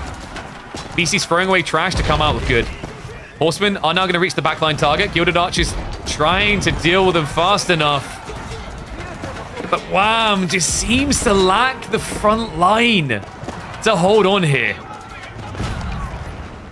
Outcome just starting to feel undeniable. I mean, 27 trade chips. That's enough to keep on pumping 20-odd hand cannons a minute. And although there was a little raid over here, the horsemen are coming in again. They need to do more. The problem is the Great Wall Gatehouse. The problem for Wham is actually going to be the amount of buildings to remass with. He only has 3 archer ranges, 5 stables left. That's not enough. Horsemen are at least doing a bit of tickle damage, but it kind of feels moot in the grand scheme of things. Beastie's setup is a little bit odd here, right? He was forced to build these because he got pressured early. Ideally, you want the farms here so that it's protected. Yeah, fair point actually from Mahodo. I think Wham, because he tried to go hand cannoneers, missing out on 2 damage on a unit that attacks every 1 second is kind of nuts. Even more so considering he got incendiary arrows. So he prioritized the attack percentile increase, but he didn't get the flat rate. And to make matters even worse, he also didn't get silk bowstrings, which would have put him out of range of the hand cannoneers entirely. Yeah, we kind of took issues in the previous games with Wham's upgrades, right? We mentioned later on the Mali and French one, it looked like it was hurting a bit in fights, and later on the game here, it seems to be stinging him as well. Beastie, he's going for the landmarks. There's 2 now down. It's going to be a temp reset, but it's undeniable now. GG gets called. We are going to see more. It's not over yet. Beastie is able to get that 2nd point on the board. The crazy scary detail is it Wham OP or Order of Dragon OP? The fact they held on this long and at moments looked like they might be able to get a win. Let me know what you think in the comments, and let's move on to the next one. That is crazy. Really, think about that for a second. How was Order of the Dragon not just dead much sooner than that? I don't think that Beastie was slow rolling it either. I just think Wham was playing in a very scary way. So left side win. Next up, we're either going to be seeing Dry Arabia or Coastal.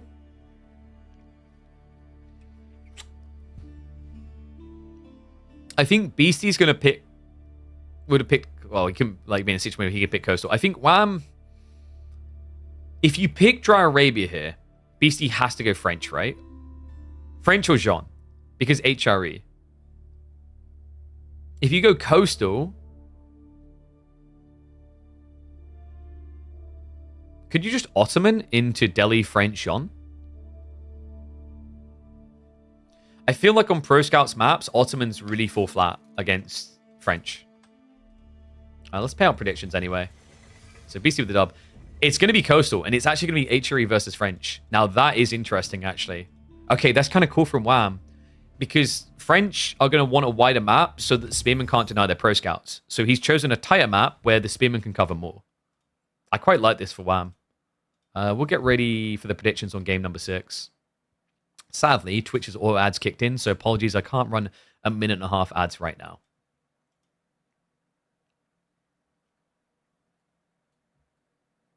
Don't tell me that's a pigeon with a crown? Yeah, and what's wrong with that, bro? Like, bruh, you got a problem? I mean, the only problem is I need to actually iron out that crease in the center. I'd like to point out, I didn't give them any input. They went, do you, like, I didn't even ask this time. They just, like, made a banner. That was what Red Bull thought of me, okay? Like, Red Bull has crowned me the king, okay? Thank you, Red Bull.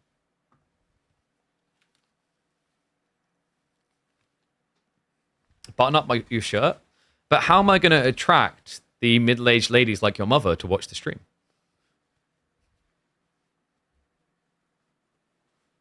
It's a good question.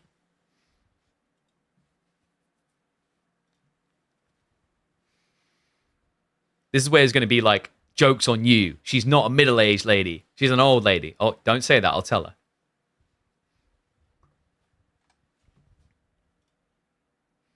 We meet up for drinks regularly, okay, and talk about how you're a little bit too frugal with your finances. You'll be casting AoE4 at the Garrison. There's potential for me to make some guest appearances, but my primary duties is as host for the main event. Grand Budapest Hotel. No, can't say I have.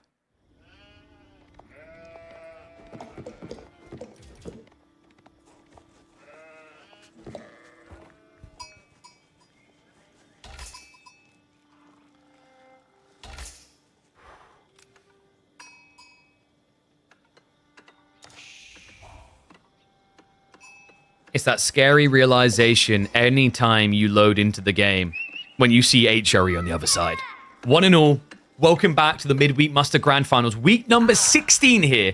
Wham and Beastie delivering one of the best series we've seen in Grand Finals in the history of Midweek Muster. Beastie able to strike back in that 5th game. We head into the 6th, Coastal Cliffs, for a French HRE showdown. I gotta give it to Wham. I think he orchestrated this really well. HRE would have worked very well in either here or Dry Arabia against any civs that Beastie should have. I think HRE just a rotund pick in that regard.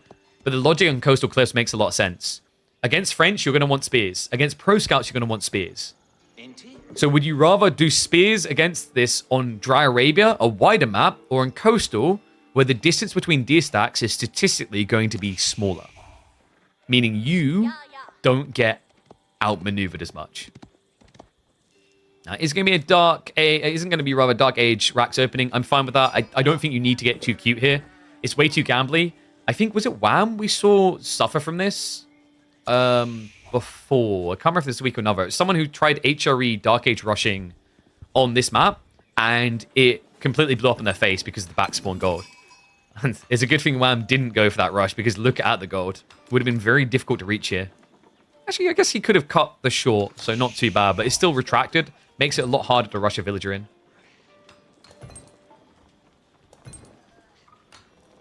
And stop talking about the announcement picture showing my nipples. I'm actually going to beat Jan, the contact for the Being Esports, over the head about that. I gave him so I have a folder full of announcement photos, because I'm like, I don't care. Like, use one of these, is all like validated. I forgot that one was in there, but mainly because anytime it gets used for a head close-up. Because that makes sense. But no, apparently Being Esports was like, man, look at them pigeon titties. They had to include it. All right, so Arkan Chapel. I didn't expect to get on the stream and say that today. Arkan Chapel coming in. Wham actually prioritizes the double tree line. Beastie, as is standard, it's going to be the School of Cavalry. Usually the timing you're looking for is immediate queue up on the Knight, immediate queue up on Pro Scouts simultaneously. He is gathering enough gold to actually get that timing, and we already have the mill coming in. So definitely Pro Scouts here. Other side, with 3 on gold, Wham is looking similar, but what you'll probably see here is mill into Pro Scouts, and racks, open spears, add in scouts afterwards.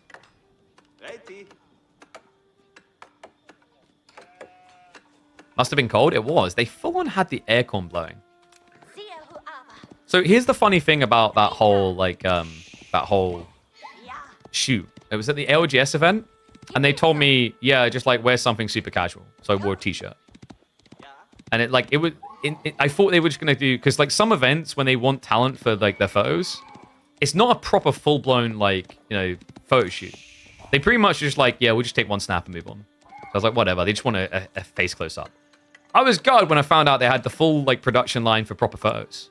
I was like, dude, I got all these cool clothes upstairs. What the hell?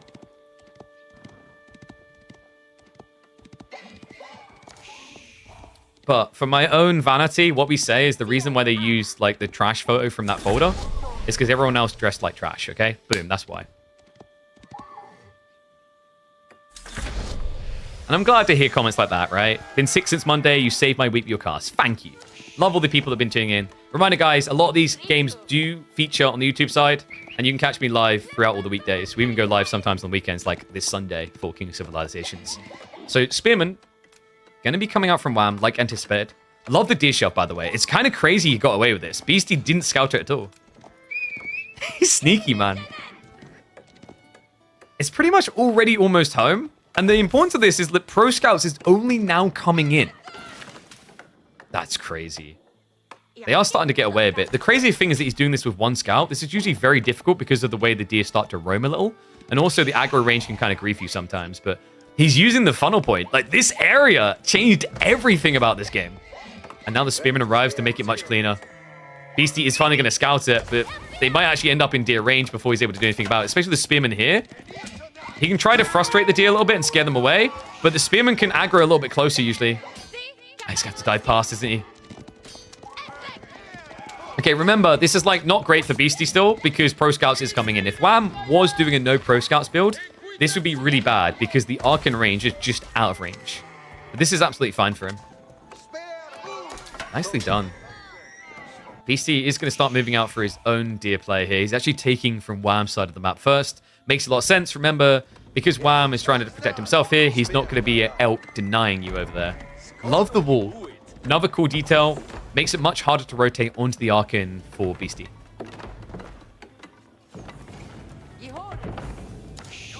By the way, we had Beastie in chat earlier being mind blown by the idea of Shinobi being down to the low side. I am disappointed he did not save Japanese for this map. L's in chat for Beastie, not Shinobi, blinking the low ground.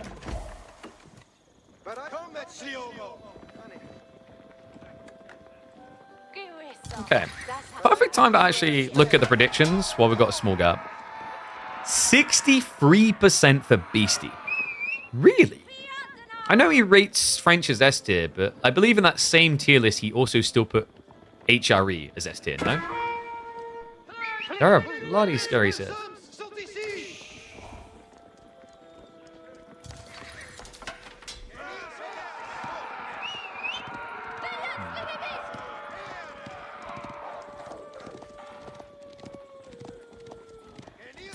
Why is there fish on this map? I think it's just the way it spawns. The players playing it never know that there's fish on this map. So Spearmen actually have marched out in time to start denying, by the way. We still have quite a lot of deer over here. Yeah, this can be a positive for Wham. He can actually come out with like 2.5, close to 3 stacks of deer to 1. That's a big deal. In a game where like sheep count-wise, they're close to neck and neck. Actually, like the fact that it's 9 sheep for Beastie and 7 for Wham is rough for Beastie. Remember, HRE gathers sheep quicker, but also because he delayed pro scouts, he would have been eating sheep for longer.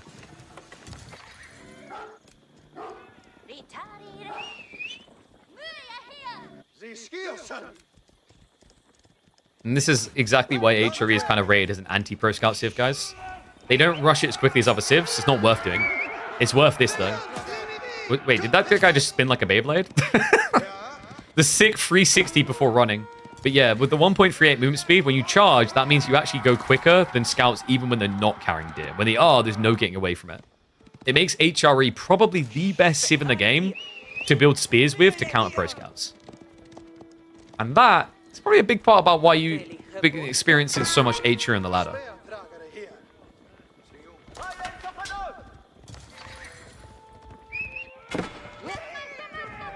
Nice archery action from Beastie. A little bit scary considering HRE have gone pro scouts, which means they've built a stable already. So horsemen will be there to meet you.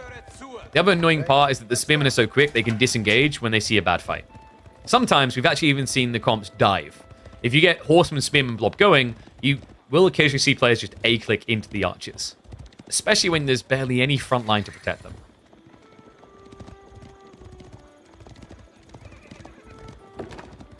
Yeah, no, that scout with the 360 was like, oh, north.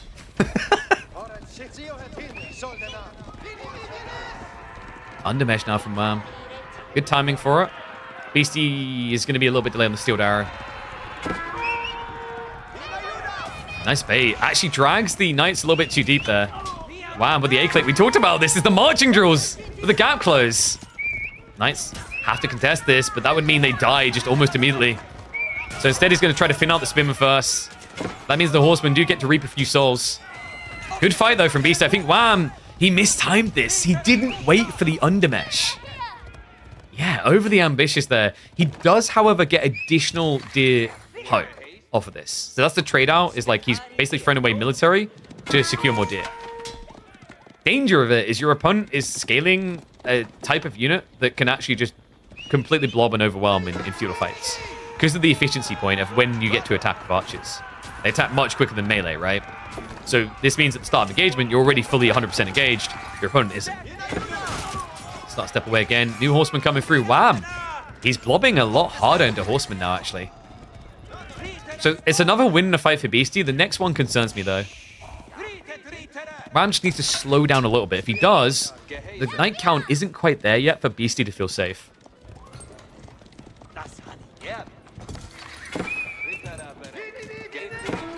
Now dive underneath the outpost. Whoopsie.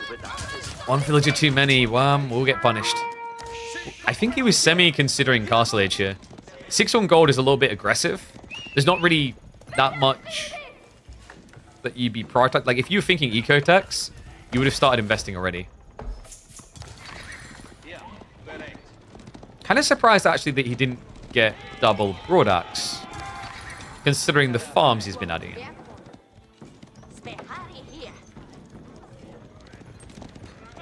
Can we get a deer check? No, because it's almost impossible to see the deer. Wham, I would say, safe guess here, about 2.5 deer stacks. Beastie's got, like, what? 1, 2, 3 there, maybe? 1, 2, 3, 4, 5, 6, I think. And then Wham has 1, 2, 3, 4, 5. Once again, though, one of them is gathering at a 40% buff gathering rate. And they both... Yeah, look at the difference. He has even more food. So when you negate the farms, they're using about the same amount of villagers on food. But Wham is gathering significantly quicker. Hence why we're now seeing the farms. Where's the deer counter? You didn't even develop one. What a noob. If that isn't a tech reveal at Hamburg, I'm going to have to pour beer over your head. And your mouth better be wide enough to catch it all. Horseman now in. Hello. Wham. He found the quantity we're looking for here. But good micro. Look at the way Beastie's doing this. He's kind of dividing it and creating small funnel points. The Horseman blob kind of struggling to stick to the target. Spearman numbers being kept down and in the dirt. But the archer count is still looking solid here for Beastie at the tail end. Yeah, the Knight's pretty much just ignored for it all. And Wham, look at the health bars after that. Ugly fight. Wham, now with sealed arrows. Is he considering archery ranges? Maybe feels like he just can't now win the fight directly against the archer blob. I mean, that's going to be a scary transition, though. Part of it is also probably due to the fact that he's running out of food, so you can use wood instead. But archer blob into Knight Archer delayed isn't going to feel great.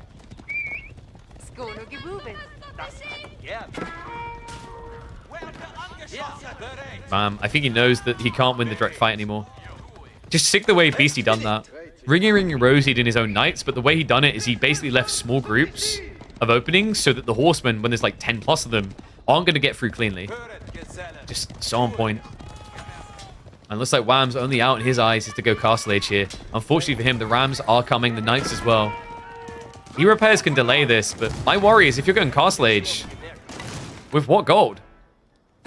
This is it, man. This is the only one you're really going to get to touch.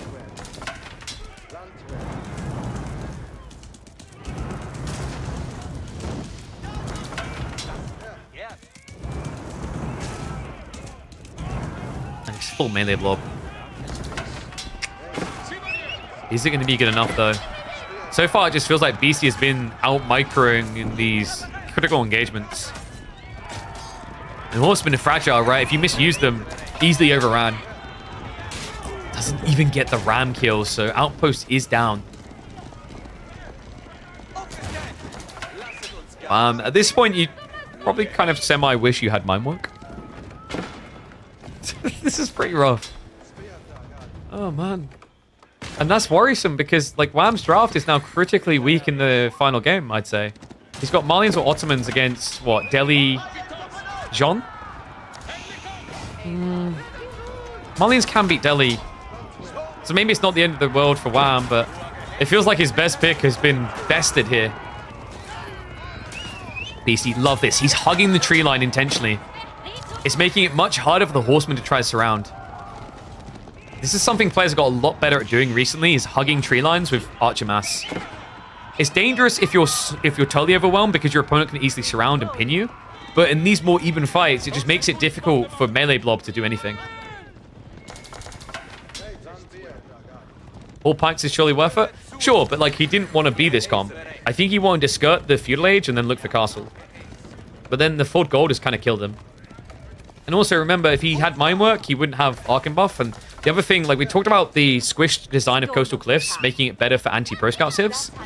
The other thing is like it kind of makes it worse for Mine Work castle timings. Because you want a wide map because you have prelates in Age 2. So you want to be able to run them out wide, kind of like Delhi as well. And then maybe 1 or 2 get intercepted, but the rest get relics home. When you're talking about a map like this, it's harder to pull off that play with Mine Work into castle.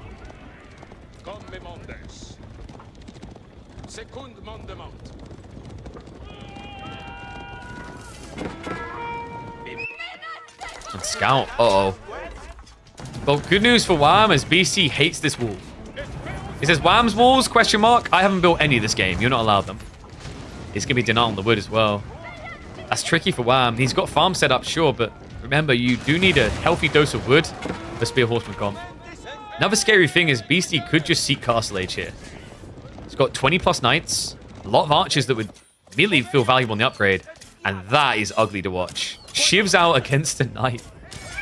Even gets 2 kills before going down. Horseman raid on the flank. Hello? No. He was already injured. So, will be a 1-for-1 exchange in that. BC now 10 villages ahead due to the French TC.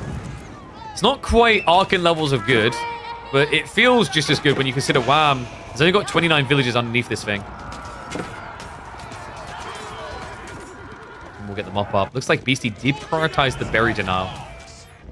Actually, apologies. He has the 15 garrison, right? So, wait. Wham? What the f... Oh my god. Wait, does Beastie know? Beastie, I think he glimpsed that. This is ridiculous. Wham knows what this is turning into. He knows he will lose the game if it continues this way. We have a wheelbarrow-less villager pool. Textiles at least on the way. And no! Beastie, does he realize the TC's not garrison? This should be a dead giveaway right now. No way. Against HRE repairs, you can't beat them in this. It's gonna be the all-in! Wow, he says, screw it, I've still got one more game to go. This is do or die for you, Horseman. Get the body blocker. Villagers trying to get back. They have to get the shivs out. Villager follow-up is going to be there. Torches are ready to go. Beastie, he's losing so much eco. He needs to come home. Is this it? TC should be priority. Remember, that one fires back at you. The School of Cavalry does not. This is the be-all, end-all. Can he end Beastie? Horseman cleaning up over here. A trickle of knights coming out to mass spears, not feeling great. He needs to start repairing. More villagers being pulled home now. This is insanity. But it's undeniable. It's not gonna work. Wham, he's down to 20 military. Instead of choosing 10 more minutes of sad, slow death, he goes for the Hail Mary and comes up short.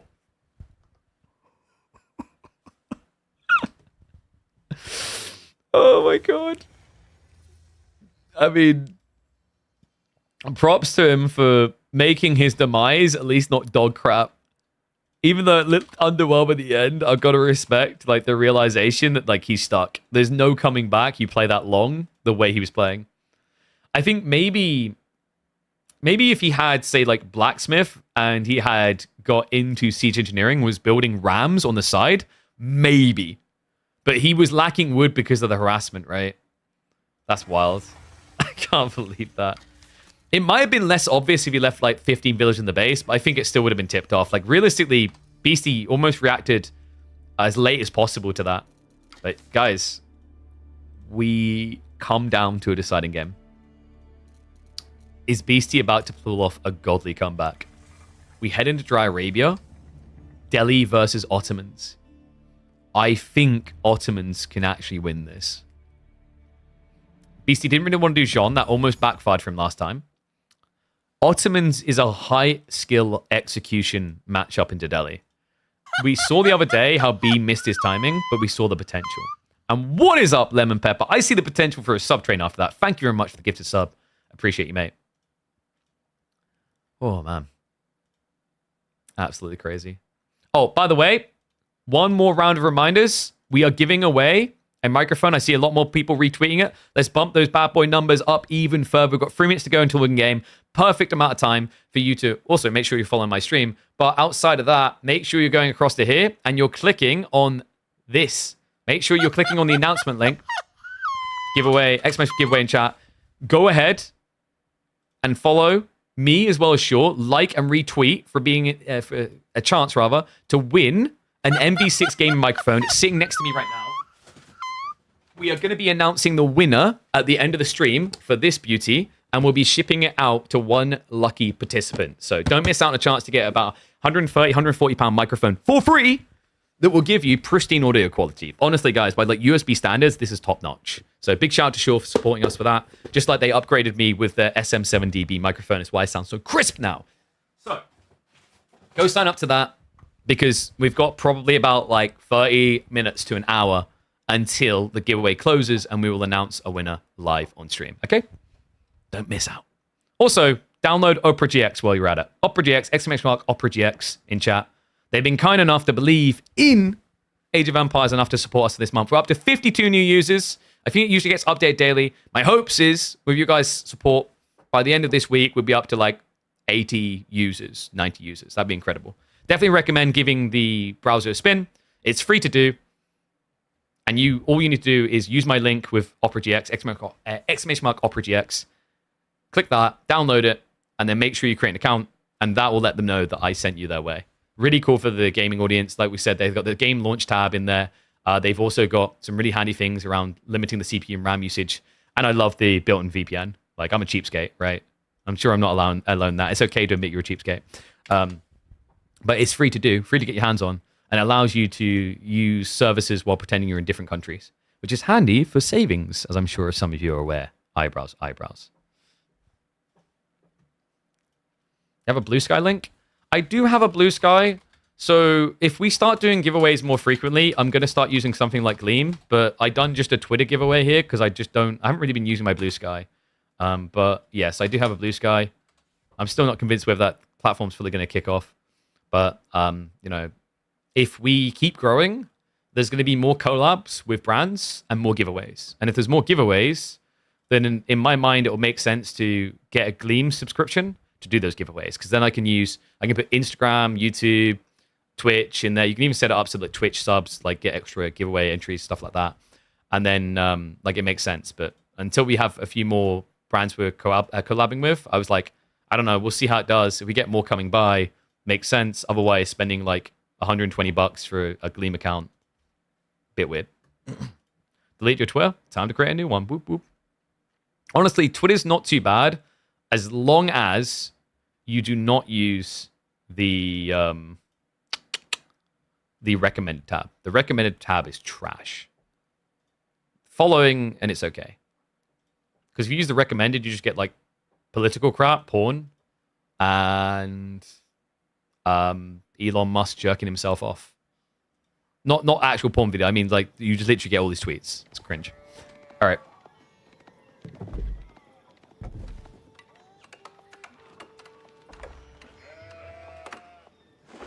Y'all ready for this? Hype it up in chat. I want to see the K-Pig pogs. I want to see the K-Pig hypes.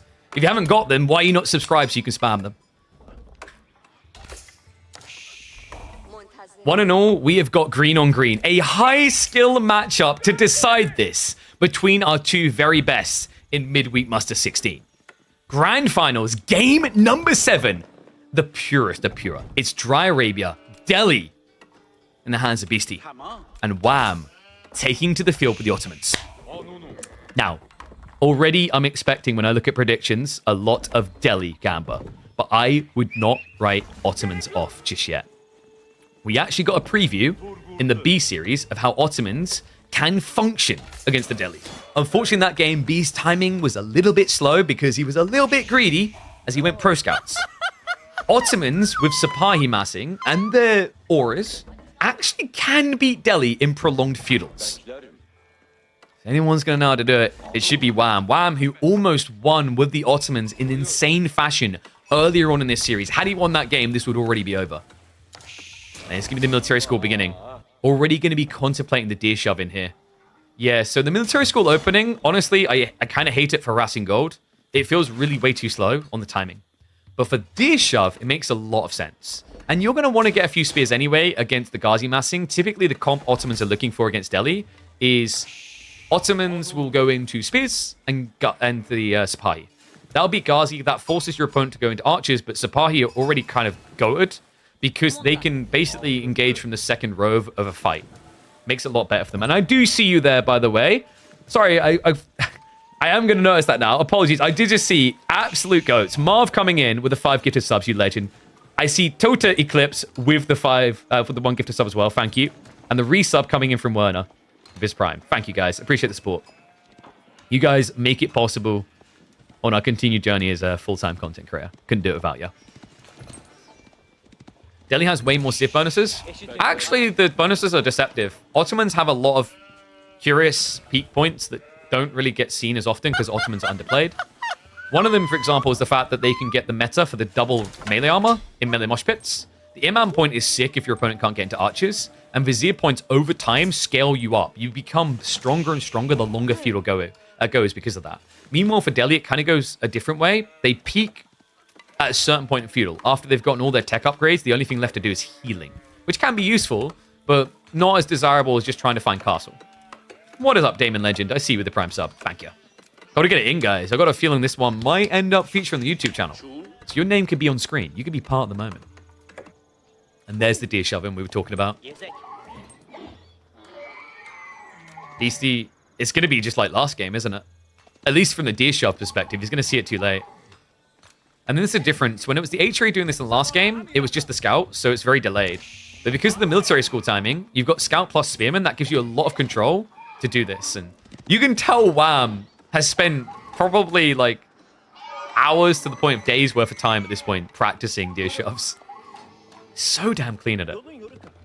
Thank you, Roland. I see you with the gifted sub. Appreciate it. So, we'll come in now to deny it. But at this point, the deer is like close to in his base. He could drop an outpost here and get a lot of value out of this area. He's going to keep trying to... Wait, no. Beastie kind of made this panel. Okay, so before it was going to be let's build a mill near the gold. Now it can be let's build a mill near the berries. Instead, it's going all the way in. And this, by the way, is important. Big difference in this game compared to the B Ottoman Delhi game. No Sultani trade network. That's very important here. Madrissa gives you the push timing you need for Spear Sipahi. The reason he's doing this, the reason B done the trade network last time we watched this matchup was because he was going pro scouts. Wham is not going to be greedy.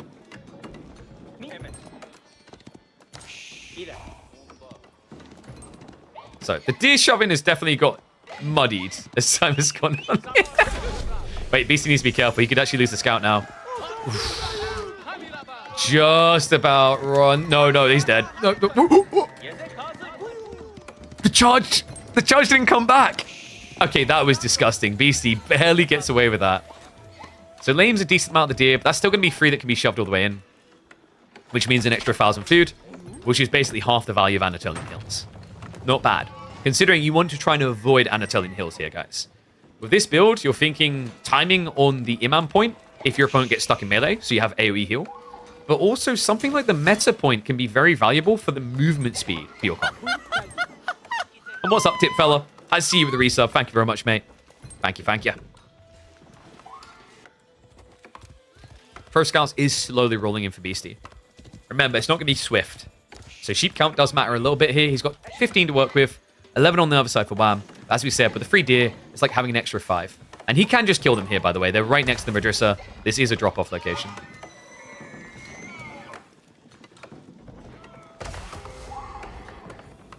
Sipahi now in the way that we talked about. Even double stables. Doesn't prioritize the blacksmith straight away. A little bit interesting. In fairness, like, the double stables will be quicker than a blacksmith, right? So unless you want to get into a tech, I rate this a lot more than the beastsmith first. The only thing it's going to affect is military school production speed, but Sipahi already takes so long to come out, you can't really prioritize that as a timing. Timings matter a lot here, because Beastie is already up to full Ghazi. Likely we're going to be seeing it. There we go. The archery range to follow this up. Now this is where things can get a little bit tricky for Beastie. The meta has already came out for Wham. This is now going to give him +2 melee armor in these engagements, which means that Sipahi destroy Ghazi. And then even when the range units come in, you're going to have the ranged armor for +1. Now, may not sound like a lot, but the interesting way of thinking about ranged armor, as a +1, at this stage in the game with the damage archers do, it's kind of like the reversal of a Tower of Victory, because it's a 20% damage mitigation compared to TOV with a 15% attack speed increase. This matchup used to be really tight. When Ottomans and Delhi used to clash, you'd have Delhi going TOV. Ever since the Dome of Faith build, I feel like there's been a fruit dangling there for Ottomans with this all-in timing. The reason it just gets avoided so often is in the current meta, there are much easier ways to beat Delhi than trying to feudal contest, where micro is king. You can focus on pro scouts, for example, with China, Zhuji, HRE, etc. And also, like, the other thing is, you know, with most drafts, this is kind of dangerous, right? If you don't know for sure it's going to be like a good matchup either way for Ottomans, drafting it in a game can just lead to an auto loss. But the choices were Jean or Deli. So I actually think like Wham wrote this line pretty well. Now he's going to arrive for the interception reinforcements. Nicely played by Wham. Doesn't react to the Ghazi straight away. No, he cuts the second line. Okay, that's sick because now also he can roam the map looking for these these scholar kills. Spearmen are going to start coming out home to defend. Looks like First Blood was drawn on the villages there, so he did get a kill. And I like what BC done here. He played wide for double Sacred Sight in a way that he knows that with a meta play, Wham can't guard all. But look at what Wham's now done. He sends one Sipahi up to kill the Scholar, which will work very quickly with the Fortitude. And then he's going to send the rest to the south side. If he misses the Scholar interception, he can then consider going after the Ghazi. So decap was about to begin, but he'll prioritize the Scholar kill first. Wait, really? Okay, I guess in his eyes, he's like, if I let him keep this for a minute, he'll get 2 more Scholars. So it's not worth it. Attack speed activate. I mean, with 12 damage, lost the 40 potential. These things are scary. It's going to flash in the engagement. Decides to reset. I wonder if we're going to get that Imam point. You see how scary this looks, though? It's 11 Sipahi already. Beastie is finally going into his own melee. His archer blob isn't that big, so there is potential for Wham to now kind of 50-50 split resources between Spear and Sipahi production. Instead, he's going to go archers. Okay, this is a sick evolution. I love this. It's because he knows his opponent is going Spears next. There's just too many Sipahi. This does mean his front line is going to have to commit to enemy Spears, but once again, like this is a tanky, like cavalry unit. 155 HP. Spearman kind of got nothing on that.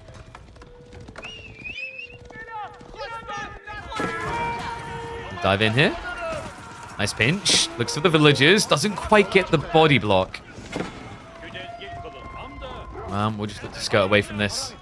And yes, he does have the meta point, by the way. So you can't actually outrun him. Sipahi are going to dive in here. Look at those Spearman kills. Scout is going to get sniped down, but the Spearman are cut off. And Sipahi now can win this fight. So nicely played there. Good micro. Wham. A little bit of ring rosies, but with that extra mobility, doesn't give a crap. Looks like he's going to try to block off the gold. More spears are coming, so remember, Wham has to back away. He's been very fixated on this micro. We haven't had that archery range switch yet. In fact, I'm starting to get a little bit suspicious. There's no way this is a Kinji, right?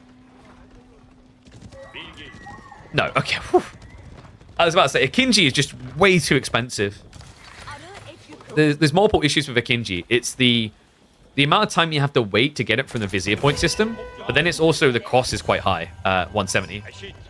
Feels very difficult to scale them quick enough because at the stage in the game where you usually get access to that point, your opponent's going to have a sizable army.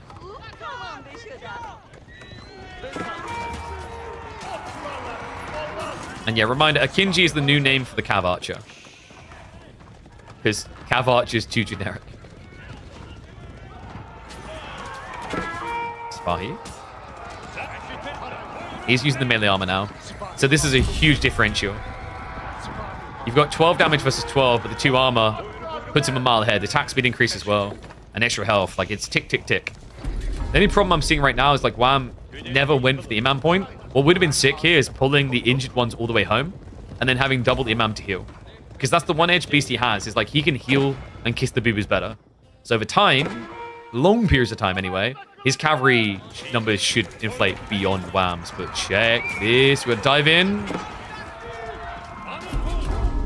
Wow, maybe a little bit over-ambitious. Sacred Sites are now being locked in response from Beastie. And these are expensive, remember. They're strong, but they come at a premium cost. 160 resources burns a hole in your pocket.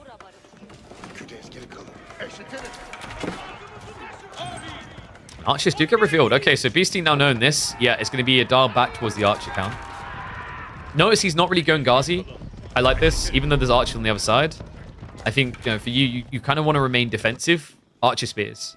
Have a small group of Ghazi to raid, but outside that, I think for Beastie, it's all about sneaking Sacred Sites and hunkering down. And in your own base, you know, cavalry is going to be less valuable than infantry.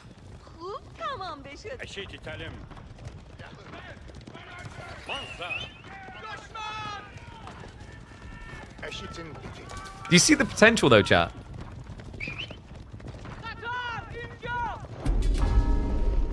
I told you it's a high-skill execution matchup. But no, by no means is Ottoman's just an auto L against Delhi.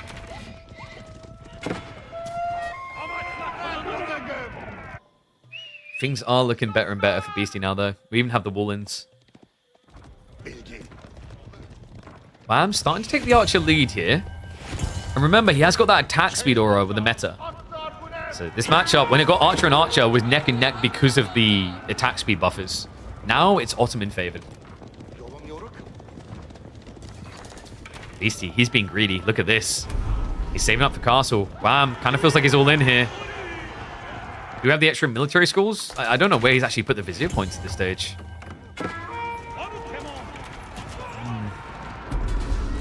Wait, is Wham saving up for the Great Bombard? Oh.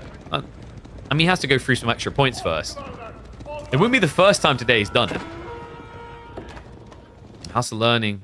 Instead, now on the way. Beastie with 8 on it.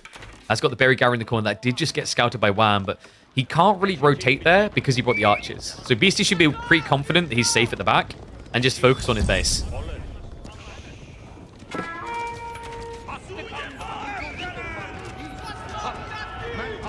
Beastie. He's going to be able to scare him away. Wham. Whoa, got to be careful. There's only one meta. Yeah, he's queuing up another one, but it's not going to be here in time. This is scary now because at the beginning of the fight, he'll immediately lose his aura. And that's his big edge here. Wham, he's going to start circling towards the Berry Gathering, so Beastie will have to finally pull away. Oh, yeah, he's going to head home. Wait, really? Because that's seen. That's very dangerous. I like that Wham didn't commit to that. Because Beastie would have jumped this. So tech up complete. Wham's going to have to start stockpiling. I like that he's cancelled Sipahi production. He's focusing Archers now. Archers will have some more value going into Castle here. The Sipahi now are just deeply threatened to be countered. Like the Spearman veterans, you can deal with them. You get like a few Lancers and a few Elephants out. GG. So just focus on what you've got, Sipahi count, raiding. And now get the age up. Only problem I see here is he like left the meta with the archers, so he doesn't have the movement speed to run away from Ghazi. Interesting little peel there. So he's going to try to camp on the backside berries. Archers are still here though. Hold up. Wait, what you... If we run at the wall hard enough, we can move the wall with our minds. Alex? Ooh, did Wham see that? Apparently not. No. Okay, so Relic walking home. I think he's like late reacting, so he's now moving across. Because he was coming up here to try and deny that. 3 Relics now on the way home for Beastie is a big deal. Dare I say fast imp as a possibility here. I could already see the Discord messages from Wham moaning about Stealth Forest after that, actually. Just bring a scout, lol. Just build a scout out of your military... Oh, okay. Yeah, that's a thing. I can't believe that. And worse still is what Beastie's done to him here. Beastie doesn't have much food as a result, but Wham's wasted so much time focusing on this, and Beastie just hasn't bothered. Not worth the risk. So Neverend Imperial Armory is now on the way. It's going to be 3 relics home for Beastie. A sizable bounty. He does have food issues, though. Beastie is down to, what, I think 3 or 4 deer? He needs more scouts to get the goodies home quick enough here. And yeah, looks like he is bringing them out. Ah, this is so frustrating, man. Pro scouts for free is so dirty sometimes.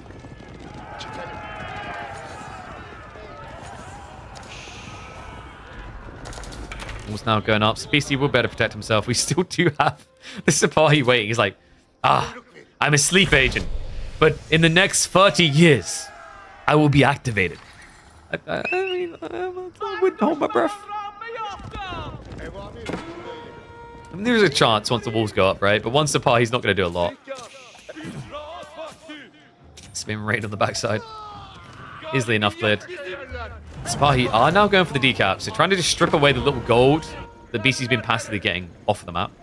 But at this point, he's replaced it with a different type. Beastie, is this really the time, though? Veterancy for archers is 25 seconds out. If you can get the jump right now, it's good. Wham is going to have to back off from the stone. He's not going to realize until a little bit late, though, so easy hit. Will be 2 worker kills, almost 4. Archers now begin the clash. 10 seconds away from veterancy. Ghazi are hitting the backside as well, so simultaneous from both angles to try and distract, but the sandwich comes in! Beastie surrounded, Fortitude activated, and it's rinse and raid time. Trying to trade out of archers on the other side, but the veterancy's in there as well. Fortitude maybe not get as much value as he was hoping for, but an overextension from Beastie, ultimately punished by the veteran Sipahi. Great fight there, one that Wham absolutely needed. Able to hold on, but definitely down after that. The raid is still happening in the back, and oh my god, no! That's 9 villagers on the back of this! Make it more! This is ridiculous. The handful of Ghazi finding immense value in this game. And even the crossbow fortification upgrade, irrelevant against the Ghazi. I can't believe that. Wow, it looked like such a succulent engagement, but Beastie was thinking 2 steps ahead. He does have a military issue. Half of his military are scholars. Wham has got premium military in the Sipahi. So Beastie, he has got a lead, but he's not out of the woods yet. This, however, would pretty much deforest everything. If he gets into just 1 or 2 war elephants, Sipahi are dead. And I think Wham is aware of it, which is why we're now seeing him prep the crossbows. The last of the little raiders is going to be cleared up, and not before they... Are you kidding me? They pick another 2. This is getting ridiculous. Ghazi are going to make their way in again, but the problem is what Beastie done with these houses. He built them intentionally around the gold so that he could see any raids onto the gold, but now the ripple effect is they see any attempt to sneak in the backside here. So Beastie will go for the pull away. Sipahi are going to try to intercept, but against textiles, man, no bueno.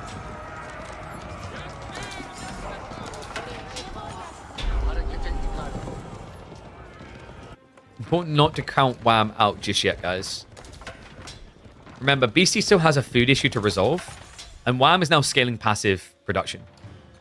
So I wouldn't say this game is over just yet. Wham does have to be a little bit careful here, though. Sipahi are very impactful, but very fragile. So expensive, so hard to replace. Luckily for him, Beastie left an easy way out of the base.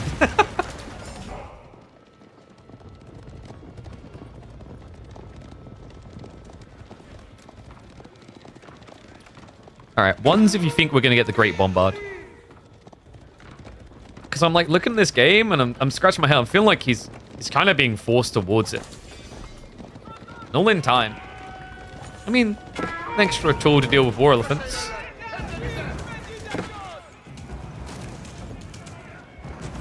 I'm just not really seeing how he gets to Imperial here. I feel like Wham should go 2TC. I think his paranoia is if he goes 2TC, Beastie's going to go Imperial Age. Then again, like, you have Janissary play down the line, so are you that scared of Imp?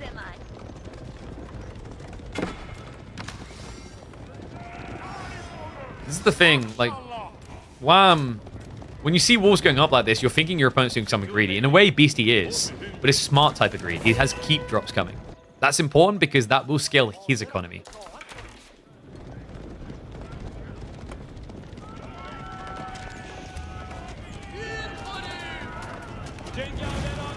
And we do have those Janissary. Look at the timing. This is sick. Beastie doesn't actually have that many archers. For good reason, there's so many Sipahi. Which is encouraging him towards war elephants. Now, this is the interesting details. Wham should be more capable of getting this info, siphoning it, than Beastie, who's quite blind on the map. You know, bar this one scout.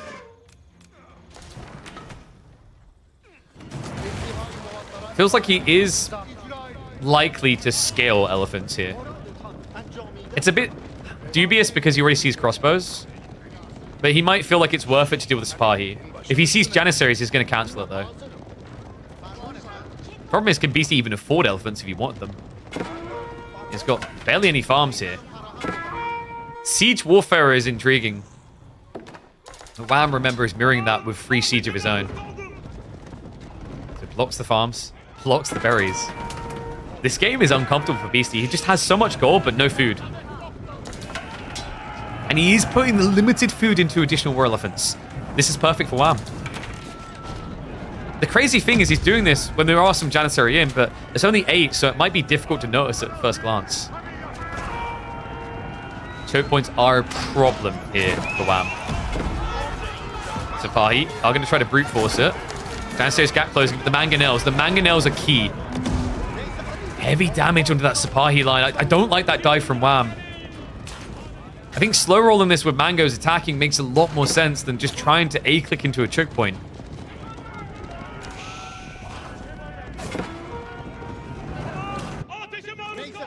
Man, I'm just thinking how different this game would have been with the Imam point. There's a potential there, right? Like, the amount of effective HP you could have recovered over time with the Sapahi. Between raids. Never got it.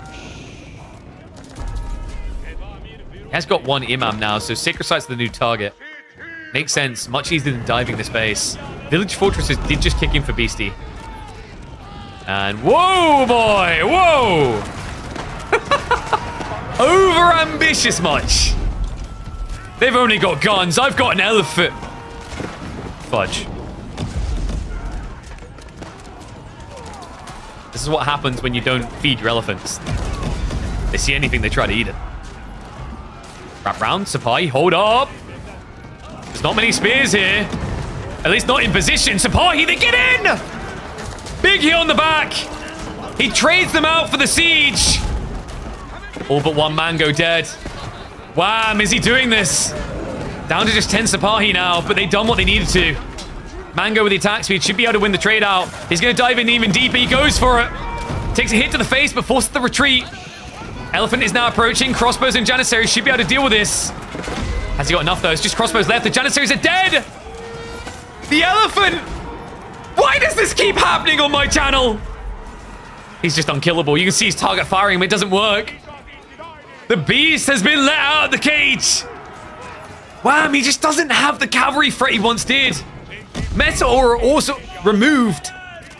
Beastie, despite the fact that he has 20 of his military into scholars, he holds. But 10 of them are combat healers here. Wham has to move back, think again. More imams now being built, so Sacred Site priority, but imagine if that timer had been ticking, how different this game could look. Beastie is down to 50 food. This is the problem, I think, for Wham. At this point in the game, he needed something to pressure Beastie out onto the map. He never done that. And yes, Janissaries, they have the cavalry tag to counter. War elephants, all elephants have a cavalry tag. So yes, Janissaries do get their bonus damage against elephants. Unbelievable. Now, Beastie, to survive all that, by the way, he did lose a lot of villagers in the fight. It was kind of crazy. A lot of them were sacrificed, but the problem now is it's multiple keeps. And what is up? My favorite gym. Thank you very much, Marine Lord. An epic series, one that apparently went too deep into the night. That doesn't sound like the Marine Lord I know. He's usually DJ hours. Appreciate the raid. Big shout out to M Lord. Wait, did Marine Lord call this already? Because the game isn't over. We're live. Wham, not quite dead yet. I'm a keep drop coming in. Let's start to poke, but can't really afford to lose troops unnecessarily here. Does Wham go Imperial Age?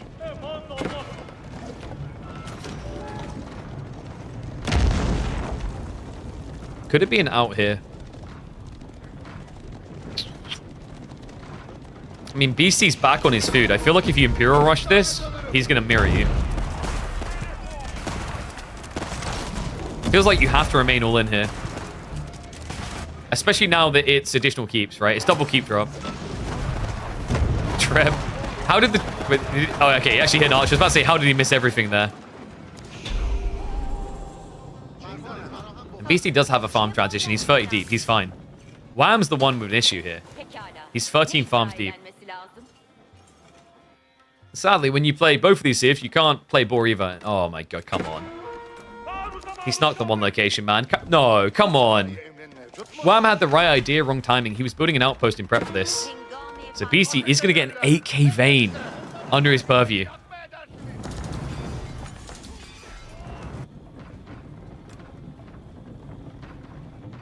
This is brutal. Wham is seeing a decent amount of the map, just not where it matters most. So keep drop successful. He's thinking Imperial. He's holding way too much food in reserve to not. Food and gold, rather. If he commits to this Sipahi plan, it's a one and done. It either wins you the game or loses you straight away. Because he just doesn't have the food right now to double down on this. This is brutal, man. I mean, Wham. It feels like he was so close in this game. I won't say it was him and his failures. Maybe a slightly different build around the Imam AoE heal could have affected things at a critical point. I think Beastie just played this incredibly well. Like, the key fight was when Wham was defending his base, so that's a pie sandwich.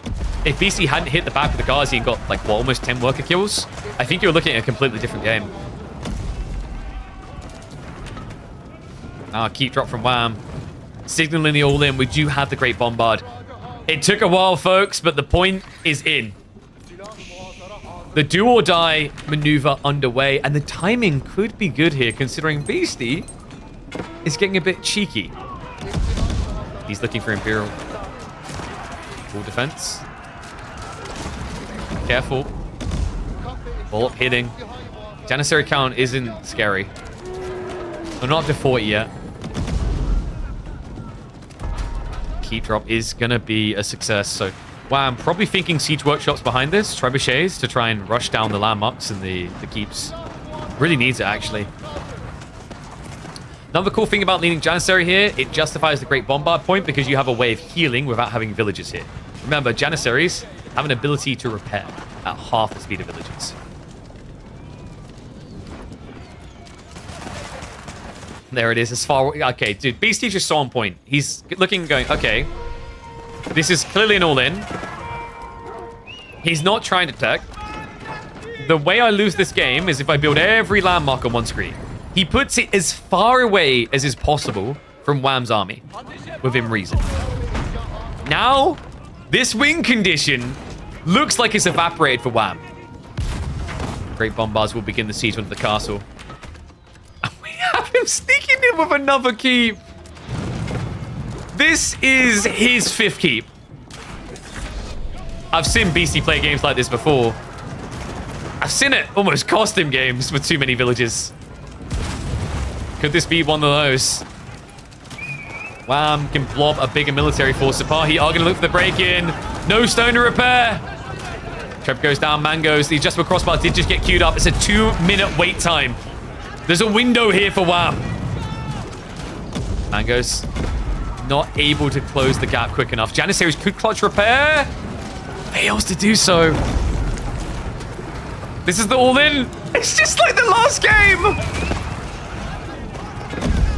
Last game it looked underwhelming. I don't think this one's going to trend much better.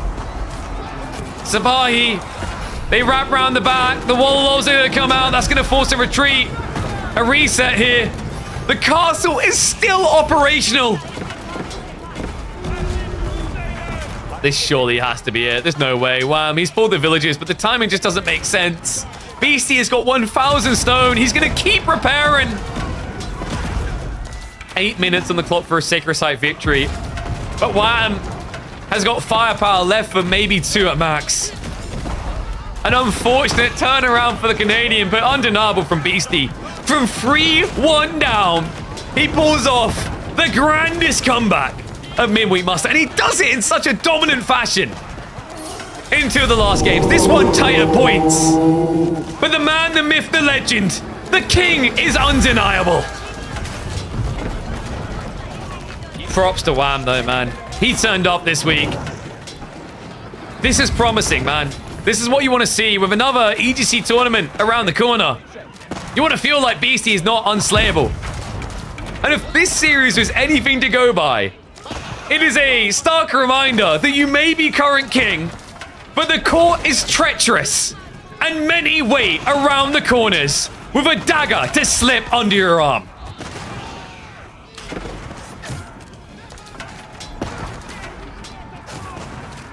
If you have not already, make sure you are following us on Twitch, on YouTube, Twitter as well, all of it. So you know when these type of series are happening. Because Midweek Muster for 16 weeks has been delivering and will do so for 14 more. Who knows what the future holds beyond that? All I know is I goddamn love the way AoE4 is trending in 2025. Comp rising up just to get better and better.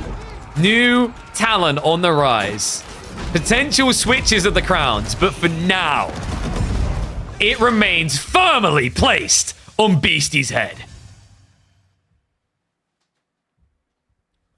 Oh, congratulations to the legend Beastie.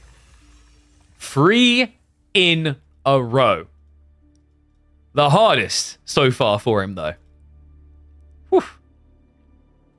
KP's triggering these ads on purpose? I'm actually not. I'm busy casting the game, observing the camera, etc. Although you should subscribe to, I don't know, support a channel that gives you over 100 hours of free content per month. No, that's Twitch. Twitch literally like tracks moments that it thinks will milk you, shall we say. Oh my god. What a series, though. Insane series. Interview, no. I think what we'll look to do is we'll look to start doing interviews if we renew Midweek Muster for another year. What is up? I see you guys, by the way. Poms the King, as well as Dig Wake Pone. Thank you for the Prime subs. Remember, guys, if you've got Prime subs, you're just sitting on a counter to ads, and you're not using it. So make sure you're dropping the Prime subs here every month, because we've got you covered every single week with these Midweek Musters. About 110 to 120 hours of content per month. Pretty damn good deal. All for the low, low price if you already pay for Amazon Prime, so you're not paying more. But no, fantastic. So guys, I'm going to do one more round of warnings about it, because we're going to do like a poll of the giveaway in probably like 5 minutes. We do have a giveaway going on. Reminder, we are giving away a Shure microphone. Top notch, in fact. One of these bad boys. So we have got the Shure MV6 game microphone. We partnered up with Shure to give us this microphone, as well as set us up with a top-end SM7DB microphone for myself. So if you want a chance of winning this, exclamation mark giveaway in chat, click the link, go across to Twitter, make sure you are following me, make sure you're following Shure, and make sure you like and retweet that post, and we're going to draw a winner in about 5-ish minutes. So I'm giving you guys just enough time. What an incredible series, though. Bloody delivered. Absolutely fantastic. Oh.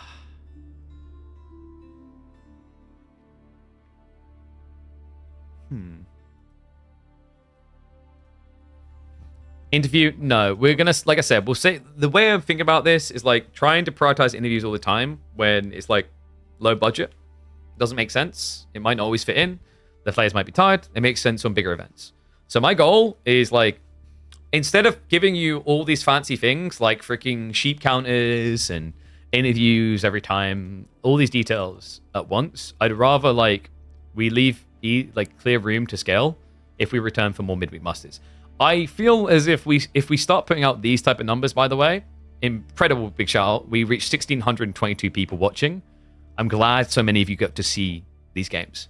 Make sure you're following this channel and have notifications turned on. Make sure you join our Discord as well, because I announce when I'm doing things on this channel, other channels there, exclamation mark Discord. It's free to join, so go ahead and do it. We will announce like when we're doing this. We usually are on live Monday, Tuesday, Thursday, Friday. We're taking a break week next week because we have got the Garrison LAN, which I'm going to be stage hosting and desk hosting for. But yeah, these are going to be happening all the way through to June. Closer to June, I'll look to reach out to World's Edge, discuss the results, and talk about renewing. I'd love to keep these going. I think this is exactly what the midweek needs. It's a win all around for everyone involved, in my honest opinion. And my big win in my mind would be to go back to them and like say, let's double the prize pool. Because if you guys keep turning up these type of numbers, it's justifiable and it's worth it. When does it end? It will end in June. So we have budgeting up to June.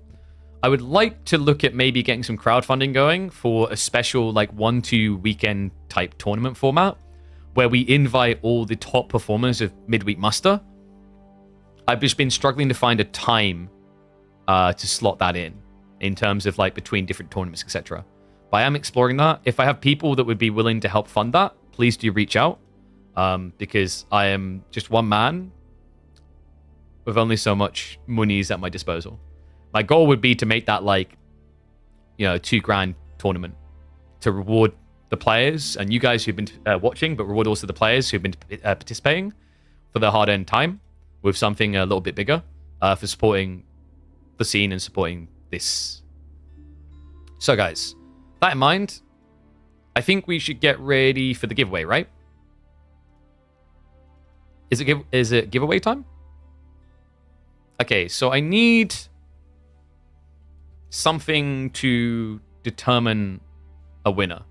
If you want to sign up while I'm figuring this out, you've literally got a few moments still. Go across here. Exclamation mark giveaway in chat. Like this post.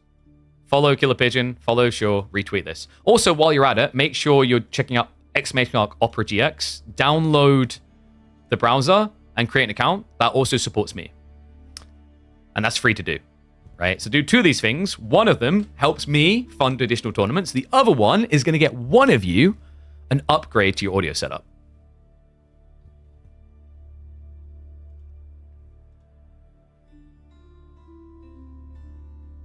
Twitter Picker will automatically do it for you. Twitter Picker? What is Twitter Picker? Oh, yeah, sorry. I thought that was something on Twitter. So if we go Twitter Picker, this is where we find out that Morningstar has actually created Twitter Picker. And he's rigged it so he gets, like, the goodies. Oh, sorry. I just realized we've been talking about this. I haven't given a chance to YouTube. YouTube, quick. I'll give you guys 2 minutes. 2 minutes should be enough to click through that link. Any YouTubers who are like, where's the link? Go. Did Elgato send you the teleprompter? I've been eyeing that one for a while. I have not received the teleprompter. I could have it. The reason I didn't go for the teleprompter is there is such a thing as too much eye contact. Like, if I am like this the whole time, staring at you, it becomes uncomfortable. It's actually not natural. So, like, that's one element, but it's definitely helpful for people who, like, struggle when they look at the screen too much. For me, I'm very good at impromptu script reads. So, like, I don't necessarily need to look at the look at a script on screen. I'm very good at organically saying what I want to say. So it didn't feel as necessary for me, but I might look to get my hands on it. It's a really cool feature. You can even have it as a third screen. You can have like your chat up there or something. All right. I think people had enough time, so we're checking on Twitter Picker. Good call from chat there. Twitter Picker has been shut down. Does someone have something that we can use to determine the Twitter giveaway person? Does this one work? How many are we up to? All right. Final 30 seconds. I think this one works. Random.org. Does that work with Twitter? No. That's like someone different. Also, what's up, Gakachi? It's been a long time, mate. Hope you're well. All right, I think this works. So,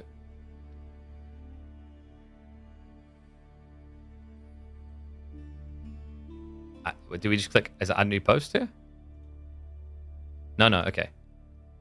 So, rules, number of winners, advanced rules. I hope the person's here. So, must be following these accounts.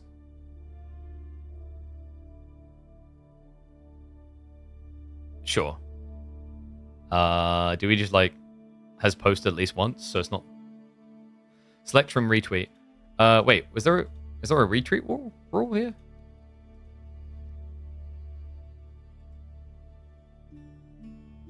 It's got the followers, but it hasn't got the other thing. I should be able to easily check that. Here we go. All right.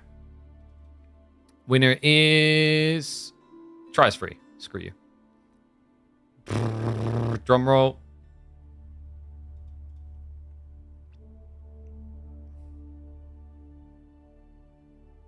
All right. Let's count them. Wait, was that 100 retweets? I thought there was more. 108.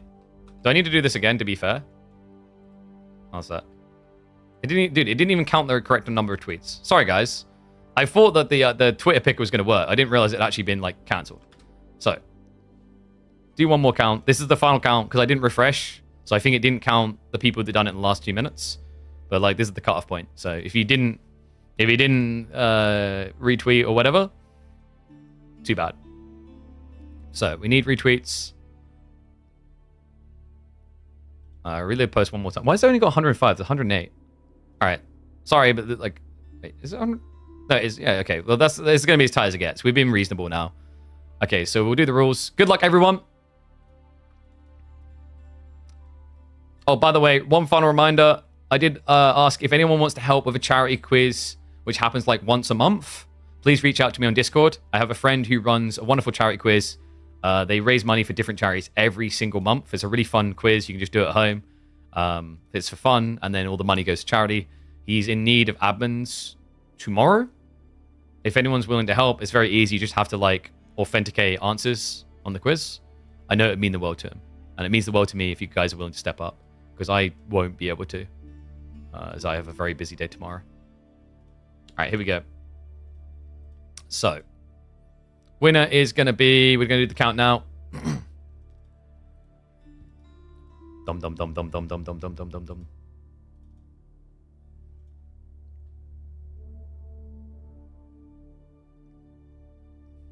Result code? Wait, what? Let's copy this. Because it can't just be simple, right? I'm confused. Where's the winner? Chat, am I blind? Where's the winner?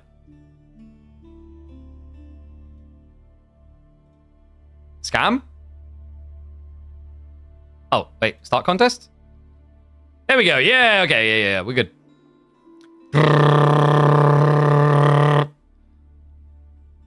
Oh, you can even see it. Oh. Okay, I don't know if that person's in chat right now, but we've got Lang and Gretz coming in with the win. So Lack and Gretz is going to be the win.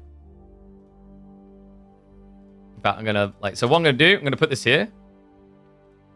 I don't know who that is, but they have won. I think I can even, authenticate this on, the back end. I just realized I actually haven't logged in on here. I'm not going to log in where you guys can see.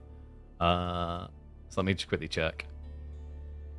What I'll do is I'm going to roll a second time just in case that person doesn't respond, so we have a follow-up. Just in case. So remind, the next one I'm going to roll here, this isn't for, the winner. This is if the lack person does not respond. Just so that it's all recorded and then you guys know. So reminder, this is not to win another MV6 microphone. This is if the other person doesn't respond. And okay, considering what you said in chat, that might be a freaking tease. So Bean Bombadil, who's been like, oh, it's my birthday soon. Oh. Not guaranteed, mate. But if this person does not respond, like Angretz, which is entirely possible, they might not. Okay, why are you being like this? I really need to sign up with my account. I'm just not going to do it because I don't want you guys to maybe see ID details. But if they don't respond, you'll get it, okay? But, guys, I'm going to have to, sort... I don't know why I hadn't logged in on Twitter on here, but whatever. It's because I don't look at Twitter that much. But, yeah, we'll get those signed in so next time it's less awkward. Remember, guys, Opera GX, place to be. So, exclamation mark Opera GX, be sure to check that out. We're going to get ready to wind down. YouTube, that is me done. Thank you very much for watching, guys. We should be coming back live on Sunday, where there will be the King of Civilizations event hosted by Jean Do. We're not going to check out day one because I think day one's just going to be very stompy. But as long as we have some known names, like got Sass coming through, Scatterbrained, Anatam was signed up for this. If we have a reasonable amount of high-level players, we'll look to come live on Sunday, and we'll be covering semifinals into grand finals, okay? So that kicks off at, I believe, 13 GMT, yeah. So we'll be here to cast those on Sunday, and then we'll look to go live either... I think Monday will be our final stream before we, prep to fly out. And then my stream will be used as part of the Garrison broadcast for the Age of Empires 4. So don't worry, there'll be content on this channel next week as well. But I'm going to end it now. Love you, YouTube. See you next stream, which will